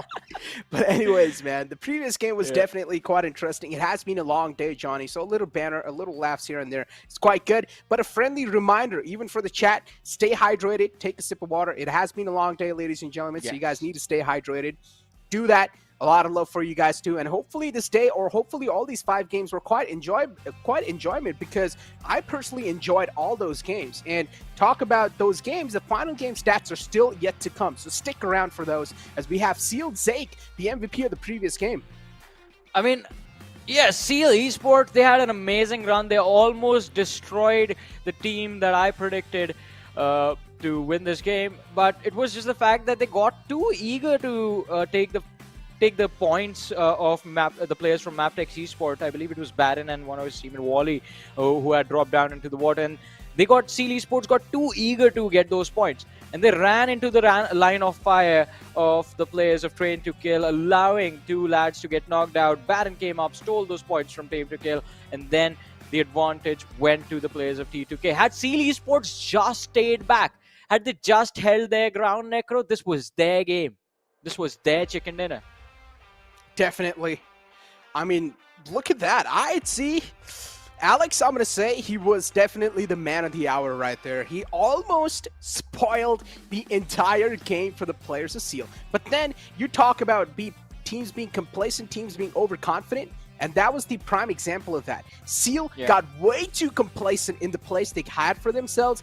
Then later on, they found themselves sandwiched in a situation where they knew there's one player in the water lines, and there's the players of TDK in the front lines. Positioning yourself in that spot in the first place was not a good idea. Seal, the overconfidence definitely not paying off, but giving an opportunity for the players of MABETEX to try and establish something.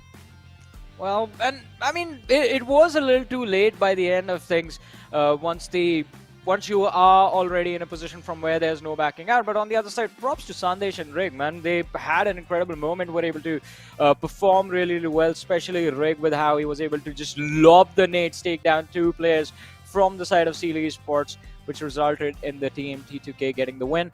IHC Alex as well, incredible run, 4 eliminations secured, but 812 damage dished out. Exactly, 800. Oh boy. I mean, the damage is definitely up there. Even Baron has a huge amount of damage overall accumulated, but one thing cannot be ignored. Other than TDK, it was again the Mongolian domination. MABETEX, Seal doing quite well too. I mean, in general, the Mongolian teams again just showing themselves up, even IHC. Well. Highest assist Baron leading the charge right there. 3 being the number, and Seal eSports just an absolute domination throughout the game, and it was Zeke everywhere. 4 eliminations, highest elimination. He has the highest damage, he has the highest healing done as well. So an incredible run from this lad, but let's see what tomorrow is going to bring from their side, ladies and gentlemen, because this was just day number 1. We still have, well, 14 more days left. Exactly. And that's just the league stages, by the way. It's just the day 1. It's just the day 1, all right? And all the teams that were not able to perform, even teams like High Voltage, they were not really able to perform up to the mark. I'm going to let it slide. It's just day 1. It's okay. Maybe 2 days I will let it slide, but then later on, there is no room for error. If you do make any sort of error, pretty much you'll be counting yourself out from the first week. Yeah. You will still have 2 more weeks to go, though, ladies and gentlemen. You will still have ample amount of games left. Week 2, you will still have a bit of a cushion, but the pressure will be doubled. But in week 3, the pressure will be enormous to try and deal with. Well, but let's see which teams, in fact, do show the mental fortitude that they have and, well, deal with the pressure and get themselves the victory that they need. Train to Kill, 24 points secured. Seal eSports on the second with 22 points to their name. And on the other side, we did have IHC this time finishing off with a 14 points as well. DWD Warriors, 5 points to their name, sitting on the 8th position. Jan Mara having a pretty decent game with 5 points. Dax with 8, DE with 9, and anything less than 4, I believe, for the last game of the day is just going to put the teams in a lot of trouble, especially team like Skylightz Gaming, who did in fact finish this match with 3 points to their name, and they were sitting in the top 3 before this match started. So they had the opportunity to get a little bit closer to the players of godlike Star Wars, but it looks like they missed it. Definitely did. But again, hey, as I mentioned, just the day one, there's a chance we might see a little slip up even from the big Goliaths inside the lobby. I mean, you guys have heard the story of David Goliath, right? I mean, currently the Goliaths of the lobby are stalwart esports, but there might just be a chance. Even the best of the best sometimes crumble down to a lot of pressure. So does that mean that if you and I get into it, like get into a fight, I can take you down? No, I don't think so. No, you don't. Why not? You just said the David and Goliath story. Yeah, but for that, you need to have brain. Also a slingshot. Yeah, that is true, yeah. So yeah, I still take a chance. Oh, Johnny, I love you, man. But anyways, guys, here we have T2K. On top, I mean, these highlights were something that was definitely... They were able to stop. They were able to put a full stop to the story of MABETEX for a while, but then later on, an opportunity was given away by the players of Seal to try and steal it away. This nade right here from the side of T2K, that was so perfect. They found an opening on the players of Seal. That gave an opportunity for Baron to strike, and then later on, the solo players in general were the spoiler in that previous game.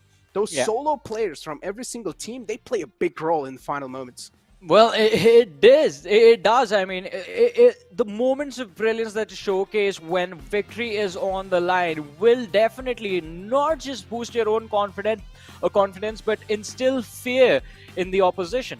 And it's going to force them to panic, make mistakes, which also works out for you. But we do have the damage histograph in front of us, and well, T2K, Seal eSport, MABETEX, IHC, Necro has been mentioning it.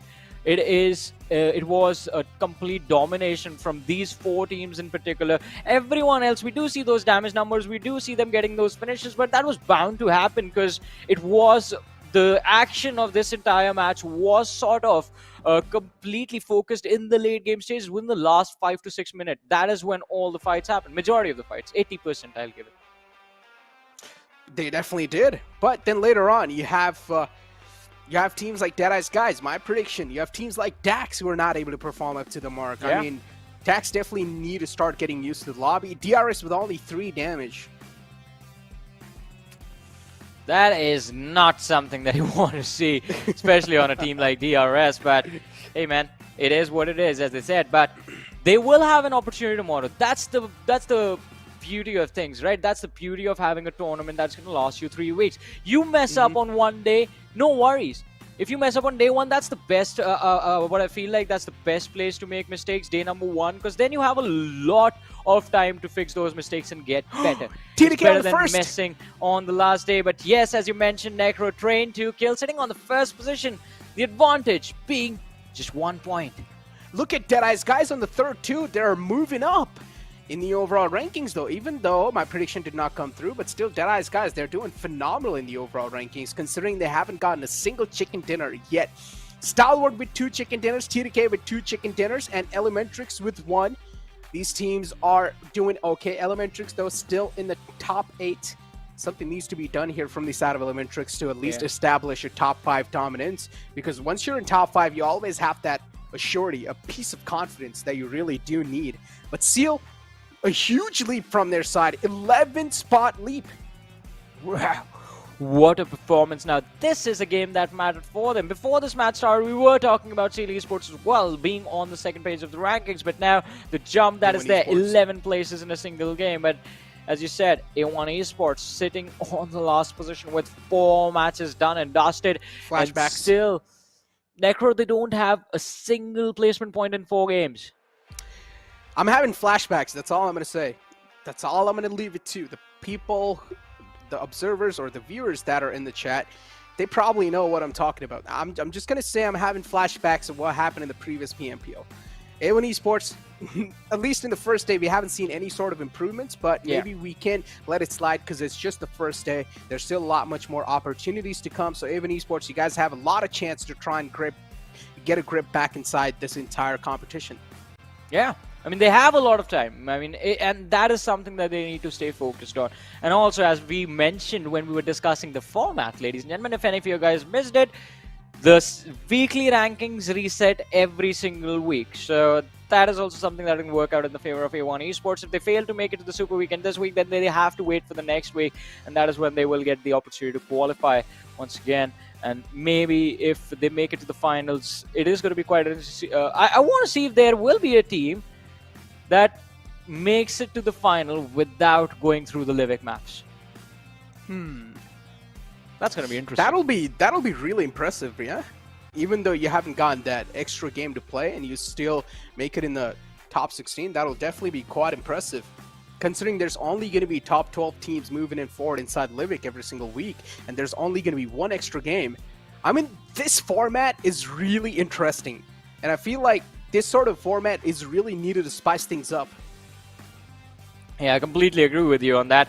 This sort of format makes things a lot more interesting. It gives the teams opportunity to, before running into the finals, when you know teams like IHC, when you know teams like DRS, Skylightz Gaming, teams like Godlike Stalwart, these teams are just going to go ham. Train to Kill is in the same list as well. This format gives opportunity to the other teams to actually gain an advantage in the league stages when they have the momentum and kind of increase their chances of lifting the trophy. But elimination leaders on our screens, we did have a look at the stats of the players who trained to kill esports early, and I have to say props to Sandesh.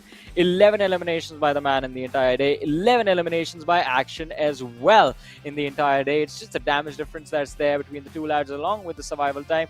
And also, I believe Necro this time, as we said during the start of the day, not we in particular, but it was Ansh, the Nepali commentator, a comrade, a brother in arms, who made the statement before the day even began that if anyone can take down Stalwart Esport, Godlike Stalwart, if any team can take them down, it is going to be Train to Kill. And Train to Kill, they are making it happen. Oh, they definitely are. I mean, so far it seems like he was right. Whatever he said that TDK is in form. That is definitely clearly being seen. But again, ladies and gentlemen, day one domination was done from their side. Are they going to be able to replicate the similar sort of performance even going forward inside day two?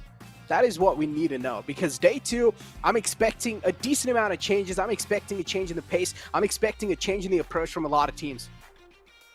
Well, let's see what all is going to change. Yeah.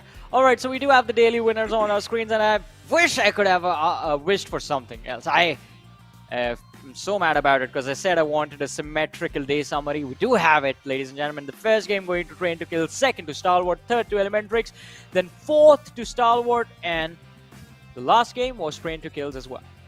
Yeah, the damage number two almost same if you notice that. 1,820 damage in the last game, and in the first game they had 1,851. So really close. Yeah, but yeah, almost could have been a mirror image. But ladies and gentlemen, TDK doing a phenomenal task. Godlike Stalwart 2 having a nice rocket start for themselves as well. Elementrix, a decent amount of start for themselves, considering Sanhok always brings in that variety, and Elementrix were able to capitalize on that, and Elementrix came out on top in that game. But ladies and gentlemen, tomorrow is going to be even more exciting. So make sure you guys are here for the competition. Exactly, as you said, that will be tomorrow though, because today it was just day one. Everyone was getting warmed up. Everyone was just trying to measure up to each other, see what the other teams have prepped up for this season of the PMPL South Asia. And I think all the prep work, all the homework is going to happen as soon as the teams get back to their boot camps, get back to the drawing board, and try to figure out what went wrong today, what worked out quite nicely for them, and come back tomorrow with an interesting set of plays that we're going to witness. But it is going to be quite exciting to see X2 exactly what happens tomorrow, because a lot of the big names, we do expect them to pop off eventually. IHC being a name that we're going to be quite focused on, along with the players from MABETEX eSport, and of course the players from the side of DRS and Skylightz Gaming as well. I want to see them fight for the top two. I want to see these two teams go at it again. Oh. But on the other side, it has been a lovely day. I enjoyed the matches today, Necro. What yeah. about you? Me too. I enjoyed the matches. I enjoy casting alongside you two. So it was, of course, a pleasure to be here, ladies and gentlemen. Hopefully, you guys too, viewers, you guys enjoyed the games. If you guys do, make sure to drop a heart in the chat or something. I don't know what to do. But yeah, make sure to drop a heart because we love you too. Hopefully, you guys love us too. But yeah, Johnny, it has been an absolute pleasure to be here. But tomorrow is going to be even more exciting. Trust me. The competition is even going to be more higher because we know all the teams inside the lobby, all these 20 teams, they're the top from their own dedicated region. So these teams, they do pack a big punch. All they need is a little bit more time to get away with those jitters. Hopefully day one's enough. If it's not enough, they can take another day. They can try to get away with those jitters. But once they do, we want to see a dominating performance.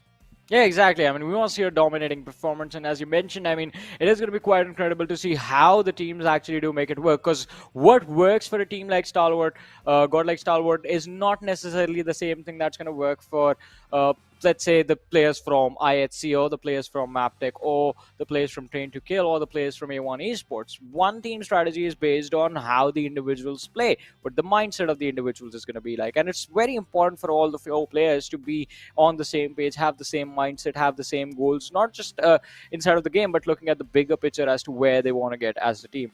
And that is also something that I think I've had a few conversations with the lads from godlike Stalwart, and their goals are set. They just want to win. They just want to win everything. Yeah. And that sort of mindset is what makes them very, very extremely deadly to the rest of the competition. But hey, we are seeing the same thing pop in from teams like Train to Kill, teams like Skylightz Gaming, who have been pinned down for so long. I believe it's been, what, 3 or 4 seasons since the Mongolian teams got introduced to the region of South Asia. And since then, the teams of Nepal, who used to be quite good at, considered the best in South Asia, were dragged to the second position, pushed down, if you will.